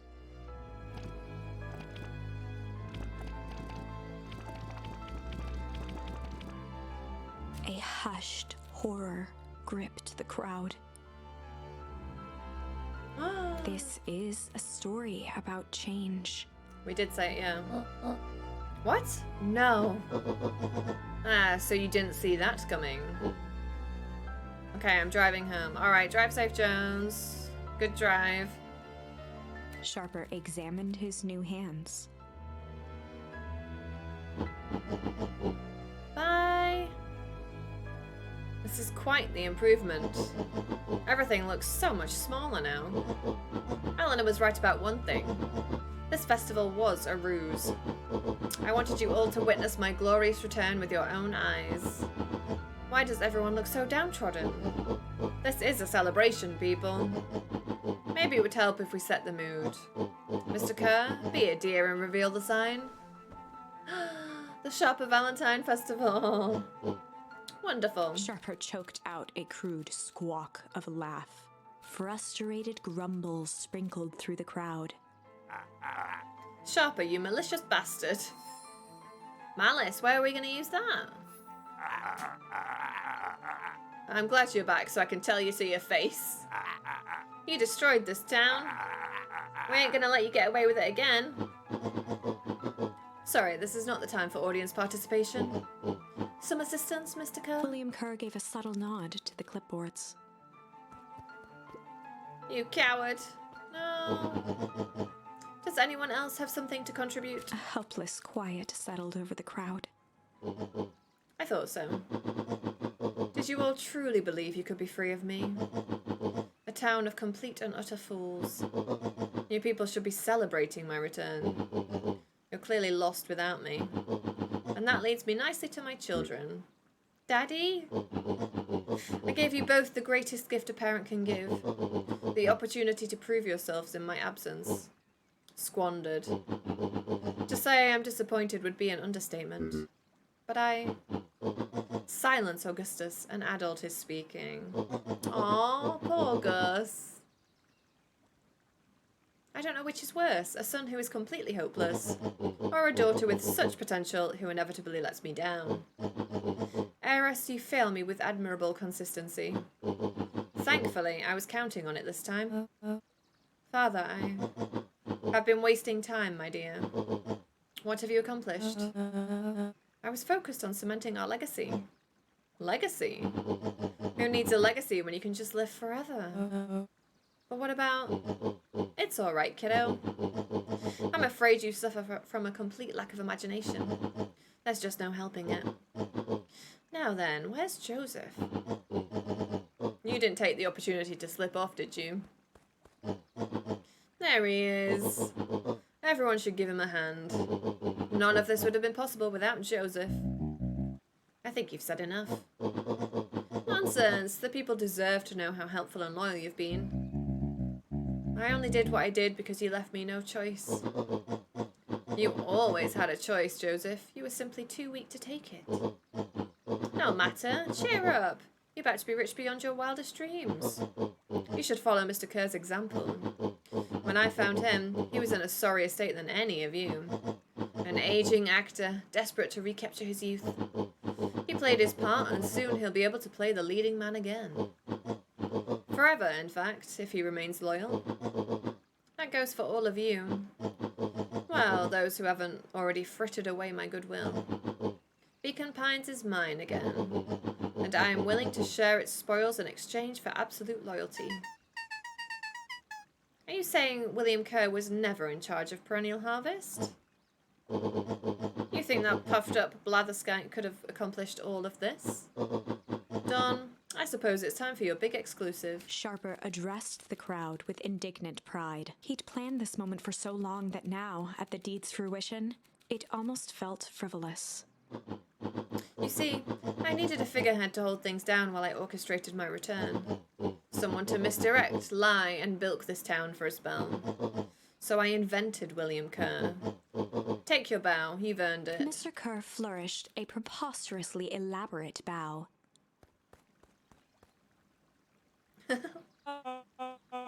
Patrick C. Montesquieu, thespian extraordinaire, at your service.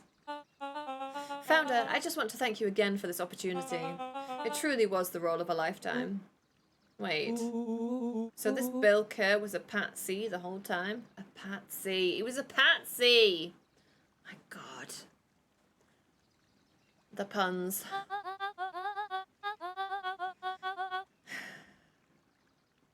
Now I can't believe that. I feel like we've been bamboozled this whole time. Now that your secret is out in the open, what's to stop this town from rising up against you? Oh, that's the delicious part. Fear. Thanks to our clipboards, I know what each and every person in this town fears the most. And I will make those fears manifest for anyone who steps out of line. The choice is simple. I'm not afraid of you. The young hero. I've kept a keen eye on you, boy. You and your friends made a habit of disrupting my plans. What a pity. If things would have gone a bit differently, you might have had your moment of triumph. But that's fate for you. You can't do this. But I can. I have won. Never underestimate what a great man can do, given time. And now time is my plaything. Perhaps the most expensive thing I've ever bought. But well worth it. Sharper coughed up one final laugh and cracked his knuckles. Enough chit-chat. Let's get to work, shall we? And so, Sharper set about remaking the town in his own image. The fertilizer factory soon reopened for business. Sales rose steadily as more and more farmers across the countryside began to swear by its miraculous properties. Beacon Pines became famous, a secretive town that, for the right price, shared its gifts with all. Gifts that became more and more necessary in a world where winters grew longer and longer. The end. This is wrong, but things are becoming clearer now. You can feel it, right? We can't let Sharper win. He might just be the key to this whole thing. Clever business model, is it? Let's see. Right, so where do we...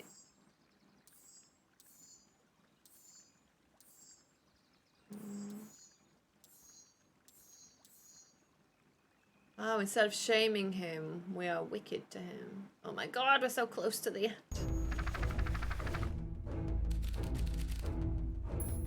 There was a malice lurking behind those eyes.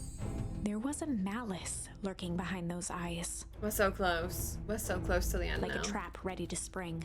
God. Luca felt the weight of Nuncrete's hand on his shoulder. Something wasn't right.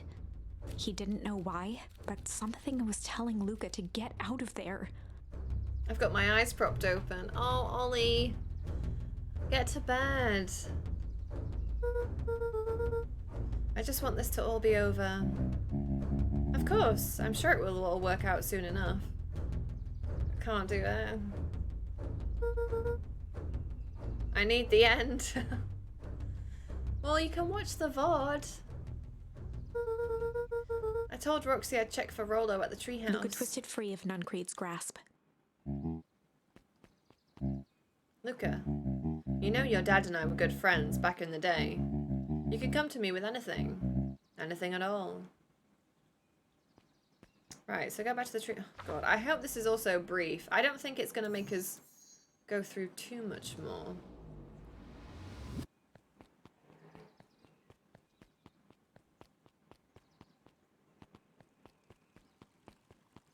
We know who you are now. Bit humdrum. If I were to throw a festival, it would be a thing to behold. I agree, this is more than a little sad. It's worse than sad. It's boring. What if we did something to spice it up? Festival sign waiting to be unveiled. It'd be a shame if someone... The two scurried off, eagerly formulating a plan.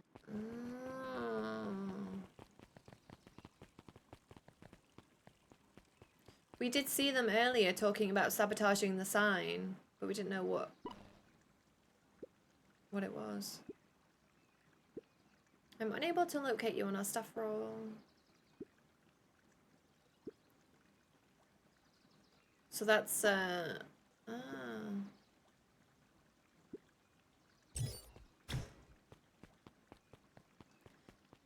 interesting.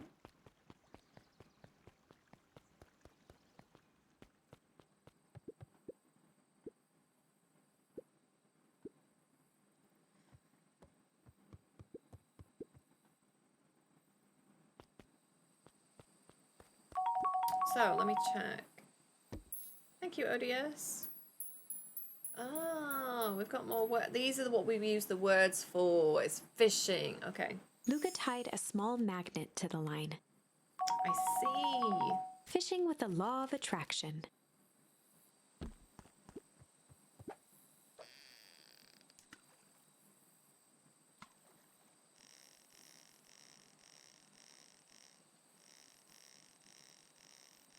Every great game needs fishing.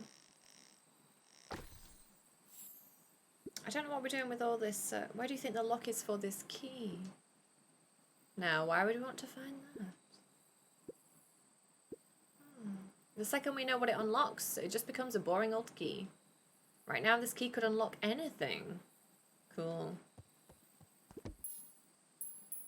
Luca wrapped some tape around the hook. Hey, you never know. I wonder if we do anything with these items. Like maybe we use the key in our house to unlock Grandma's room? Well, Mum's room, I guess.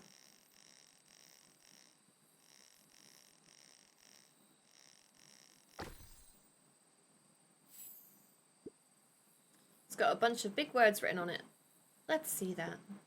We regret to inform you that your application for property rights with respect to the Beacon Pines CBD and surrounding area has been rejected. Valentine Estate. Oh. Luca stuck a toy stretchy hand onto the hook. Those things always get dirty anyway.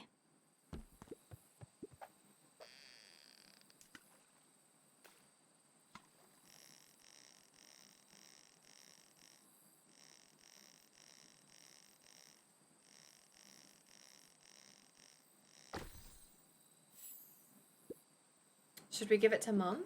She likes jewellery. That's a sweet thought, Buckaroo. And I'm not sure she'd fully appreciate a pond bracelet. Oh, I'm sure she would. I don't think we've got all the words because it looks like there's more Luca space. placed a sinker on the line. More space on that Sometimes blanket the best stuff is at the bottom of the pond. than we've got words for.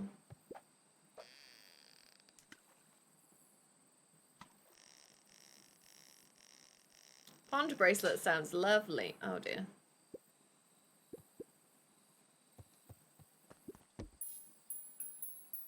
Luca placed a sometimes the Yeah.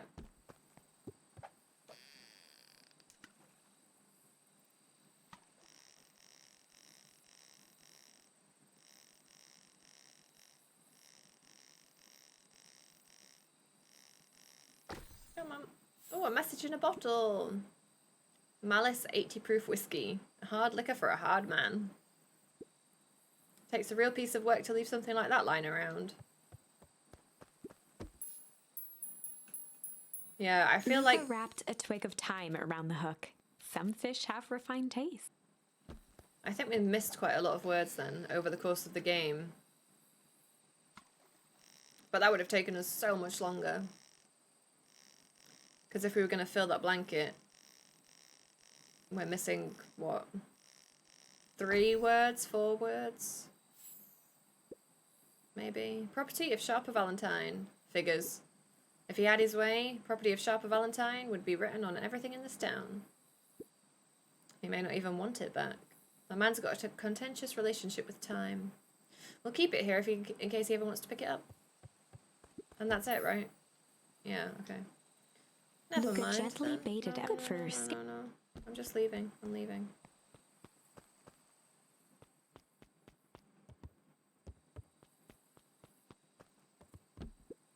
Rollo? He aired a long holler into the woods. Rollo. Wherever you are, I hope you're okay. Luca felt his eyes getting heavy and plopped into the beanbag. He conceded to its lumpy embrace.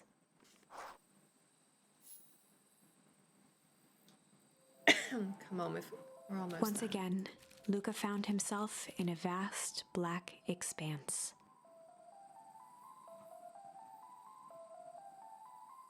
Oh no.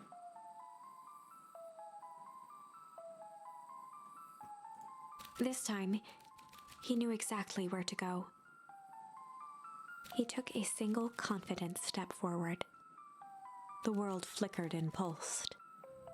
He found himself standing in front of the frigid air of a blazing campfire.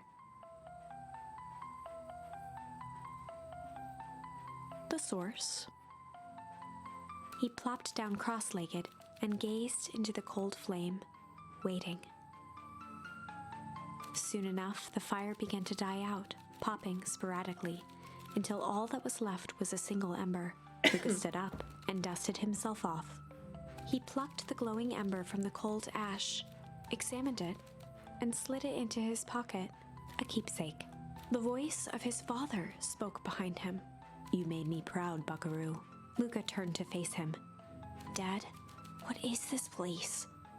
A warm grin grew across his father's face. "A place where everything that has been and everything that could be all wait together." Luca found himself staring at his father's face, trying as hard as he could to memorize every single detail. Wait? For what? Another voice spoke out as Luca's doppelganger stepped forward. "That's up to you." Without knowing why, Luca began to weep. Is any of this real? Are you real?" Luca's father bent down to smudge away a tear. "Of course. I'm as real as the part of you that misses me." Luca turned to look at the older version of himself. "And you?" The doppelganger choked back tears. "I'm as real as the part of you that's angry he's gone. Does that make sense?" Through his tears, Luca laughed. "I think so." His father pulled him in for an embrace. "Time to go, Buckaroo." Where are we at with this Luca game? was startled from his dream by a banging on the floor. I thought we were getting close to the end because we were on chapter 9 and now we've had to go back again.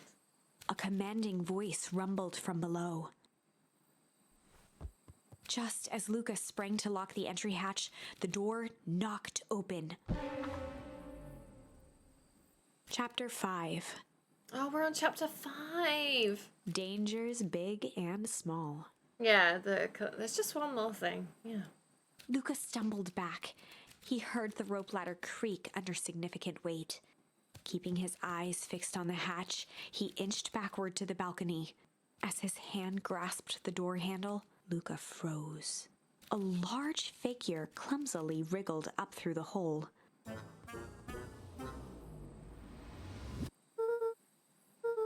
I know it's dark and all, but I figured you'd recognize me. The large figure cocked its head inquisitively.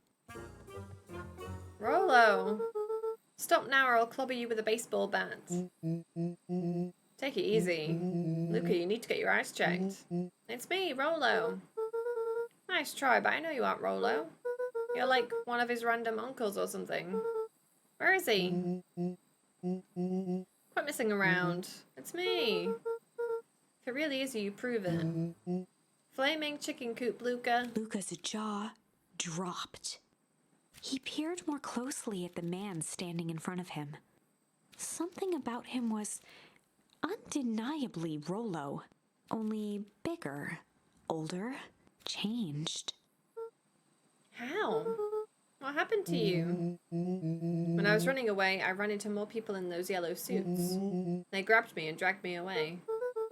Why did they take you? Dunno, they threw a bag over my head. It was cold and smelled like a swimming pool. I think it was an underground lab or something. They made my hands all big. Look. Rolo proudly presented his hands to Luca. Pretty sweet, right? I mean, it wouldn't be my first pick for a superpower.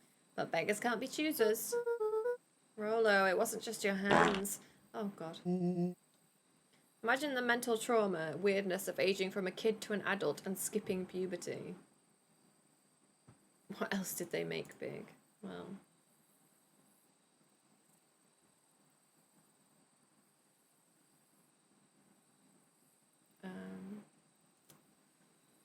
my feet too? Dang, Pa just made me new shoes. Wait, Luca, why are you so small? Luca moved to the side and pointed Rolo to his reflection in the balcony window.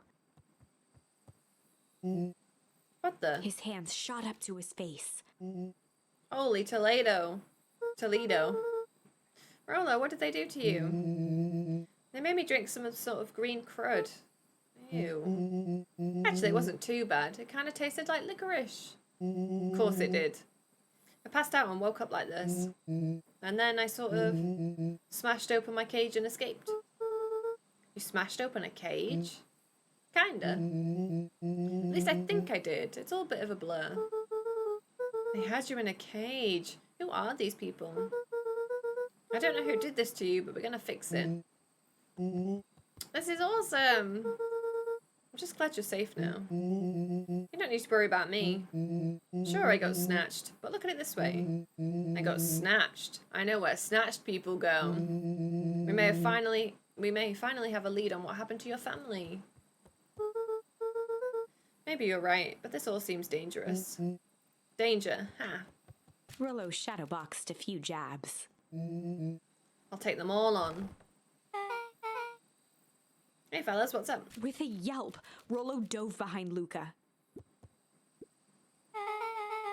Did I come at a bad time? Who the heck are you? I laugh in the face of danger. Yeah, I thought he was going to do that. This is Beck. Sorry, something truly bizarre just happened and I need help. I don't know where else to go. So you're just hanging out here with your large adult friend? This is my buddy Rolo. This is your missing friend? One and the same. He seems a little old. I have you know this is a recent development. What the heck does that mean? Oh, I'm sorry. You're the one who just showed up out of nowhere. So we'll be asking the questions here? That's fair. How did you find us? Your silly little treehouse? I think you mean our silly little mission control. I hate to break it to you, but your secret path isn't so secret. And I could hear your racket from a mile away. See, Luca, this is why we need to improve security around here. Not now, Rolo. Beck, you said something bizarre happened. Yeah, but... She shot a nervous glance at Rolo. anything you could say around me, you could say around Rolo. This has been a weird day all around, hasn't it? Yep. Beck's eyes narrowed. Okay, so it all started when I made it back home. My first order of business was to try to salvage my hair.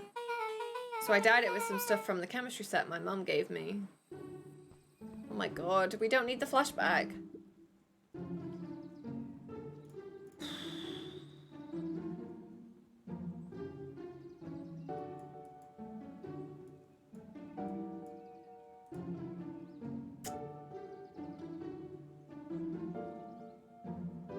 god, we've got like 3 more chapters to do. After this one.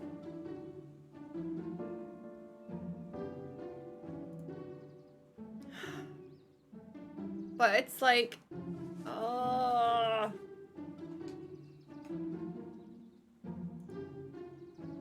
I should have stopped like 2 hours ago. And then it would have been a good chunk to leave.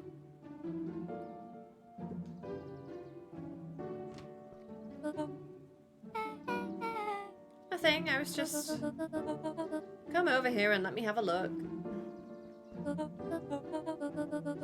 Like all good books were invested. Ugh.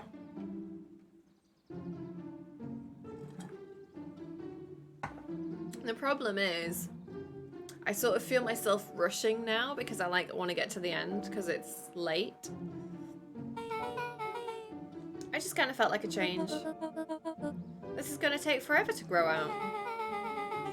You were the one who said that change was a good thing, right? I was talking about your mother's new job. I was talking about us moving. How about stop and preface Sunday's stream with the end of this? Well, I thought that. But, Ilona tried to put on a smile. I wish I knew, like... Is it going to be a quick 3 chapters?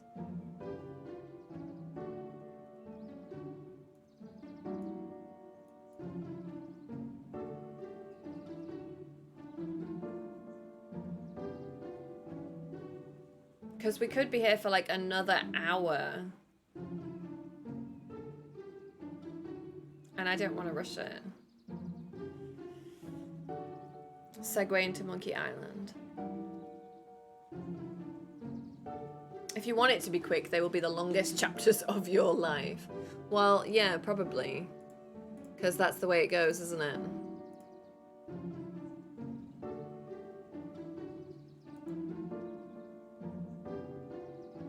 So...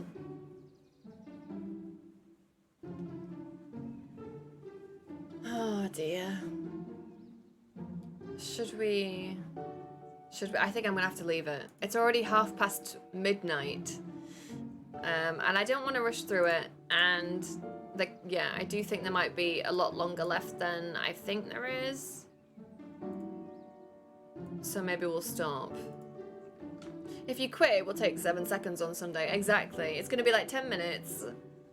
Or 2 hours. That's always the way. I'm trying to like divvy it up. Oh, how long to beat is wrong. It was so wrong. I've been at this 7.5 hours. I don't really want to leave it on a cliffhanger, but yeah, there's gonna be like an hour. I'm gonna stop. Because I'm gonna rush through it otherwise, yeah. I've already started to get to that point where I've questioned stopping, which means it's all gone downhill. But this is really fun. I'm really enjoying it. That's why I've been playing it for so long. Like, it's a really good game. I'm very pleasantly surprised by this. I wasn't really expecting too much. Like, I thought it would just be like a cute little game, but it's very, very good. I like the story. I like the art. I like the music. I like everything about it, but just didn't anticipate how long it would take me to get through it. So, well, that's okay. That's okay. You can't like them all. So I'm going to wrap up here. I'm going to play this again. We'll finish it on Sunday, and then I will play Monkey Island. Return to Monkey Island or something. Whatever it was called. We're going to start that. So I'm going to wrap this up here and go to sleep. Thank you so much for sticking with and watching me play. Thank you, Pew, for the gift subs. Thank you for, the stickers and the sound alerts, and for just hanging out and chatting. Yes. Have a good weekend, everybody. I'll see you on Sunday. Rest well, every 3 hours. Good night, everybody. Night night. Bye bye.